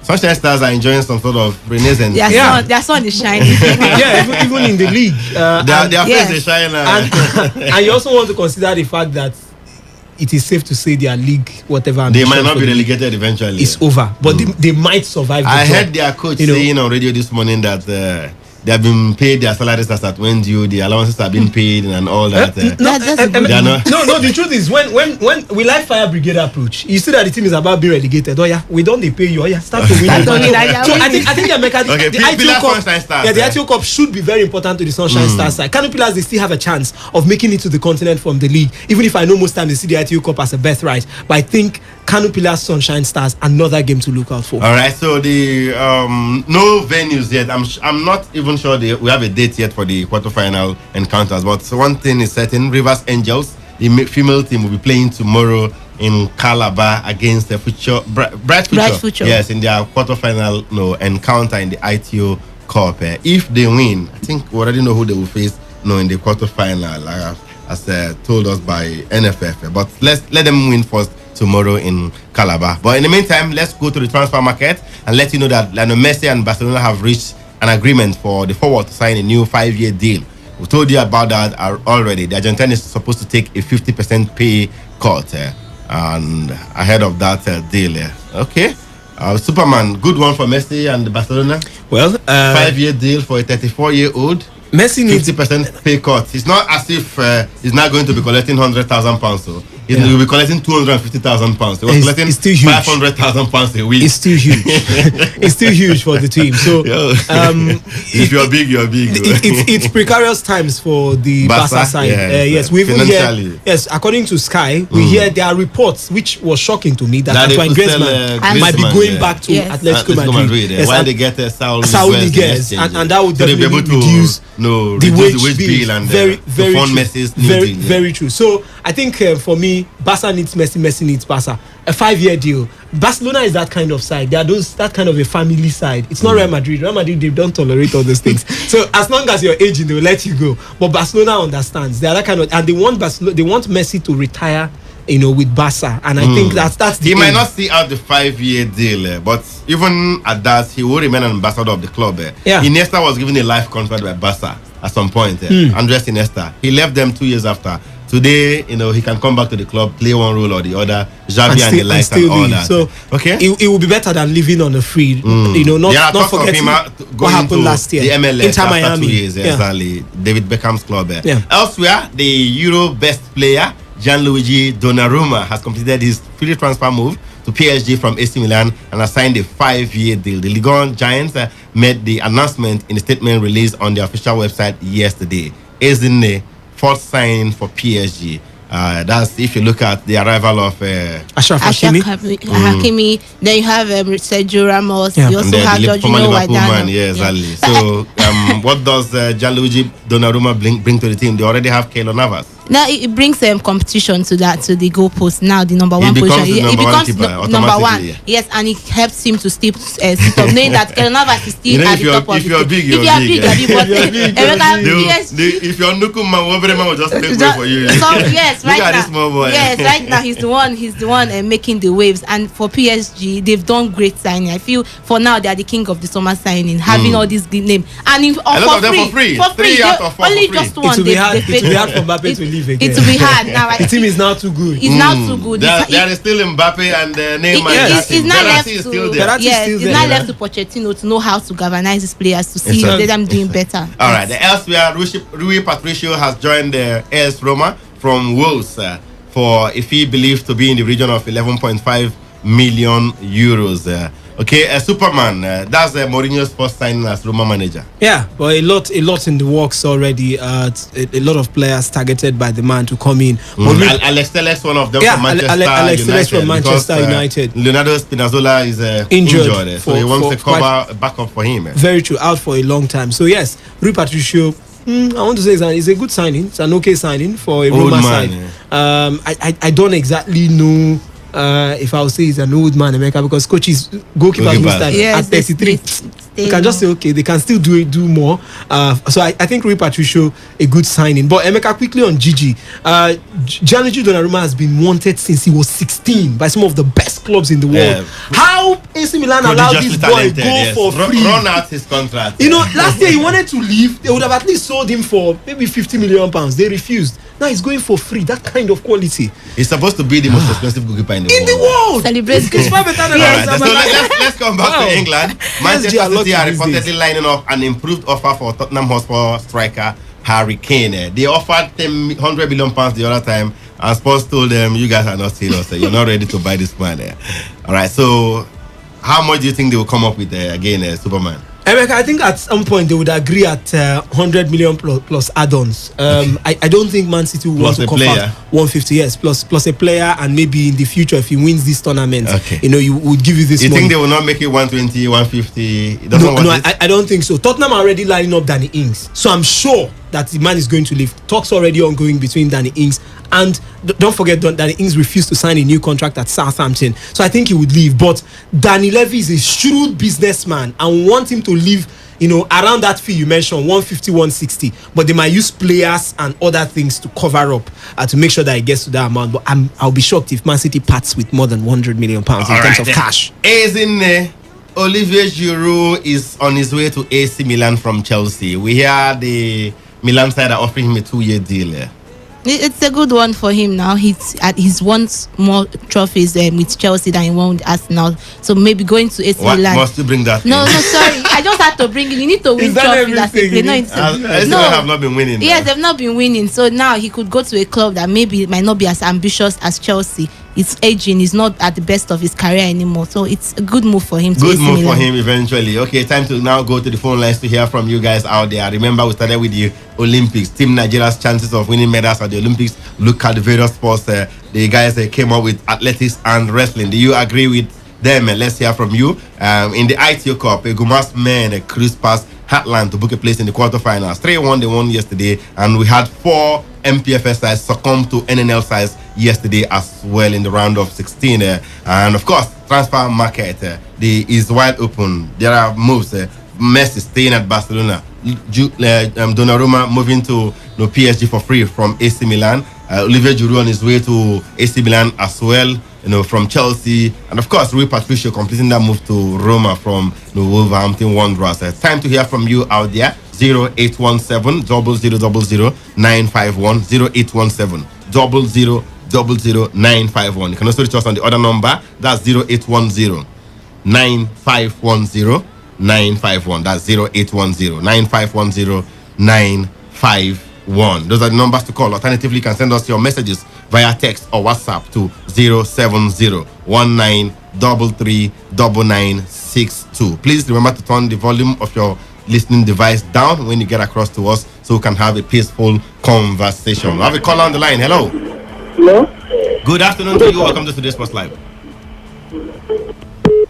Oh, really sorry about that. We lost that call. Please do to call us back if you can. The lines are wide open. Oh, sorry. We equally lost that one. Lines acting up. I understand the weather is not friendly at all, but let's see if we can hear from this caller. Hello. Hello, good afternoon. A very good afternoon to you. Welcome to Today's Sports Live. Please be audible. Speak up. I can barely hear you clearly. My name is Clement. I'm calling from SCA. Good to have you on the show, Clement. Talk to us. I want to know if Liverpool have any other signing. No. They haven't bought yet. They haven't bought any other new signing yet. All right. Thank you so much, Clement. Let's go to the other line. Hello. Oops, line's acting up this afternoon. Really sorry about that. Please do well to call us back if you can. The number's 0817 080000951 or 0810-9510-951. We have a caller on the line. Hello. Hello. Good afternoon to you. Welcome to today's Sports Live. Yes. Please, I want to ask. Please, what's your name? What's your name? Where are you calling us from? Yes. All right. My name is Amadi Henshaw, calling from Port Harcourt, Isaac. Good to have you on the show, Amadi Henshaw. Talk to us. All right. Please, I want to ask, which of the television studios will televise the Olympics when they start? Okay. All the pay TVs will show the Olympics. The pay TV, the one you know, Super Sports, Go TV, they will all televise live events from the Olympics. Yeah. All right. And I'm hoping that maybe the Nigerian stations, NTA, IT, will join them at some point too. Okay, that's good. I want to see our athletes. Let me see how they perform. Thank you. Do you think they will win anything for us at the Olympics?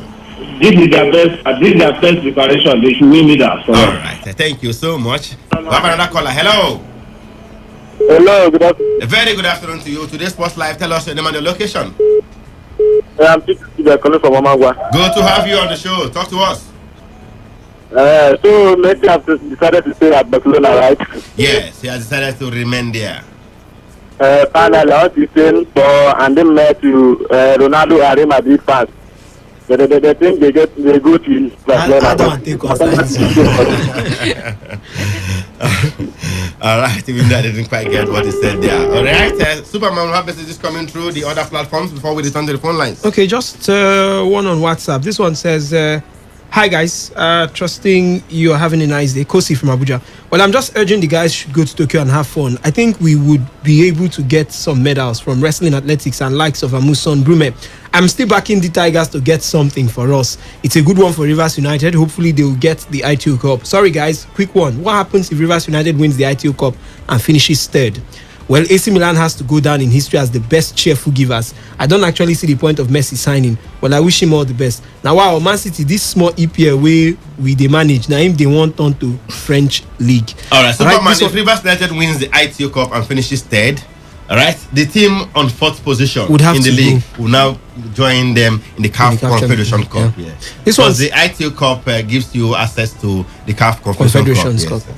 Joel from Ebelu says, good afternoon, guys. Messi agrees to sign new contract with Barcelona is not bad. But that's why I like Madrid, because they did not tolerate rubbish or to depend on one player.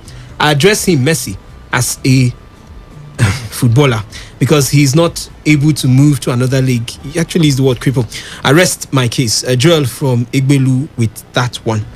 All right, Joel, you're not being fair to Lionel Messi, I tell you. There are so many footballers in the past, great ones, who played for only just one club there. Paolo Maldini, Tony Adams of Arsenal, and the likes. Just one club, and they achieved great and mighty things for those clubs. So it doesn't really matter whether he moves out of Barca or not. Back to the phone lines we go. Hello. Hello. Good afternoon. Good afternoon to you. Welcome to today's Sports Live. Yes, this is Olu Samuel. Good to have you on the show. Thank you very much. Brother, for me, I'm not expecting something different from our athletes. You don't think they'll win anything? You're not expecting to win any medal at all? If they can bring only the medal belt for us, it's okay. Yes. Okay. Don't give in your best. You don't expect to win anything. All right. We'll wait and see how it pans out. Thank you so much. All right. He says they can bring only the belt, right? Well, medal belt. I don't know what he means, but we need to win the medal. Hello. Please turn off the volume of your radio set. Hello. Hello. Who gave you the phone, young man? You want to bust my eardrum here? Hello. Hi, Meka. Lawson from Yenegua, the controversial one.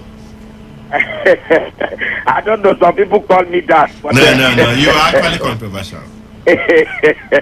Some people call me that. Perhaps because I don't. No, perhaps because I don't agree with them. You know. and you could be troublesome at times, you know. But we love you. We love you the way you are, you know. We love you like that. Bring it on. Bring it on. Seriously, I think if there's any area where I'm expecting medal, definitely I'm sure you agree with me that it has to be wrestling.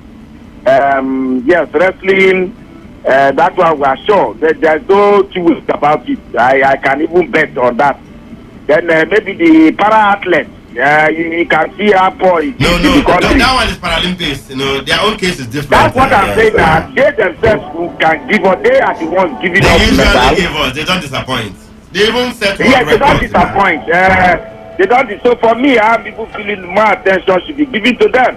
But the wrestling definitely will get something. But any other area, well, if luck shines on us, we will get. But if not, I think it will be empty-handed again. All right. Thank you. Let's leave it there. Lawson, thank you so much. Another caller on the line. Hello. Hello.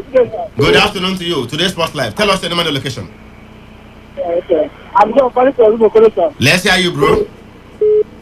Olumokolo. Let's hear you. Hello, sir. Let's hear you. Talk to us. Okay, I'm calling from Olumokolo. You don't talk like 5 times already. Talk what you want to talk now. And you know they hear me. I want to know about Barcelona and Messi. Messi has started to stay at Barca for another 5 years. Okay, thank you, sir. Yeah, he has agreed a new deal with Barca. In principle, he hasn't signed yet, right, Superman? He has to put pen to paper. Just agreement. Can't change his mind, can he? No. Emeka, this text here says, "Good day, sports gang. My name is Promise, texting from Chuba. I want to ask if Ed Woodward is still Man United chairman." Yeah, he wants a He will resign at the end of the year. At the end of the year. Exactly. All right, Rafael Varane of Real Madrid to Manchester United. I'm sure you They mean. are still talking. They are still talking. Yes. And it's personal talks with the player. Nothing with Real Madrid. United are expected to announce the arrival of Jadon Sancho before the end of the week. He has passed his medical at quarantine. Yes, and this one says, "Good afternoon, sports gang. I am Wisdom texting from LMA. Emeka, will you travel with the wrestling team to Japan?" The wrestling team already in Japan. If I'm traveling to them with them, I would have been there with them. I am not traveling with them. I will be here with you. Don't worry. Emeka will do audio. All right, let's go to the phone lines and get one last caller. Hello. Hello, Ricardo. Oh, faithful faith. Thank you. Prophetess, make it snappy. You're the last caller. 30 seconds. Yeah, please. I'm not actually happy with the fact that Messi decided to remain in Barcelona. You want him to leave? Yeah, I really wanted him to go where the wish him all the best. If for both City, I will even listen. Okay. Yes, better for him. Thank you. All right, thank you so much, faithful faith. Many thanks as well to Superman, and of course to Ezinne who put this package together. But the biggest of thanks will go to you out there for tuning in to listen to the show. Join us same time tomorrow, same time for yet another exciting edition of the program. Before then, sponsors will come your way 7:30 a.m. tomorrow morning with your favorite Melanin Sports presenter Victor Oriahe here for that one. Until then, do have yourselves a wonderful evening. Kalada, why are you laughing? Zio Melanin. Zio Melanin. Give me the power to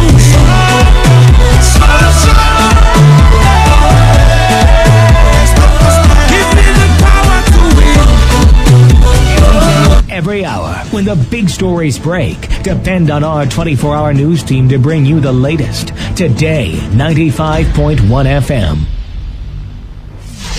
Today, 95.1 FM. Port Harcourt. News update.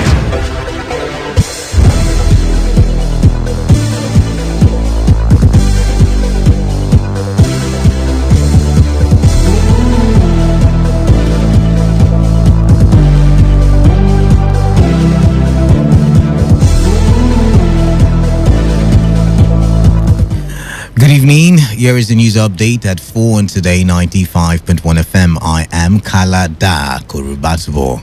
The House of Representatives has stepped down the controversial petroleum industry bill after an hour-long closed-door session. Further deliberation is expected to hold over the decision while the House is on recess. Earlier in the day, lawmakers from the South opposed the harmonized PIB allocation to host communities, which was pegged at 3%. The Senate has confirmed a nomination of Professor Sani Adam for appointment as the National Commissioner of the Independent National Electoral Commission to represent North Central. The confirmation followed consideration of the report of the Senate Committee on INEC, which was presented by the chairman of the committee, Senator Kabiru Gaya. The Senate had on Tuesday stood down the confirmation of Adam to allow for further legislative works by the committee. While Loretta Onoche, a presidential aide, was rejected based on issues bordering on federal character, Adams' confirmation was stepped down because of petitions of alleged harassment against him while he was a lecturer at the University of Jos. The Senate recommended that the professor's nomination be dropped because the matter is still pending before the Supreme Court. A magistrate court sitting in Port Harcourt has remanded the executive director of a motherless babies home in Port Harcourt known as Coco Home Foundation, Coco Crusco, and one of her staff identified as Comfort Econ in a correctional center over their alleged involvement in trafficking a set of twin babies.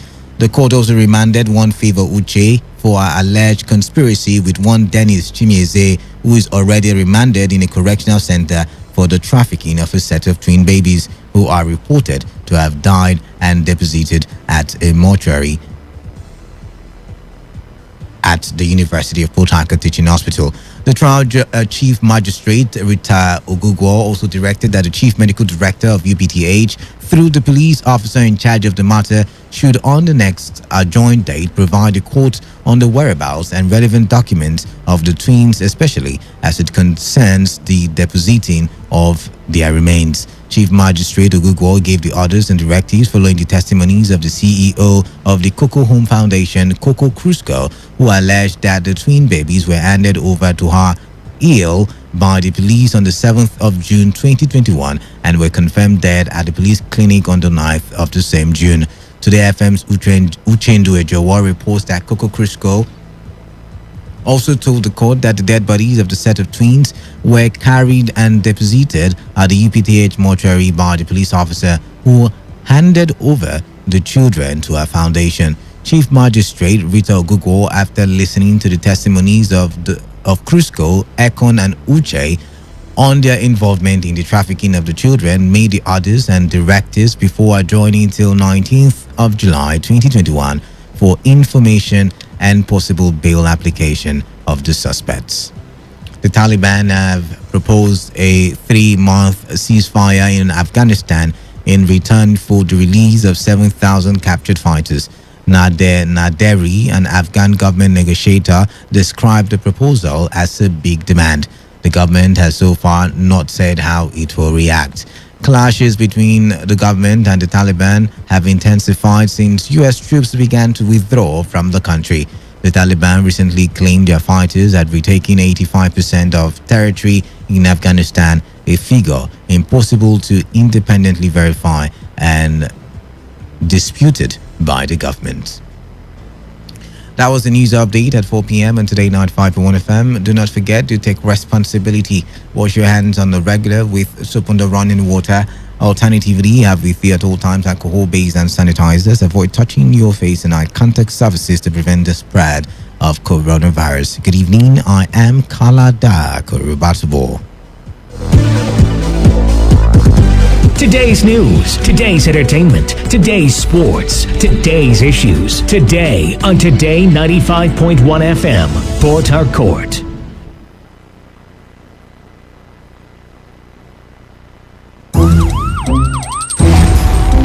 It all begins with breaking news. Now make no mistake, this is a difficult mission, and it will remain difficult for some time. Then it keeps trending. Events, issues, personalities, all struggling to gain attention. But in the race for deadlines, the intrigues, power play, undercurrents are often missed or underreported. Insecurity here is basically a product of poverty. But not anymore. As the platform on radio steps in to fill the missing links on events, issues, and personalities in the news. I'm not afraid of anybody. Yeah! The platform on radio serves only the hottest topics and trending issues. Only on Today 95.1 FM. 95.1 FM. Port Harcourt. Every weekday at 4 p.m. Get on the platform on radio and be set.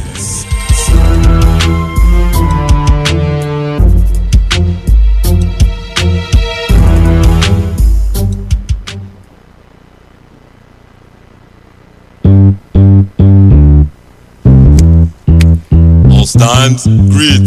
Good morning, sir. Good morning. You are welcome to Jagbajantis High School. My name is Sound Sultan, your new mathematics teacher.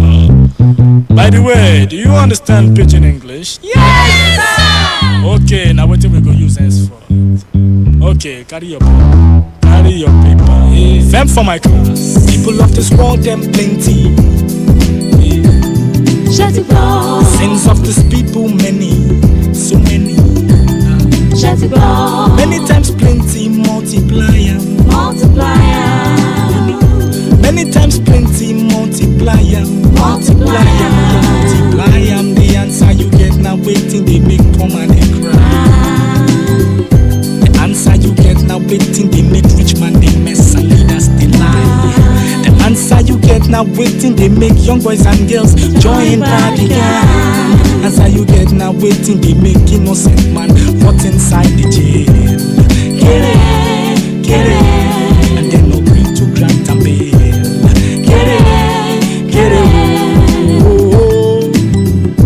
Everybody, oh yeah, oh, Join Jagbajantis, make we solve mathematics. We did about our continent, so you both say about maths, we go use take solve mathematics. So follow Jagbajantis. So ya carry by be for brotherhood. Love your neighbor as yourself, oh, for objectivity. Be objective, gentleman, lady. Be for democracy. Democracy. Military. M for modification. Of our behavior, let's stand to the savior. A, accountability. If you've been a chop money, I beg you take them easy. S for solidarity. United we stand, divided, oh my shell. We enter new millennium. Nigerians like 120 million. One population of 6 billion. 6 billion. Divide that 1 by 120 million all together. Oh yeah. All together. The answer you get now waiting they make people they jar. Come on for Niger. Answer you get now waiting they make people want travel. By hook or by crook. The answer you get now waiting they make people they sleep for embassy for visa. Answer you get now waiting they make people they sell them property for ticket. Get it. Then they travel see. Get it. Oh, hey. Everybody, oh yeah, oh, join Jagbajantis, make we solve mathematics. We need about our continent, so you both say about maths, we go use take solve mathematics. So follow Jagbajantis. So ya carry by be for brotherhood. Love your neighbor as yourself, oh, for objectivity. Be objective, gentleman, lady. Be for democracy. No matter how high it is, better military. M for modification. Of our behavior, let's turn to the savior. A, accountability. If you've been a chop money, I beg you take them easy. S for solidarity. United we stand and divided. I've listened to your point of order, and I want to remind all of us here that when the Senate takes a resolution, it becomes the resolution of the Senate. Sometimes it goes our way in a favorable way. Sometimes it goes against us.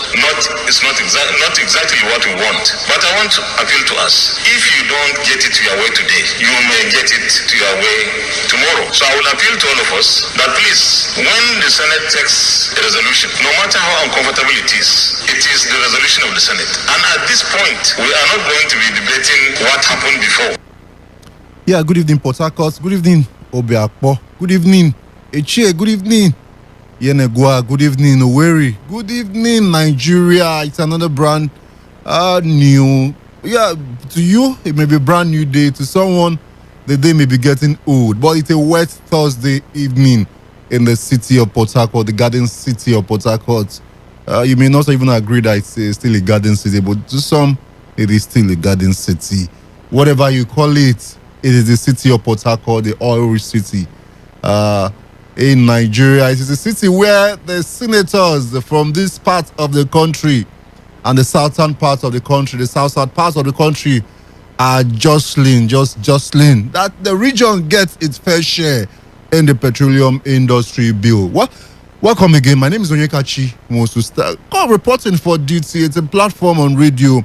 It comes to you at this time every day of the week. It's a program where we bring up issues, cogent points in issues that have made headlines in our news bulletin. Trending issues that require your attention, your call, your input.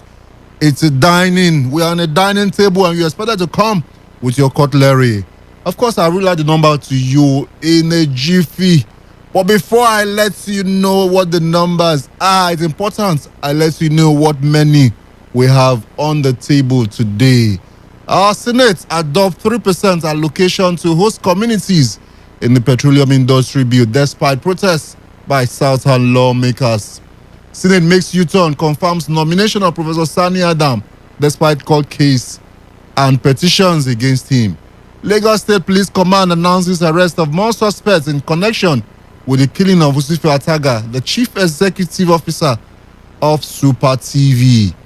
Those are the menu today. So just come with your cutlery. The food is served. I am waiting. The numbers that you expected to call are 0817 000951, 08109510 and of course, those are the numbers you expect to call. But before you start calling those numbers, let me let you into the details of our first story. The Senate on Thursday adopted a 3% allocation to host communities in the petroleum industry bill, despite protests by the Southern lawmakers at the National Assembly. The Southern lawmakers had demanded for 5% for host communities. The number in dispute is a percentage of the total operating expenses oil companies are expected to contribute to a trust fund created for host communities. On Thursday, two Southern senators, George Sekib, of course, who is from Rivers State, Rivers East, I think so, and Seriaki Dixon, the former governor of Bayelsa State, who is currently a member of the upper legislative chamber, raised concerns over the approval. Senator Sekibo, Senator Seriaki Dixon said he's not part of the vote on the allocation clause, and Senator he also went further to say that his privilege had been breached as his views were not accommodated in the process. We are aware of what has gone on in this bill and to bring to your notice how the people who are producing the resources we're talking about feel about this bill, the subject matter of the report that we are about to discuss.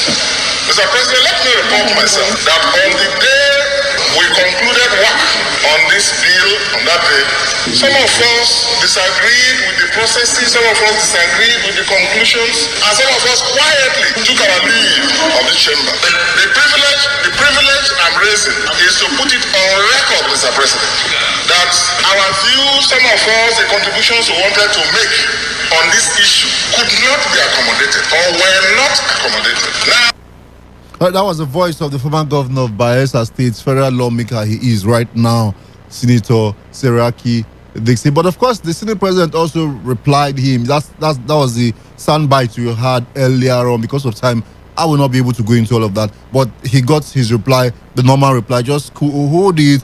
It may not be favorable to you today. It may be for you tomorrow, and all of that. But in the lower house, it was a different thing altogether. It was stood down eventually after a rowdy session. The House of Representatives witnessed a rowdy moment on Thursday morning over the passage of the 3% equity share for the host communities in the petroleum industry bill. At first, it was not clear what the issues was. Many people had thought that the issue had to do with the consideration of the electoral bill, which the House was expected to do this morning. Well, members had armed themselves with the copies of the electoral bill, waiting for procession of the Speaker into the chamber to begin the business of the day. It was not until lawmakers from Niger Delta region, noticeably Honorable Chinyere from Rivers State, Honorable Boma Godhead from Rivers State, and Honorable Bid AK from Imo State started shouting 5%, gesticulating with their hands to draw attention. I became clearer of what the issue was. Midway into the shouting spray, Speaker Femi Gbajabiamila and the principal officer marched into the chamber. Seeing the charged atmosphere, Gbajabiamila called for executive section of the House. But in the meantime, the House has now stepped down that bill. Now, I know we've treated this issue before, but I just decided to bring up this matter because I had thought that the legislative arm of government is representative of the people. It is they feel the pulse of the people. Whatever the people want, that is what they do. That is what they are expected to do. But when this matter, the PIBB came up weeks back, there was an uproar, around the country, across the country, especially in the southern part of the country. We expected that should have, make the federal lawmakers to, step down a bit or push the host community, the agitation, what they want. I mean, jack it off from 3% to 5%, even though they are demanding for 10%. But that seems not to have happened, especially in the upper legislative chamber, where we understood that they've gone ahead to pass the 3% demand in the PIB bill. So I'm concerned that it looks like this Senate is may not be listening to the people after all. I don't know if I'm correct to say this, but my concern is, why is the Senate bent on passing the clause that allots 3% to host community? Why didn't they just listen to the pulse of the people, to the voices of the people, to the yearnings of those who put them in that house? Is there something that we do not know? Is there something that they should tell us? I don't know. I'm just thinking aloud. Maybe there is something that a lot of us are not aware of. 95.1. Good evening. Hello. Hello. Look at. Yes. Good evening. This is Hart calling from my other west. I didn't get your name, please. This is Hart calling from my other west. Okay, Hart. Thank you for joining us. Onikati. Yes. Why not the senators that come from Niger Delta go out of the house? Because if you are somebody that is representing your people, you have to defend the interests of your people. If you fail to defend the interests of your people, that means you are representing your pocket, not your people. So see, all these problems are facing in Niger Delta. Oil company problem, this and that, under development, it is caused by ourselves. We are the one that caused it ourselves, because we are not united. We are not united. Instead of the senators that come from our side to go out of the house, they remain in the house there, and the interest of our people was defeated. See, look at the letdown they give us now. It's a total letdown, because we are not united. Okay, you are saying the reason for all of this. This is evidence. This is a pointer to the fact that the country may not be united, or politicians from across the country are not united. Go ahead. Not even if they fight, they protect the general interest. But our side, Niger Delta especially, we try to protect the general interest. We prepare our personal pocket to protect our personal pocket and general interest. That will bring development to our people. Thank you so much. Thank you. But the point is that the legislators from the southern part of Nigeria they were unanimous in their stand. But of course, it's a game of number. You know what I mean. 95.1. Good evening. Good evening, Oyekashi. Yes. Good evening. Yes, my name is David, and I call from my capital. Thank you, David. Rather than being unified, having a central body and coming out with one voice to challenge the position of the joint committee of the National Assembly proposing a 3%. The senators of the National, we are busy campaigning and protesting against the nomination of Lawrence Aolechi. No, that is not true. That is not true. I'm sure. I expect that you, of all persons, should have your fact. I know that you listen to the sound bites I played. It was the voices of Senator Seraki Dixon and Senator George Sekibo. So, and the others in the House of Rep, the same thing happened. Two House of Rep members from Rivers State and one from Imo State objected to all of what was happening in the lower house. 95.1, good evening. Yes, please, good evening. Good evening. Yeah. I am Mascot. Mascot, thank you for calling. And I'm calling from Port Harcourt. Go ahead quickly, Mascot. Something you said about numbers. The use of numbers fraudulently by the North will continue until we from the start here sit unified with a single purpose.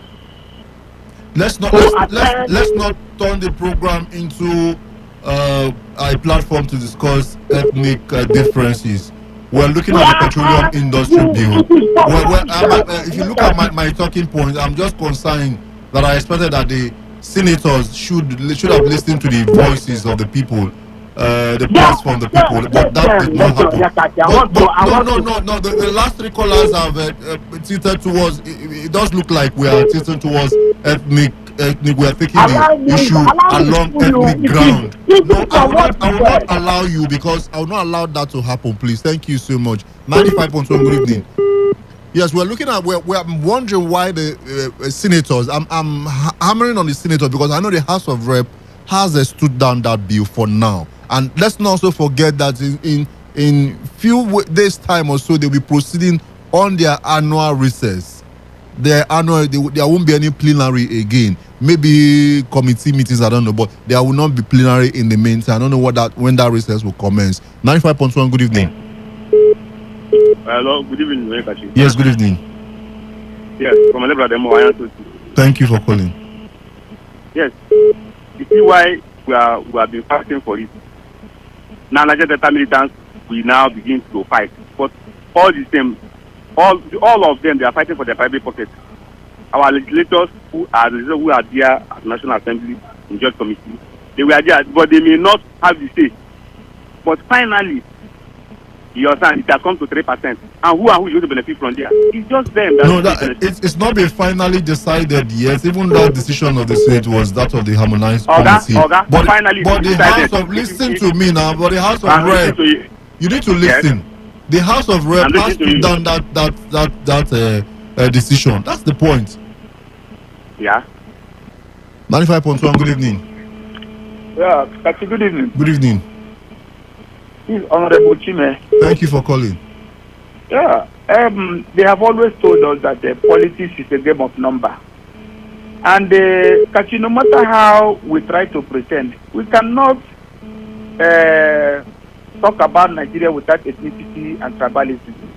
Even the PIB, the decisions were made based on this.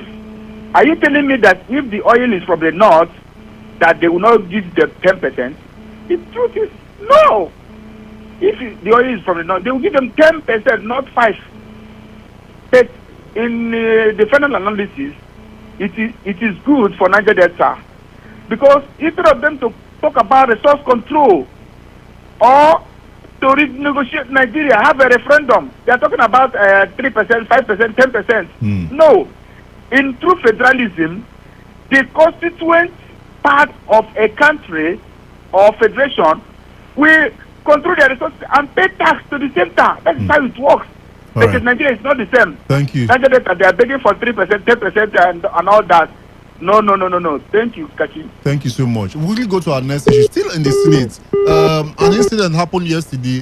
The day, I think it was on a Tuesday, when Loretta Onoche's nomination was rejected, along with Sani Adam, a prof from University of Jos. He was a prof in the University of Jos. His own rejection also happened the same day when Loretta Onoche's rejection took place. But the reason for his rejection was because he had an issue at the Supreme Court. I think we understand that he was accused while he was still at the University of Jos of infringing on somebody's rights. I can't really go into details now. But the issue got up to the Supreme Court, and the professor's nomination be dropped because the matter is still pending before the Supreme Court. But surprisingly, just today, the same Senate that recommended that the confirmation be stood down confirmed him.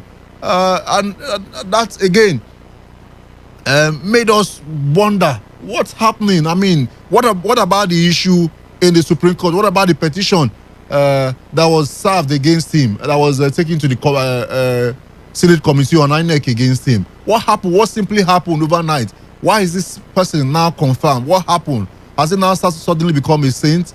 What is the situation? What is the implication of confirming a nominee who was rejected by the same Senate due to petition and court case against him? What does this portend for the upper legislative chamber? Remember, some Nigerians have begun to see that chamber, the red chamber, as an appendage of the executive arm of government. Could this be true? Is all of this justifying that notion that the Senate is simply an appendage of the executive? 95.1, good evening. Good evening, Moye once more. Good evening. Yes, my name is David and I come from my country. Thank you, David. First of all, Professor Adam was not rejected. It was simply a stand down. And what the stand down simply means is just like what the magistrate court usually do. Holding charge. Why was this stand down? Why was this nomination stood down? The nomination was stood down because there is a pending petition. So what now happened to the petition? The best bet is what to be the legal view of this. Does the law allow one who is under petition or who is even taxed? Does the law say one is presumed innocent until being charged, until being petitioned, or until being found guilty? I don't know if you understand it. Go so ahead. the standard was the National has a legal advising team. And the standard was let seek legal advice so as to know what does the law or the position of the law on this. Remember when the right of the was brought up and the white paper, blue paper, and red paper was brought from the committee, and they said this is a quasi judicial commission. So it is not to summarize what you are simply trying to say is that he's innocent until the court finds him guilty. Guilty. That's all. So with that, it can be confirmed. It can be confirmed. So now, are you aware of the reason or the content in the petition? What he's been accused of? Do you have an idea? It has to do with examination malpractice and high-handedness when he was in the University of Jos. Okay, go ahead. Yes, and this has to do with purely the disciplinary quarters of Unijos did not find him guilty. A petition was further written to the National University Commission, which the petition was acknowledged, and the petitioner decided to take it to court, to take the matter up to court. They lost at the trial court, lost at the Court of Appeal, and it started the Supreme Court. Okay, so if it has gone through this court. My point really is the fact that look, because this matters, yes, on legal ground he may not have committed for now. Is innocent. But on moral ground, on a civilized country, matters like this would not. This same person would not stay true. This same person will not occupy such exalted position. That's my position. Because the Senate has taken that decision. Well, just hold on. I allowed you. Okay. Because the Senate has taken that position just yesterday or so, or Monday, I think it was Tuesday or so, they took that decision, and then less than 48 hours, they now made a U-turn. On moral ground, I mean, I would have thought that the Senate would have held on, just hold on until this matter is dealt with at the Supreme Court. I mean, the other appointment that this same man can also get, so that is my position. That is what I have seen people talk about. That's what I've seen on social media, people comment and all of those things. 10 seconds reply. Do you know that throughout the 2016 election, Trump Towers and Hotels was petitioned for tax fraud dating back to 1996? Are you aware? And it was that you are giving me a one-off. Thank you for calling, Mr. David. You are giving me a one-off example. I mean, there are several examples that one can even adduce that to buttress my own point. Thank you so much, David. 95.1, good evening. Yeah, good evening. You're welcome. My name is Daniel. Thank you, Daniel. My question is that in that Senate, the red chamber, by calculation, we're supposed to have about 18 senators from this South. You can join the 2 states from the East who happen to be oil producing states. 3 there plus 18 to give you 25 senators.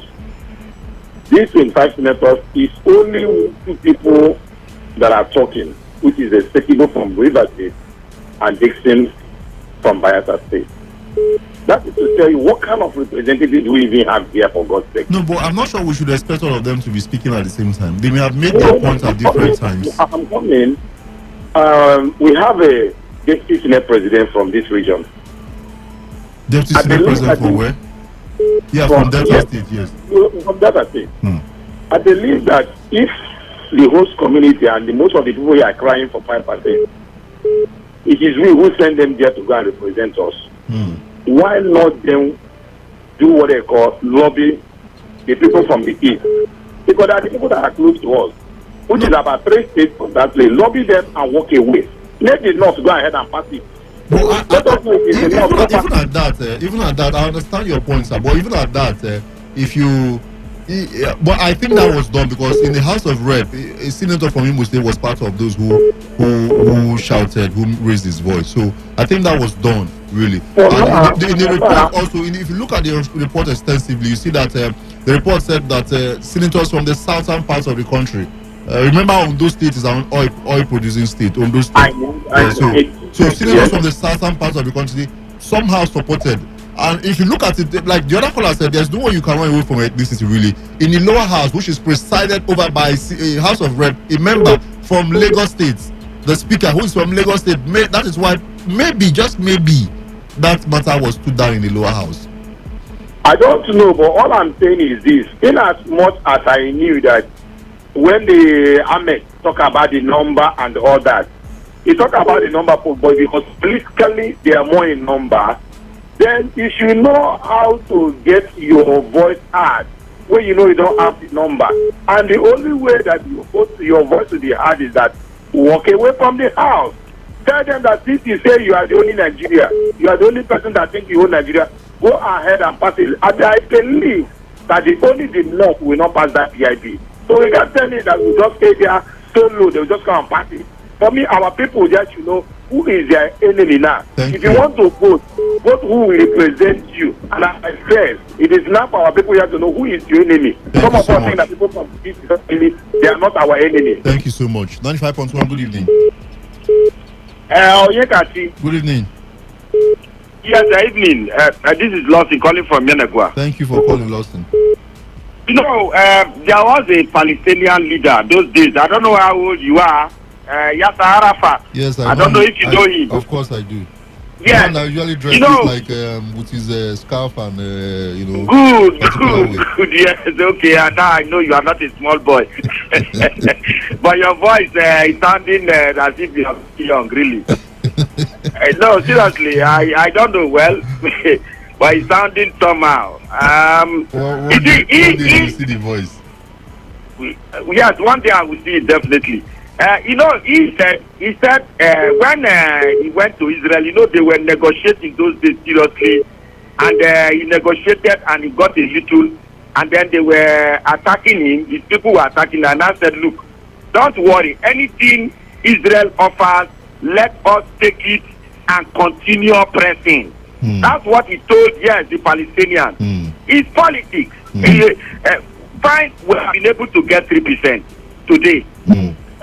Tomorrow it will still come up and all that, and we will still negotiate. Don't forget, this whole thing at some point it was just 1.5%. Yeah. At one point, yes. Then it quickly now jumped to 13%. So I think it is not bad. It's politics. It's a game of numbers. People didn't lobby that much, like the last caller said.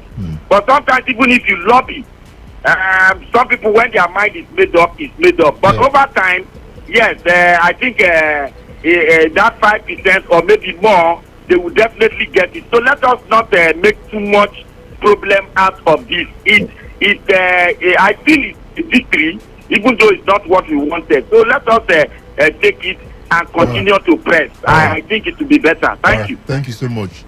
95.1, good evening.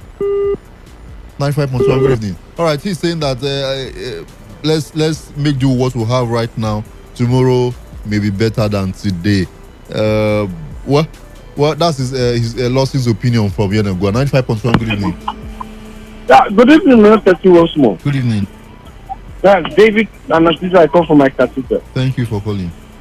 Okay, on the first issue, you know, a day after the meeting of the Southern governors, the Southern governors convened another meeting in the same Lagos with their senators. That's Southwest governors. Southwest governors convened another meeting with their senators.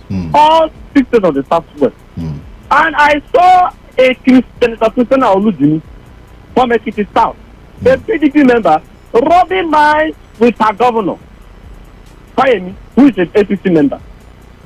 And what they called to discuss the 5% resolution of the Southern governors to their senators. Please, Oyekachi, did you hear any governor calling his senator from the South for a meeting, the 3 senators of the state for a meeting? Did you hear any?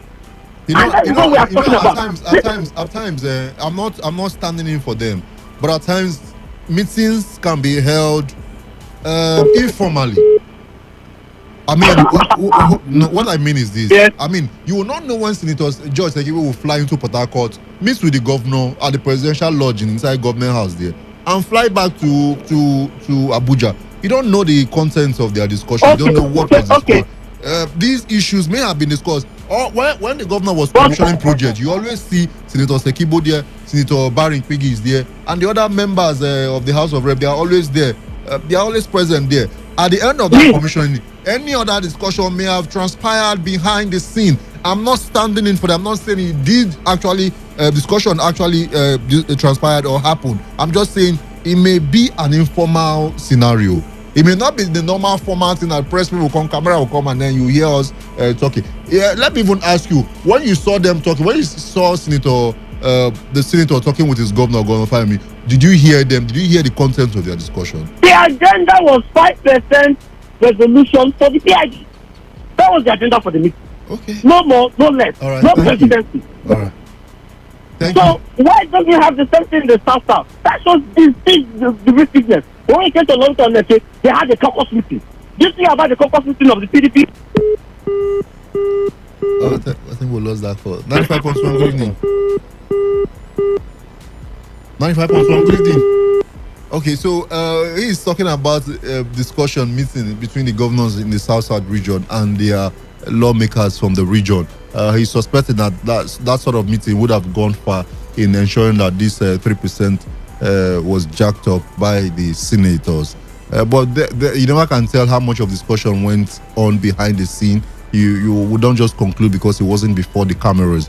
It may have been done behind the scene. It may have been done during one of their dinings, one of their menus, one of their get-togethers. So, well, let's see how it goes. The House of Rep has not taken its own decision, its own final decision yet. 95.1, good evening. Hello, Mr. Onyekachi. Good evening. Thank you for joining us. Yeah, blessed evening to you. Mr. Onyekachi, you see, when you made a comment by saying is the same nominated man that was approved by the Senate now a friend, the question is, was he pronounced guilty by any court of competent jurisdiction? That is it. So when we make some statement of we should know how we put it.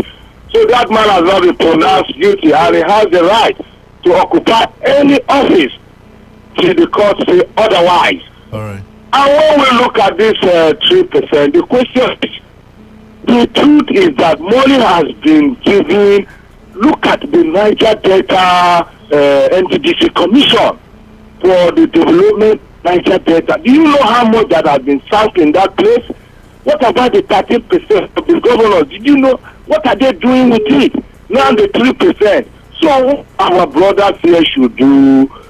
It's not all about increasing the money and it's going in futility. It's how have we been making good use of the money And how will we be able to make more good use of the little that is being added as in this 3%? So I don't want them to go there and begin to act hypocritically like the senators who are now claiming that they are doing. Those men, they are very, very cunning men. They have gone underground with the House of Senate, and they come up in the open thinking that they are deliberating on behalf of the people. Let Saraki Dixie is talking. Listen, Mr. Onikachi. Lastly, thank you so much for calling. We'll quickly go to our last topic for the day. Lagos State Police Command says it has arrested more suspects in connection with the killing of Osifo or Ataga, the chief executive officer of Super TV. Commissioner of Police Hakeem Odumusu said on Wednesday that the police have established a case of conspiracy and more suspects have been arrested. Mr. Odumusu, during a parade of suspects at the police command in Ikeja, Lagos State, however, did not disclose who the suspects are or how many of them have been arrested. The Lagos State Police boss also maintained that the police is making progress in the matter. We are progressing. That much you can see. I just want to clear the mind of Dr. Thomasis, who are insinuating negatively based on whatever perception they have. That many police want to spread out the carpet. Police did not spread the carpet. We have made additional arrests after the Chidima. Chidima was the sole arrest that we made. And the investigation is progressing. And because of that, now additional arrests have been made. We're going to say that if you want to sweep under the carpet, you won't go further to make your additional arrests. You won't go further to recover some other items. So she's our suspect in a suspected murder case, and she's being treated as a suspect. But we have her in our custody as a suspect in the case of suspected murder. Of course, the matter is progressing according to the police CP, Hakeem Odumusu. But the big question remains that, just 24 hours ago or 48 hours ago, the same prime suspect, Chidima Ojukwu, was interviewed, and then where he was properly dressed and made up, and then looked quite cute, and then denied being part of what led to the death of Ataga Osifo. Remember also that he had initially taken responsibility for that particular incident, and then later he denied all of that. So 24 hours later, the police commissioner haven't come under criticism, because if we go to social media, he came under heavy criticism from Nigeria. Why was the media trial for Osifo going on? And then he now came up yesterday to say, look, we have made more arrests. So why did this information come shortly after the suspects denied killing Osifo? Could it be a face-saving announcement? Could this be true? What is happening? Is the police on the right track? Is this international standard? Is this how it should be done? Talk to us about it. 95.1, good evening. Good evening. I am Master. Mascot, thank you for calling. But I want to make a case. On this matter, I guess. I'm coming. No, are you talking on this matter, the Osifo matter? I want to make a complaint. 95.1, good evening. Okay, we're looking at the Ataga Osifo matter in Lagos State, the killing of that man that happened a few months ago, and the prime suspect, the U-turn and all of the recounting coming from the prime suspect, and then the reaction from the police. 95.1, good evening. Oyekashi, good evening. Thank you for calling. Good evening. This is Samuel calling from Kula. Thank you, Samuel. Please, this Chidima and Osifo, the media trial and the Hakeem Odumusu matter. Let me just throw some light on it. Chidima, for what she is saying, how can somebody who has testified before that she was the one, and she was the one who she has testified before that she was the one, coming on air again to deny it? She's joking with Nigerians. It's like she's joking with Nigerians, and it does not go with the people. Okay, fine, but again, when that happened, some Nigerians criticized the police for even allowing that interview to even go ahead.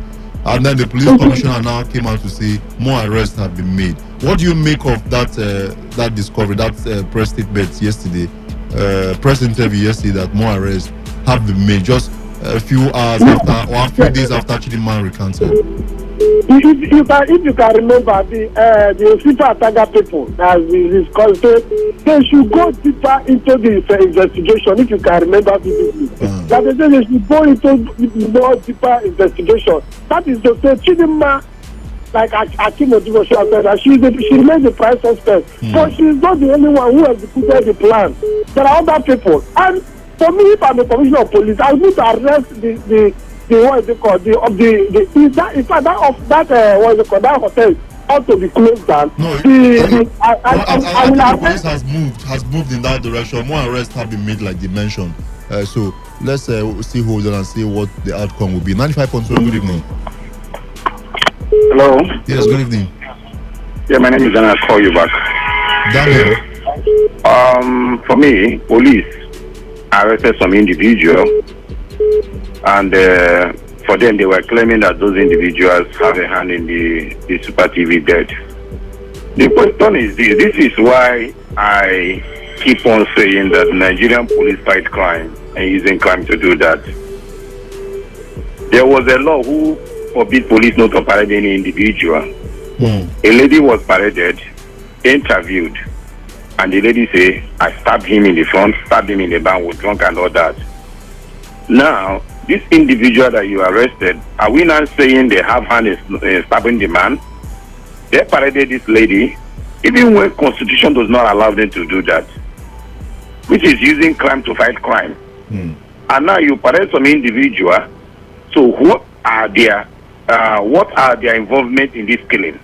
I keep on saying it's not easy to be a judge in it because sometimes you get confused. But, I understand where you are going, but again, those who were arrested or those who have been arrested may also be those who either sponsored or they may have issues with the victim and then use the Chidinma to execute their ground. See what I'm saying? I am not saying that any of them is innocent, but what makes you a crime fighter is that when you arrest an individual, you take your time, do proper investigation. That's right. We don't need to be in the rush to begin to parade any individual. Unfortunately, because first of all, if he didn't parade that lady, you get this individual arrested, get every details, send them to court. Probably when they're dead, they will know exactly what happened.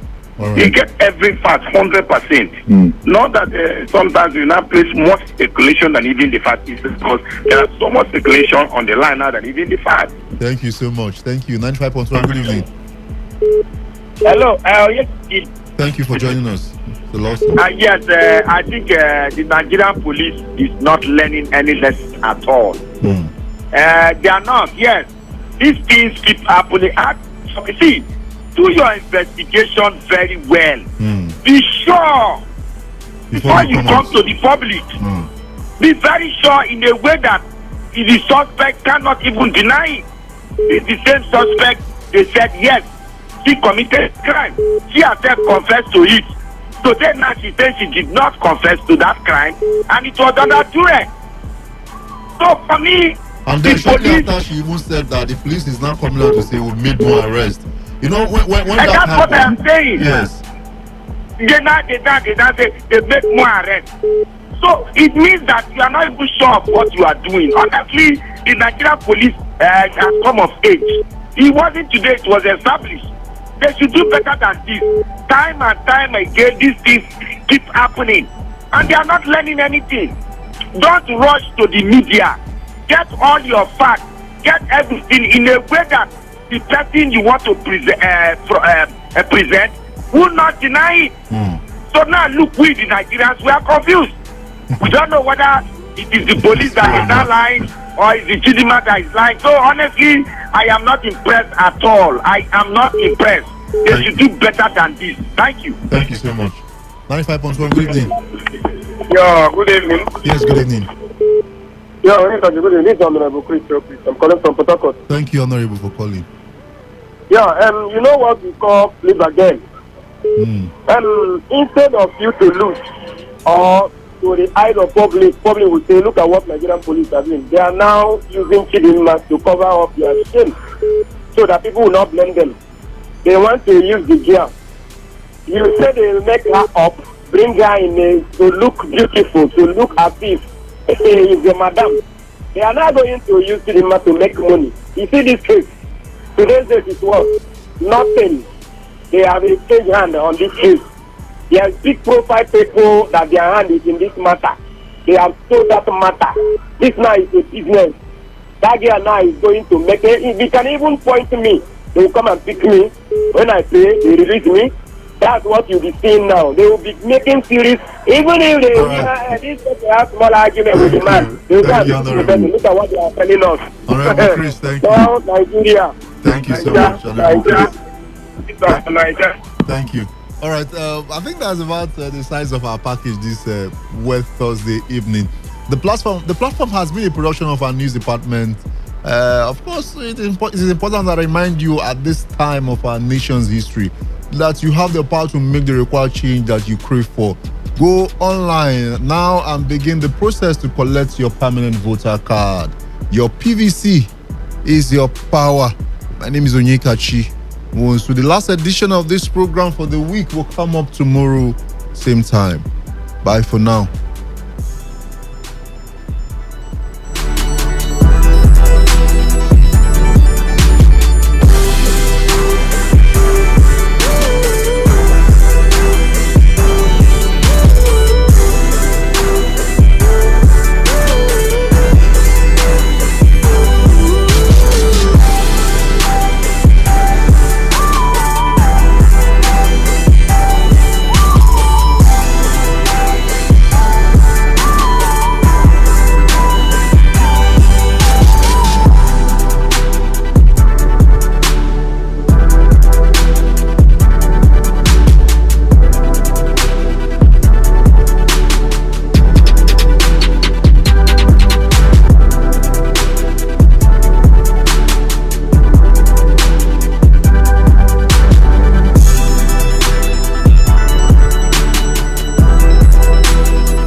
Them with a real life functional roadmap to help them raise capital.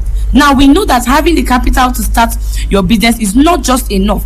That you have the capital does not mean that your business is going to be successful.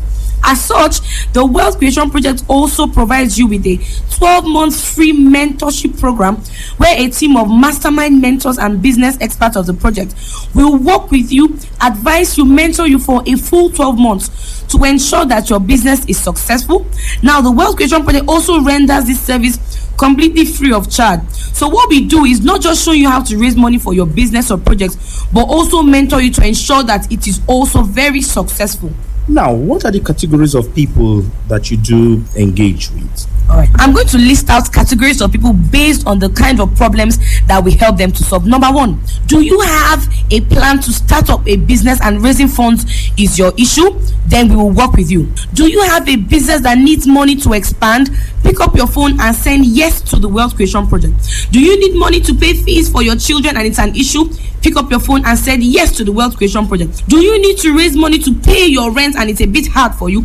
Pick up your phone and send yes to the Wealth Creation Project. We can work with you. Do you need to raise capital for whatever smart project that you have in mind, and you have had this project for a very long time and the issue has been cash to raise it? Pick up your phone and send yes to us. We will work with you. We have a functional working plan on ground that will show you how to raise the funds you need. We will provide this service for you free of charge, but it is only for the first 40 people who send yes to this program. If you are not among the first 40 people to send a text to our number, then you have to pay a consultancy fee of 15,000 naira. But if you are among the first 40 people, then the consultant will talk to you free of charge. Simply send yes as a text message to 081 00 90 2224. Now, Ms. Ronke, can you really tell us practically how this project has helped you personally? I worked for a couple of years and salary was never enough. I always dreamt of starting my own tourism business and my own catering business, but I wasn't able to raise the money from any avenue until I came in contact with the Wealth Creation Project, and in 3 months I was able to raise the funds for my catering business, it's called Assunville, and for my tourism business called Rondi Voyage. We take people on vacations to different parts of the country, and we are currently promoting local tourism. Apart from that, after raising the funds, I was also mentored by the masterminds on how to make my project a successful one. How can one get in contact with you and be part of this project? All right. Now, the consultants of the Wealth Creation Project will be on ground to discuss with a limited number of people who will assist on this project. Now, we intend selecting only 40 people from this particular radio program that you are listening to right now. So if you are with your phone, ensure you send yes to the number I am going to repeat right now. Now, the number you send yes to is 081 00 90 2224. Don't just sit down and hope that your life gets better, because hope, ladies and gentlemen, is not a business strategy. The moment you sit down there hoping for life to get better, you are wasting your precious time, because hope is not a business strategy. Talk to our business consultants and be among the first 40 people to benefit from this project. Like I said one more time, the number to send yes, the calls are coming in. Don't call us, just send yes with your full name to 081 00 90 2224. Like I said, do not just sit back and explain what you do not understand. If you really need this assistance, send yes to 081 00 90 2224. And we'll work with the first 40 people over a period of time, showing them how they can raise funds for their personal projects. Thank you and God bless you. Thank you, Ms. Runke, for sharing this information with us. Thank you for having me in the studio.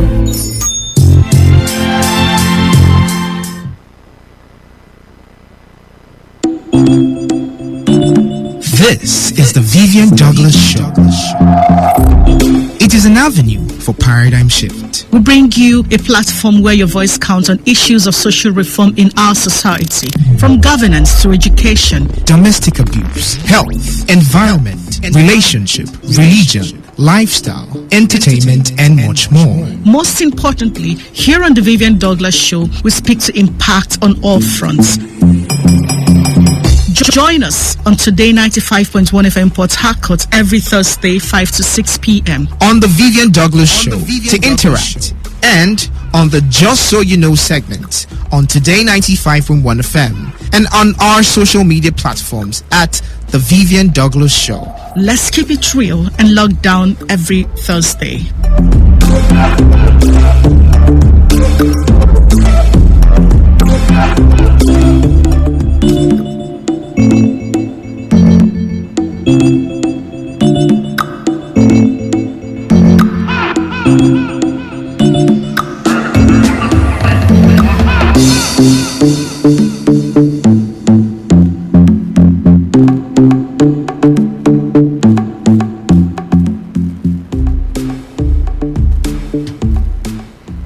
Very warm evening to you. It's a rainy Thursday evening, and I bet you have been enjoying the cold in Port Harcourt for some days now, or for some weeks, as a matter of fact.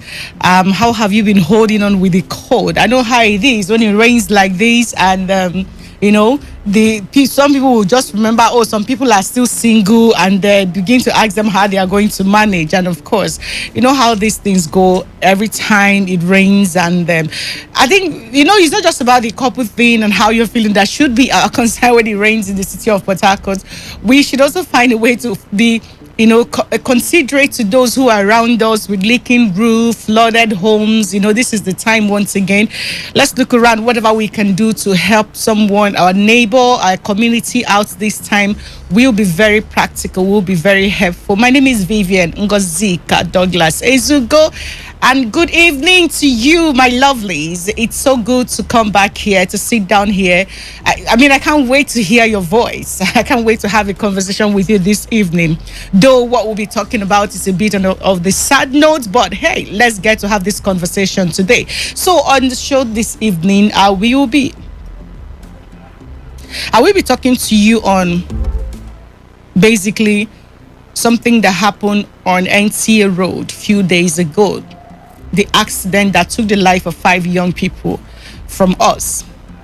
I know how it is. As a society, we are very judgmental. We have a way of, making it look like, oh, these people who died, they died because they are sinners, because they were coming back from club, and all kinds of things that will come up with, oh, if they were in their house, they wouldn't have died. Oh, if Governor Wike didn't call off the curfew, they wouldn't have died. And all the things that we can come up with at the time, considering how we're feeling or how we want to look at the issue. I've looked at several comments, I followed the story, and one thing that I seem not to understand about this conversation is the reason why suddenly it's about what they were doing, how they died. Don't get me wrong, I'm not saying that it doesn't count.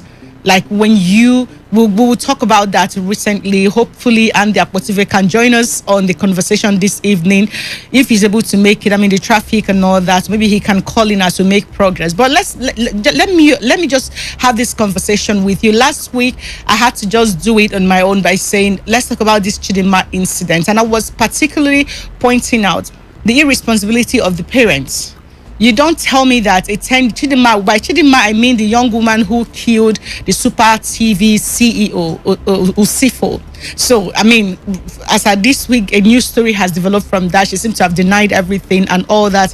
But every time, coming back to the 5 students who died in accidents a few days ago, it's always about our views, what we think is the right thing to say. We like have a way of making it look like, oh, because we are still alive and healthy, or like our life is the better one than that of others.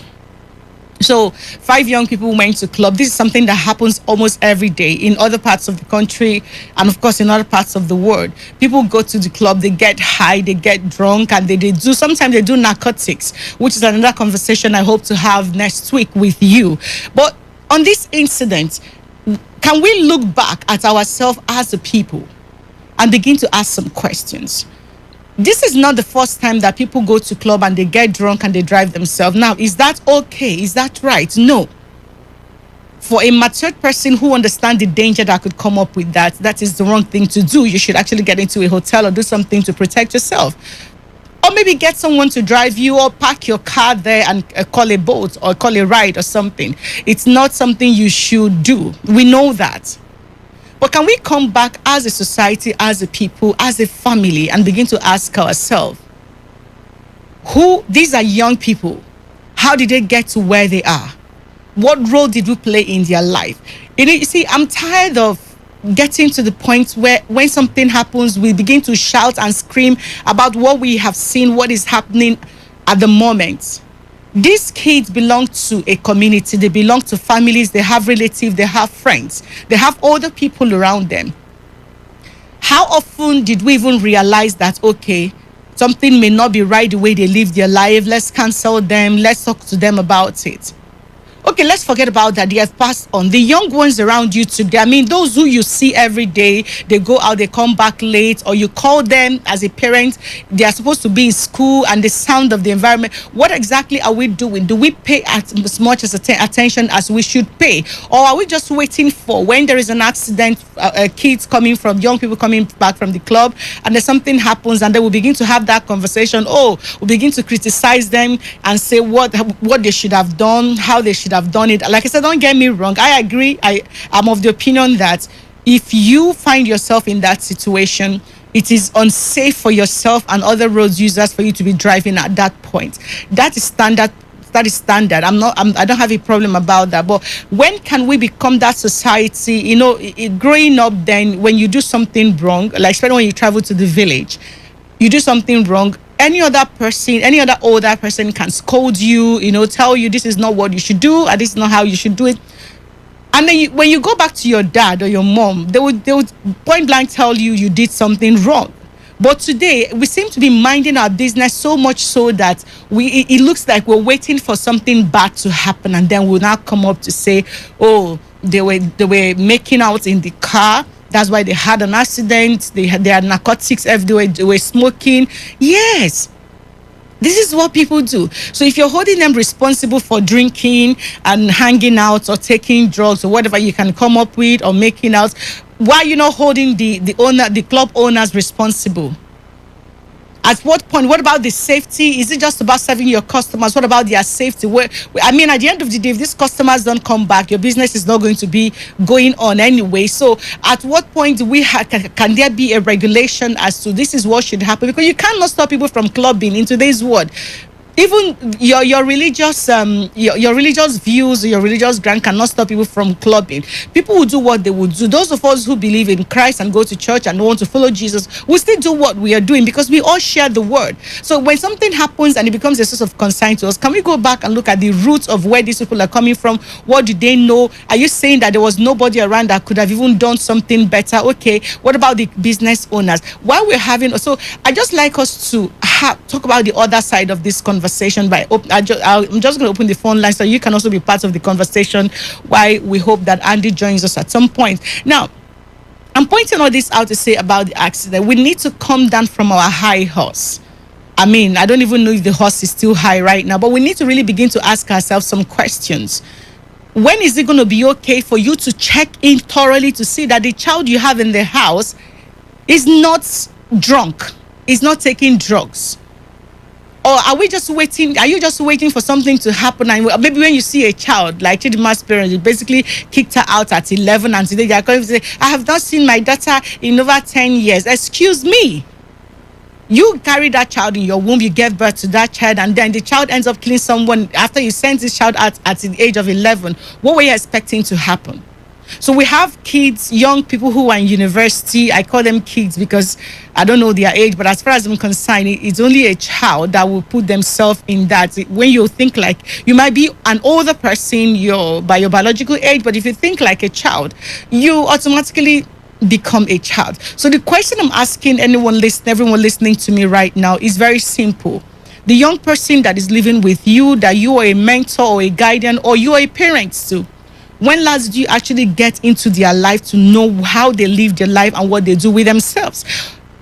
Like, you see, I'm tired of when something happens, we start acting holier than thou. Oh, what they should have done, we know all this. It's an accident. Accidents happen all the time. All the people who died in road accidents, did they die because they were on drugs? No. Did they die because they were wet or soaked in alcohol? Not really. These things happen all the time, but we're not capitalizing on what they did, which I agree that they shouldn't have done that. But before this particular incident happened, what did we do? There are a lot of young people around us today. Last week, I was having a conversation with the NDLA team in an event, and she was basically talking about the rate of drugs in today's society, in today's Port Harcourt. That is how serious these drug issues are in today's Port Harcourt. The young child that lives next to you, that young boy that his eyes is always red or that acts funny, that wants to stay alone in his room, or your young daughter that wants to stay alone in her room or do stuff herself, your child that used to be bubbly, want to have a conversation, and you've chased them so much, or maybe something may have happened to them, peer pressure or so, and you have pushed them back to their hole. Now it's looking like, oh, they don't have conversation. Have you checked in with them? Have you taken time to prayerfully ask God to show you what is with the Holy Spirit? Yes, to show you what is going on with this person. Or are you just there? Like, I had an incident some time ago. A relative, something happened. An older woman who happened to be a relative said something to me that you're not going to. She basically laid a curse me and said that I was going out to work, and she said I'm not going to come back that day. Basically, maybe I meant to die on the road with an accident and all that. So this is something that parents do sometimes. When you have a child and the child is you can no longer control this child, or you feel that the child is behaving the way you don't want, you lay curses, you say you will die there when you come back. So the question I'm asking you, if you're listening today, you feel free to join on the conversation. 0810-9510-951 or 0817-00000951. When last did you talk to the young person who is living in your house? Hello? Hello, good evening. Yes, good evening. Good to have you. What's your name and where are you calling from? Can you turn down the volume of your radio, please? Yes. Can you hear me? Yes, I can hear you now. Olu Samuel. Yes. All right, Samuel, good to have you here. Yes, before I move on, let me correct an impression. Okay. I think Chidimma is alleged murder. Yes. Not the murder of. Yes. Yes. I just want to correct that. Yes, it is. Yes. Now, everybody has responsibility to protect his or herself. Mm-hmm. Once you grow up in certain age or certain stage in life, you have to take responsibility of your life and safety. True. Everybody go to club. I do go to club, but I know my limits. That the club owner or the bouncers or the waitress or waiter cannot take responsibility of my own lapses. So, for me, I think we take that club, blaming the club area out of it. If a young guys of 5 went to club to enjoy themselves, they should know that their safety and security lies on their own hands. Okay. You drink and you get drunk and you still want to drive. It's against so many rules, even driving rules and regulations. Okay. So we as individuals should know that. Can I ask you a question? Yes, go ahead. Mr. Samuel, everything you've said is correct. First of all, in Chidimma's case, you can say alleged, but she actually did confess to the mother, but that's by the way. Now, let's talk about the young people who we are talking about today. Yes, we should take responsibility because we are a certain age, we should know better. When it turned out that we don't know better, and our actions reflects back to our present situation, like in their case, they are dead. Why do we act holier than thou? Is it at the point when they are drunk at the age that they are, where they are supposed to know better? Is that when we're supposed to be correcting people or saying, oh, they should have known better? Or do we have a responsibility towards such young people in our society? That's the question I'm asking this evening. The kind of society we run in this 21st century, the parents are even, it's out of their hands.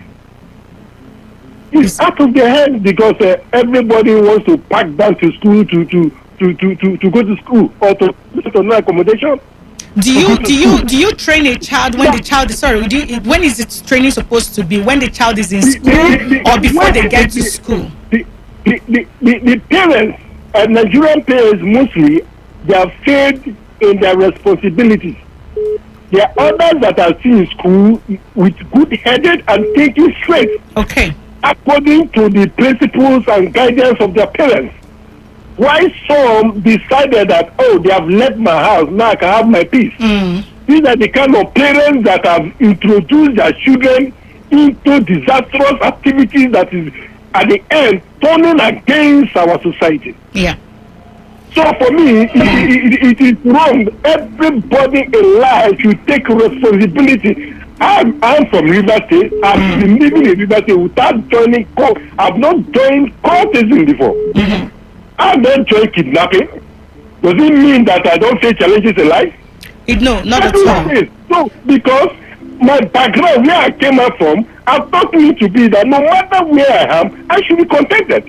Thank you very much, Mr. Samuel. Thank you very much because thank you so much because this is actually what I think this is the truth we need to be telling ourselves. We cannot continue to see where things when it happens in the society and we begin to act like, oh, we don't know. You should expect these things because what are we putting into these minds of these children? Or when they become teenagers and begin to act that, everybody begins to see them, they become the villains. And then what are we as parents, as guidance, Listen, we really need to come back home and begin to ask ourselves some questions, and so that we can maybe hopefully get it right at some point. Hello. Yeah, hello, good evening. Good evening. What's your name and where are you calling from? Yeah, my name is Duke. And my friends call me Duke of Africa 1. Okay, Duke of Africa. Good to have you here. What's your take? Yeah, my take is I honestly I really enjoy the program. And but what is like where I'm staying, you will see some children maybe at the age of between the 12, 13 years, both male and female, playing around the neighborhood, gallivanting around. When you try to call them to order, you will see their parents coming out to tell you that you don't pay those children's bill and you don't have the right to caution them. When I was growing up, they used to tell us that one parent or maybe two parents don't train children.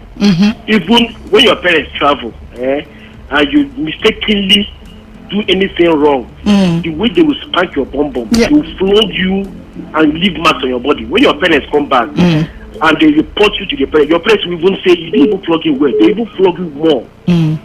You will be bribing the person not to tell your parents that you did this thing. But these days, even some people that think that they are 18 years, you see them, you talk to them, they will say, please don't me. I do the things that makes me happy. I do the things I feel like doing. You don't have the right to tell me what to do. You don't pay my bills. I have tried to confront most of them. This thing you're doing is not cool. Come on, look, you say my right to tell me. And you can't do anything. And most of these people are in cults. All these people, when you tell them, maybe when you try to charge them, before in 2-3 days time or 1 week, they will plan for you, see on the road with small knives, and they'll enjoy you. I totally agree with you, Duke of Africa. Now, going back to what I asked Mr. Samuel, the first caller today, is simple. We are seeing the outcome of our failure as a family, as a community, and as a society in the activities or the effects from these young people today, or even some of us who are adults. Now, why do we have to wait until we are looking at those who are grown, who are now in cults, and whose parents cannot do? Are there no things we can begin to do, even if it means praying for these children when you notice that they are going astray? Because the whole idea of this is, we wake up every morning when something happens, we begin to criticize the situation that happened, but we forgot that the whole thing was coming from somewhere. So that's the question I'm asking. Should we wait until they become cultists, they become drunks, or get involved in it? At what point should we begin to really do the needful when it comes to child upbringing? I think it's to me is to engage them most times right from when they are small, so their parents have more to do. Because most parents leave the children just like that to go. See, you understand how pressure, all these what's it called, peer pressure, exactly, how the effect of the children when you don't groom them well in the house. So primarily it starts from the home. Honestly, it starts from the home. I saw there was the news I was reading some months back. I saw a 14-year-old boy, an armed robber. I was saying, where was the parent when this guy started learning all these things? Yeah, so when it happens, I don't know. I saw it in Anambra. That was some months back. They rob keke people to collect their keke and drop them. A 14-year-old boy and a 20-year-old boy, they are two. I said, look at how young these guys are. They even know how to operate, how to shoot gun. At my age, I'm mid-30s. I don't even know how to shoot a gun. I've not even handled a gun for once. So thank you very much, Duke of Africa. Like I said, it goes back again to who were these kids, who brought them up. We cannot continue to pretend like we are not failing as a family, as parents, as a society, as religion. We cannot pretend that we are not failing. That is the gospel truth. Yeah, the gospel truth. We cannot pretend that we are not failing. Until we take responsibility as a society, maybe we can make progress. Hello, welcome to the Vivian Douglas Show. What's your name and where are you calling from? Good evening. My name is B.O.B.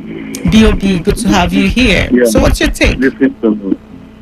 See, you have said some good things, and let me ask what you have said. Okay. You see, let me first take you back to the Bible. God Almighty hold Eli accountable for the sins of the children. Yes. He said, you don't train your children to allow them to cut my sacrifice. To stay with you. If I'm president, let me tell you one thing I will do first. As I see the trend changing, I will arrest parents or guardians. Because those days when we were in school, I agree with you. We used to call us, our parents would drag us to go and watch how they are shooting armed robbers in the stadium. The parents would draw hand on your ear. You see that way that man died, you will come back shivering. They even collect meat. No, from the port. No armed robber who grow to become an armed robber could carry gun. They have not first stolen meat in the port or stolen our mother's money or using to go and buy egg. Yeah. Our parents will not you. If you begin to arrest parents now, parents will buckle up. I think I agree with you. If you arrest parents now, you can say anybody that commits crime, they trace you, and they know you have a father, you have a mother, or you have a guardian, and they arrest those parents, this will change society. I'm telling you the truth. I agree. This will change. This will change automatically because some parents will now begin to train their children and make sure that every evil trait in them is first killed at the infant age. Don't say when they grow up. Exactly. They don't recommend training. Some parents in Africa, because of I have only one son, some mother will not allow their husband to touch their son. Leave my son for me, leave my daughter for me. I have only one, this and that. You know, each child will grow and begin to influence others. How do you tell it when a father, in the name of having only one child, spoil the child with it? A child will go to school, maybe in secondary school, you give him 50,000. I have a friend who is father give money like that. Those days, how do we go to school? Sometimes we can't even see 2,000 to go to hostel after it's that provision for you. Imagine that. 50,000 those days. You know, it's a bad influence. In the name of maybe you have money, then you give your children money to go and sometimes they will tell you that, oh, nobody gave this to them, so nobody treated them, so they will need to treat their kids right. Yeah, it's affecting. All right, thank you so much for being part of the conversation this evening. Joking. When we are. Hello. Hello. Yes, good evening. Welcome to the Vivian Douglas Show. What's your name and where are you calling from? I'm Dim. Hello. Yes, I'm Dim. All right, good to have you. Where are you calling from, please? I'm calling from Google. All right, good to have you here. So, what's your take on the conversation today? When should we begin to address ills in a child? Is it when they are grown and become recalcitrant, or when they are still young, when they are under our tutelage? It's all about choice. It's all about what? Yes, it's all about choice. Okay. Maybe children of now, their own behaviors and their own characters.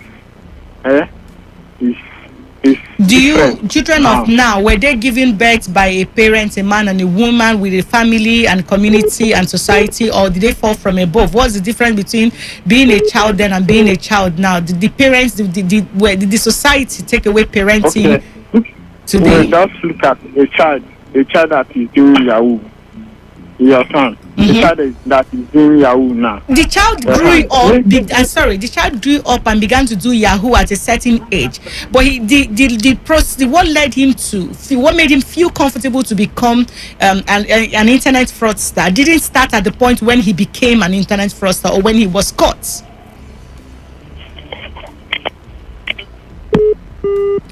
All right, so in this conversation, we can go about it either way, but the point I've been trying to put across is we need to look back at ourselves. We need to stand in the mirror and look at ourselves. We have become a people that is lost within ourselves. We can no longer recognize ourselves. Something happens and everybody feels it's really okay. We also have kids in the same schools, in the universities in Port Harcourt, who are doing well, who are going through the process and training themselves to see that they turn out well. We also have a certain kids who say, me, I no go fit suffer this suffer. So they make a choice and then they decide to be something they are not supposed to be. These choices they made did not start today when they are caught in accidents or caught in murder case or whatever it is that any child or any young person is being caught in today. These things didn't start today. So we really need to ask ourselves the question, did we do enough? Are we doing enough as a people and a society? Good evening and welcome to the Vivian Douglas Show. Yeah, good evening. Vivian, good evening. This is Honorable Chris Opis. I'm calling from Port Harcourt. All right, good to have you here, Honorable Chris. So, what's your take on today's conversation? Yeah, see, there is something we need to tell ourselves. If you are born in a family where your parents, maybe your parents, they don't engage themselves in some of these type of character, those things. See, you there's nothing will make you to derail from the lineage. You know, this is the character of this family. Most of the people, most of the children that you see today, some of their parents are encouraging them. Yeah, what they learn from their parents. It's parental this thing. Like me, by 6 o'clock, what are you doing on Sunday? You're not get to the church. So I use that hand and grow up till now, even in my own family. What will you be doing? I affect you and get to the church. In which house? Exactly. Then even during our own time, but if my grandma or my mom finish and you have not finished your visit, she will drag you like that to the church. Exactly. You like use only one pair of shoes. You drag you like that. So parents of this nowadays now, some of them, they don't even some of them you will report, leave it in their age. What do you mean by it's their time? Yeah, as if the child, when the child gets to 20, and then that's when the child will begin to. I don't get it. I don't get it. Yeah. So I blame most of our parents this time. All right, thank you so much, Honorable Chris. We should blame our parents. Leave the side. It's not that the law of this country. After 18 years, if you come anything, they will come after. They should go and apprehend the mother and put them in prison because they'll have. I totally agree. They are the ones that has failed the society. So let's stop pretending like when we no child grew up, even if a child grew up under the bridge, okay, that child was given birth by someone saw that woman pregnant, someone failed to take responsibility when and where is what it was necessary. And then when this child, like I said last week, Chidima, a 21-year-old, killed a 50-year-old. How did this even happen? Like I said, she made a confession herself. Now she's reversing her statement, but that's by the way. How did it happen? Then the mom comes out to say, I have not seen my child since over 10 years now. It means that she was living with you at 10. She became so stubborn, maybe because of the environment or what, I don't know. And then you sent her to your brother. At your brother's house, according to you, she started smoking and doing all sorts. At 11, there are certain things you should be ashamed of yourself to even say to the public, because that is your failure looking back at you. And then, because of your failure to do what you need to do for a child that you gave birth to, she has ended up killing a man whom she had an affair with. And then the man's children are left fatherless as we speak, because you failed at some point. These are Chidima and the Usifo, this super TV man, probably by circumstance, by let's say by what is it called now? By age, and of course biologically and exposure-wise and education and career-wise, they are not supposed to be at same place. But how did they end up where they are? It is because somebody failed. But stay with us to be right back shortly.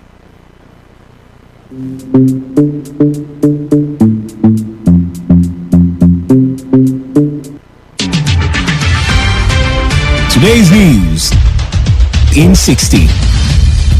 The Ekiti State Wing of the Nigerian Union of Teachers has thrown its weight behind the state government's war against child molestation and all forms of abuse. The state NUT chairman, Emmanuel Oke, also praised the state government for the ongoing prosecution of a police officer for physical assault of a female principal and some teachers in a public secondary school in Ado-Ekiti, the state capital. Education stakeholders have advised the federal government to review the school curriculum and focus more on information and communication technology as part of efforts to create wealth and promote self-reliance. The Federal Polytechnic, Bauchi, has said it lost over 200 million naira from the institution's consultancy services to the COVID-19 pandemic last year. This was revealed by the Managing Director of the Polytechnic Consultancy Services Limited, Ibrahim Labaran. Anko University, Ayabo, Lagos, has held its first convocation ceremony with 23 students having first class. On the foreign scene, the Kenyan riot police fired tear gas at students protesting a decision by a top university to hike tuition fees. Clashes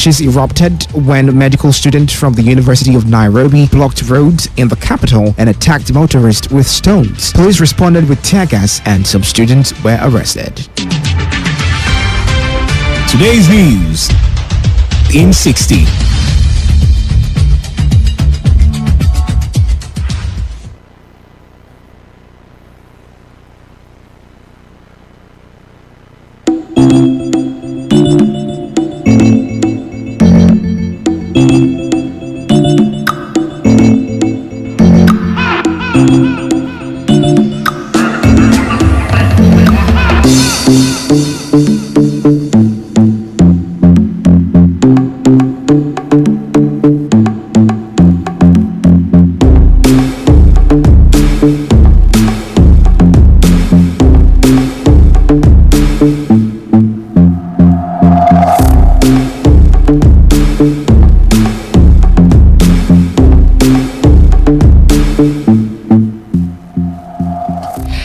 to have you back on the Vivian Douglas Show this cold Thursday, and we're having a conversation on my part. I've been taking this conversation from our failure as a family, as a society, and as a people. Until we begin to address issues from the grassroots, I don't see how we're going to manage this situation. Let's stop pretending. We are not doing what we're supposed to do. So we'll have these issues facing us. When it happens, let's tell ourselves the truth. We failed at some point, and let's continue, or let's go back home to see if we can make changes. But Andy Akpotive is here to have this conversation with me. Sounds like he has a different perspective. Andy, good to have you here. Great to be here. I made it after all. Okay, with all the plenty traffic. Yeah, you did. So I was having a conversation with the phone lines open. So at some point, I'll have to take the call. So let's quickly go into this. On my perspective, I'm looking at it like in Chidima's case, the Super TV mother and the as far as I'm concerned, you don't throw a child out at 11 and then you come tomorrow to blame. You now say, who are you expecting to take your responsibility? I know you have a different perspective, but let's get to look at the accident that happened and the level of criticism, and we're very hypocritical to a large extent, but go ahead. Okay, so for me, it's a complex web, a complex mix of a lot of feelings. Okay. And feelings that you see on the part of the government, feelings you see, from the home front, and feelings that you see even from the part of the individuals that were responsible, for taking their own lives. Okay. Yeah, Yes, feelings of That's the true. society. I've said this because we must understand that everybody that is in a country is owned by the government, quote and unquote. Yep. We are all owned. That is why if you go to court, for instance, and you attempted to take your life, the government is going to take you to court, and the government is going to persecute that. In You the same attempted to world. take, even in Nigeria, you attempted to take your life. Before they would even start to cancel you and all that, they would take you to court. If you tried killing somebody else, the government is going to take you to court. If you gave birth to a child and you were maltreating the child, the government is going to take you to court, because it is assumed that citizens are the I don't want to use product. We are owned by government. So having established this, we must therefore ask ourselves the fundamental questions of why is the government not fixing issues around how people can lead and live their lives. This is what I mean. Let's talk about some of these everywhere issues else in quickly. the world, you would use sanctions, you would use certain deterrents, like sanctions, and you would also motivate parents to get society to behave in certain ways. So if you wanted to drink, just give me some time, let me build. You're going to go on. So basically, the failure we are looking at here is beyond parental failure, government failure. So I'm taking it from where it starts. It starts from the government. Okay. If you wanted to get drunk in the UK, you would spend more than 50 quid. Okay. You couldn't get drunk drinking with less than 50 quid. Oh, okay, 50 pounds, for instance. Okay. You couldn't get drunk drinking with less than 50 pounds. Even 100 pounds. You couldn't get, because alcoholic beverages are pretty expensive. The pubs, the hotels, the clubs are heavily taxed in the UK. Okay. You know why? This is so that you can regulate behavior. Okay. People would not just go into pubs and get drunk. If you wanted to take a big jar of I don't want to call a beer, a certain beer, you knew that you would part with some monies that if you invested in your house, you'll be able to eat well. But guess what's happening in Nigeria? You can take 200 naira and you buy those stuffs that you have in cellophane, I mean in some nylons, that this the garage sachet boys, ones. sachet, Yes. you have 15 naira, you buy it, and you can get drunk on these things. The government, they have abdicated their responsibilities in the Regulatory first agencies, instance by regulating adequately, and this is what I mean. Okay. They are going to take loans every now and again, collecting millions of dollars, budgeting, mortgaging the lives of Nigerians, when they know that if you just only focused on the alcoholic beverage Having the industry right policies and you in place. taxed properly so that you can regulate conduct within that society. As I was coming, I was hearing a lot of people talking about, oh, let's go and arrest the parents, oh, let's go and do this.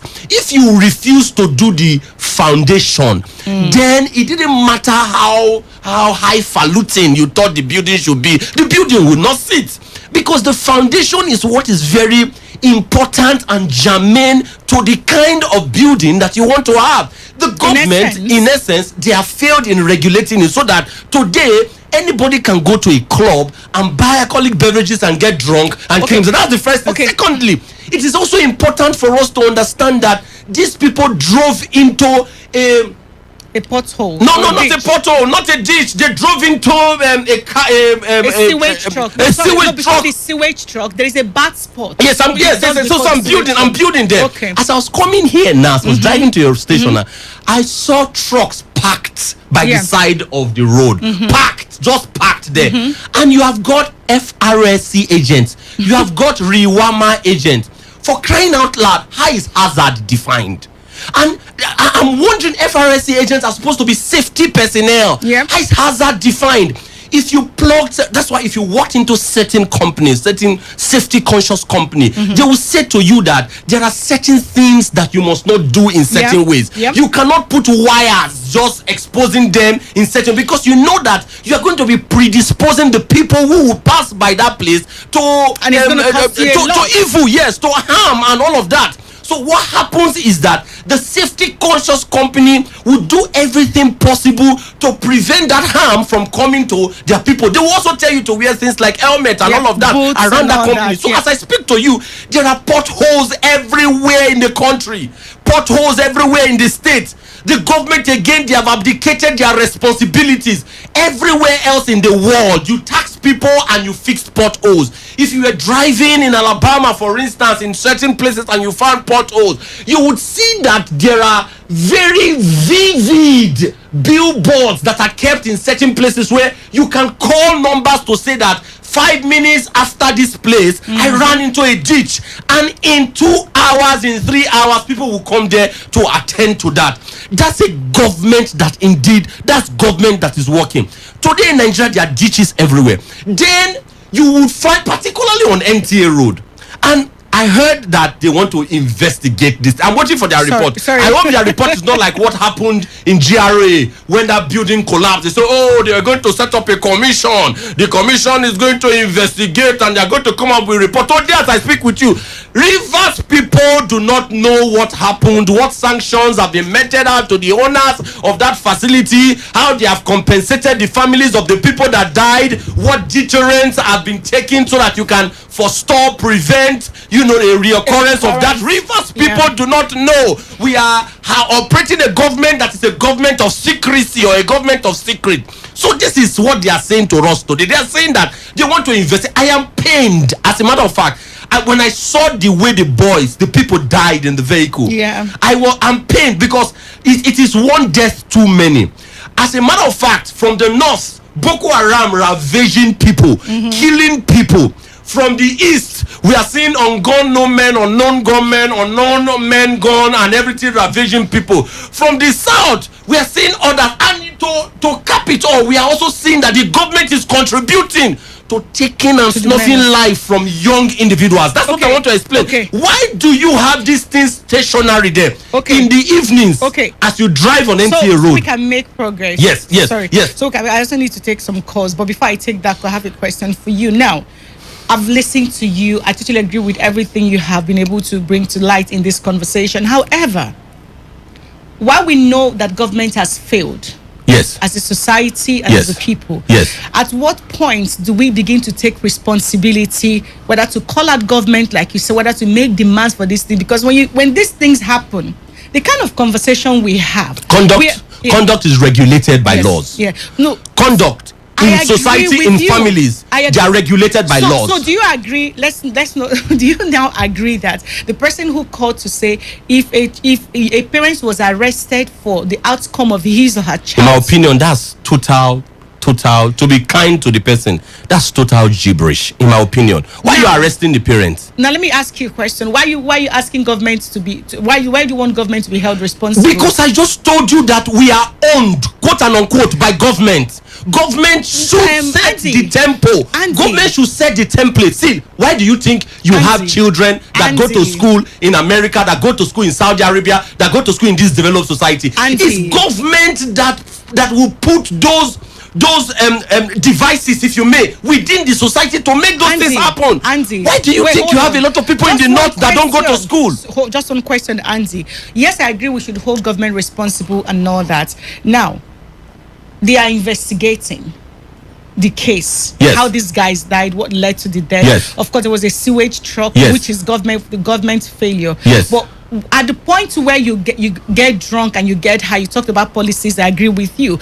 When is the human, the family, the parental regulation or control or training, at what role? When does it come in? So let me just say this to you, and this is not because I want to excuse the individuals that were involved in this, but I want to say to you that the reason Andy Akpotive will not drive one way is not because he's angelic or he came from heaven. The reason Andy Akpotive will not drive one way is because he's aware that if he did, the Nigerian police force were going to catch him, quote and unquote, and they were going to met at the sanction that is just appropriate for driving one way.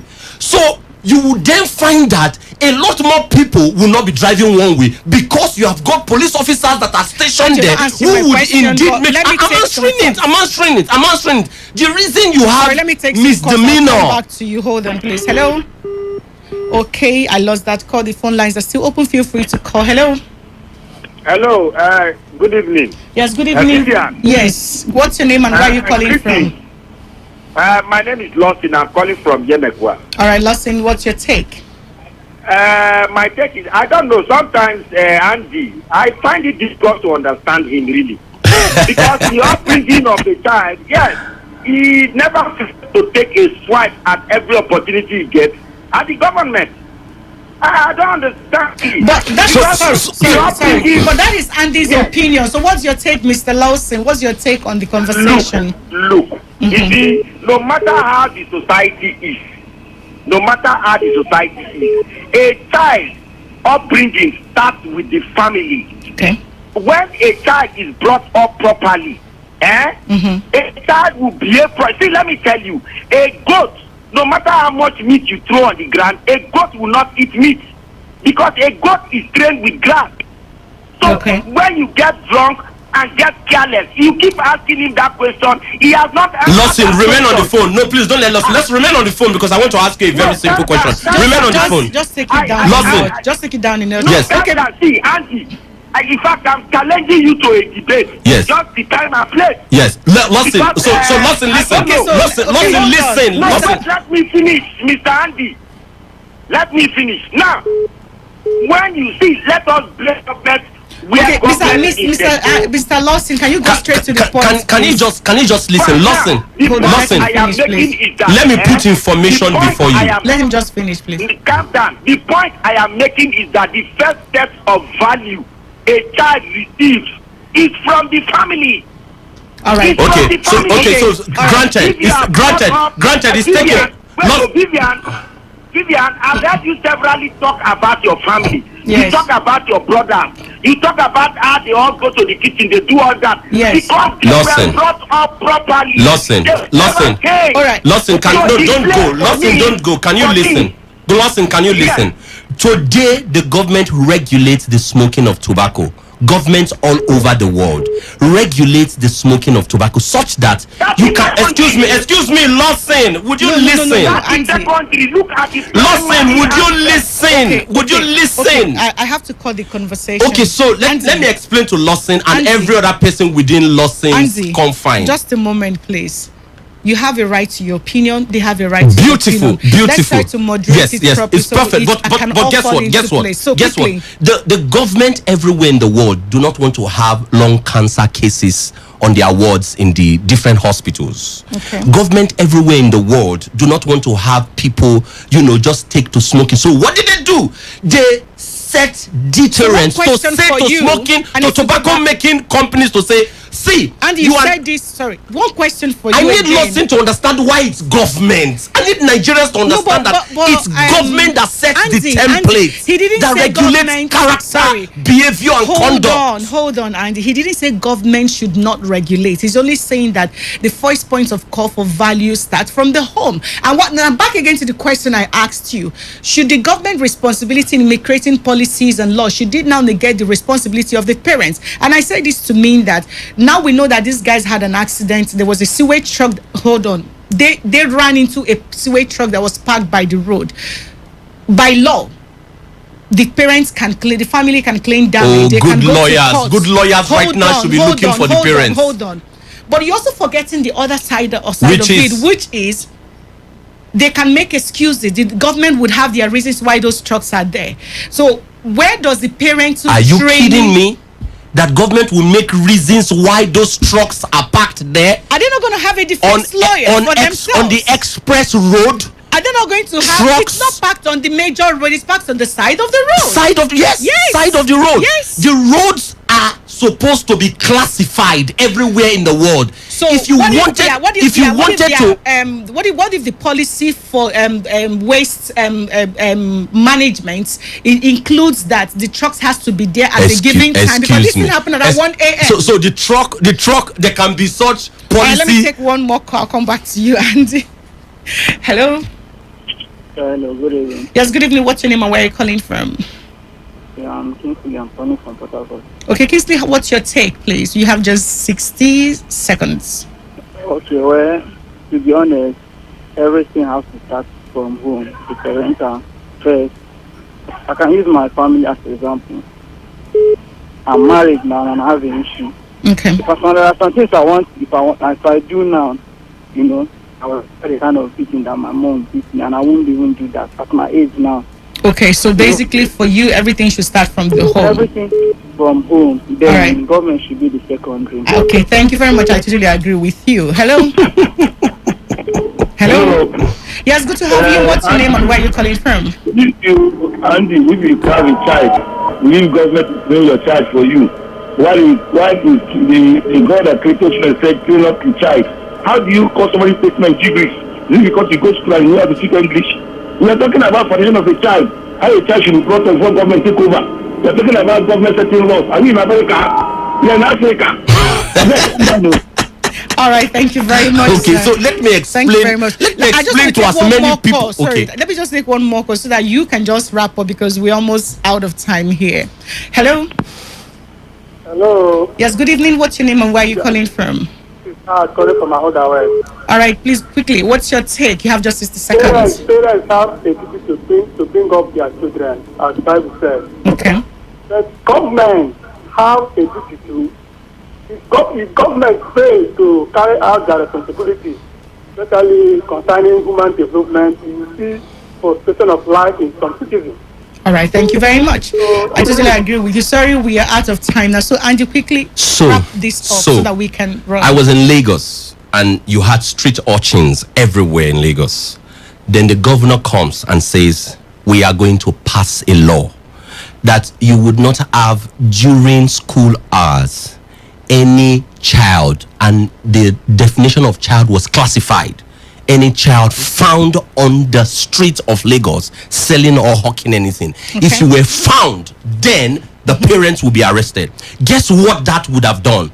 That would mean that parents would then understand that they have to, as a necessity, send their kids to school, because the government is serious about enforcement. What happened?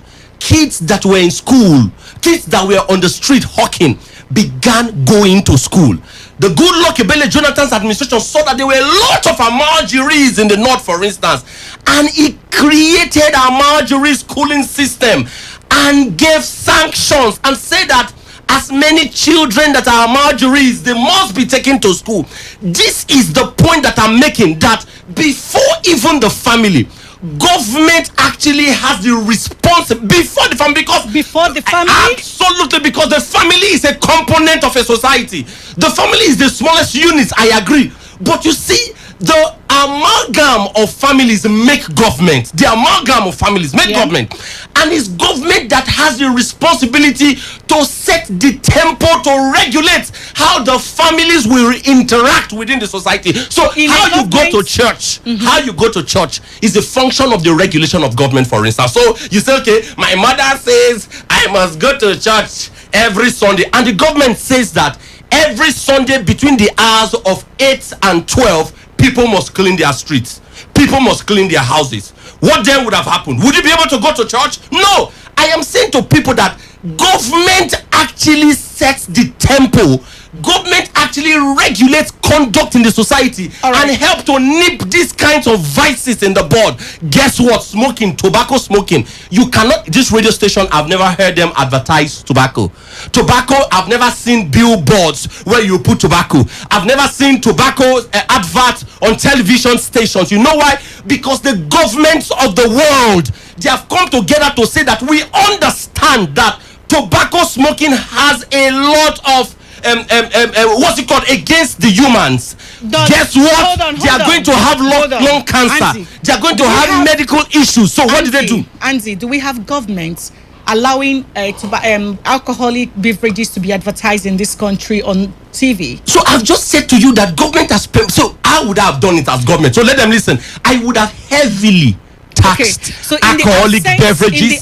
I would have heavily taxed pubs. I would have heavily taxed nightclubs, and I would have set certain things in motion to say that kids or people who come to the clubs and they are between ages this and this is the regulation for them. They can't go anywhere. There is no argument in what you're saying. Government has a responsibility, but the point I'm trying to put across is why we have a government that may obviously is failing in their responsibility. As a family, as a society, we also need to pay more attention.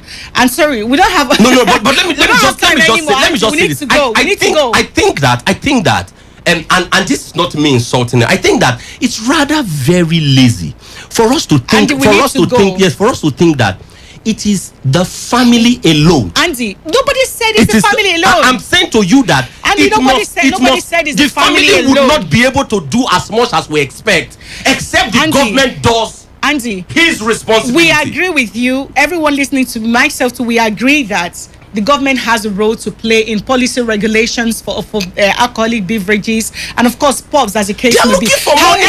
However, why we hope that we can begin to speak up and get the government to do what they need to do and hold them responsibility. We hold them responsible as a family, as a community, as a society. We have a role to play, and that role begins with making sure that we impact these young people as much as we should.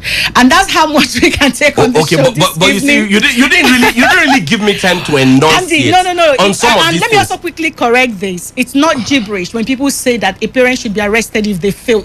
Government policy can make that happen I'm saying to you, my opinion. No, but it is unthinkable that you say that for the actions of an adult, that you should for the actions of an adult that you should go. It doesn't matter. For the actions of an adult that you should go and arrest their parents. It is absolute. It is unthinkable. Let me just be mild with the color. It is done in the West. It's not done anywhere in the world. It is done. No, nowhere. It is done. The actions of an adult. Andy, but we can't do that except you can trace that the father or the mother aided and abetted. Andy, this is much we can go. I'm sorry that I have to cut you off. The actions of an adult must definitely. And this is how far we can go on the show today, everyone. I hope we all can begin to take responsibility where and when necessary.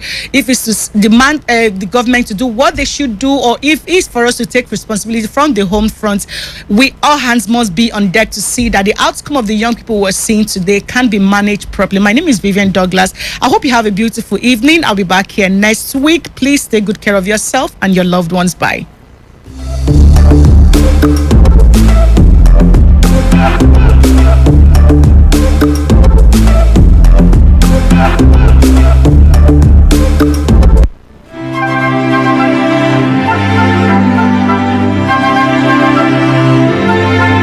Hello, Welcome to 21st Century World. I have here with me Mr. Atari Prebo. He is a consultant from 21st Century World. He will be telling us what 21st Century World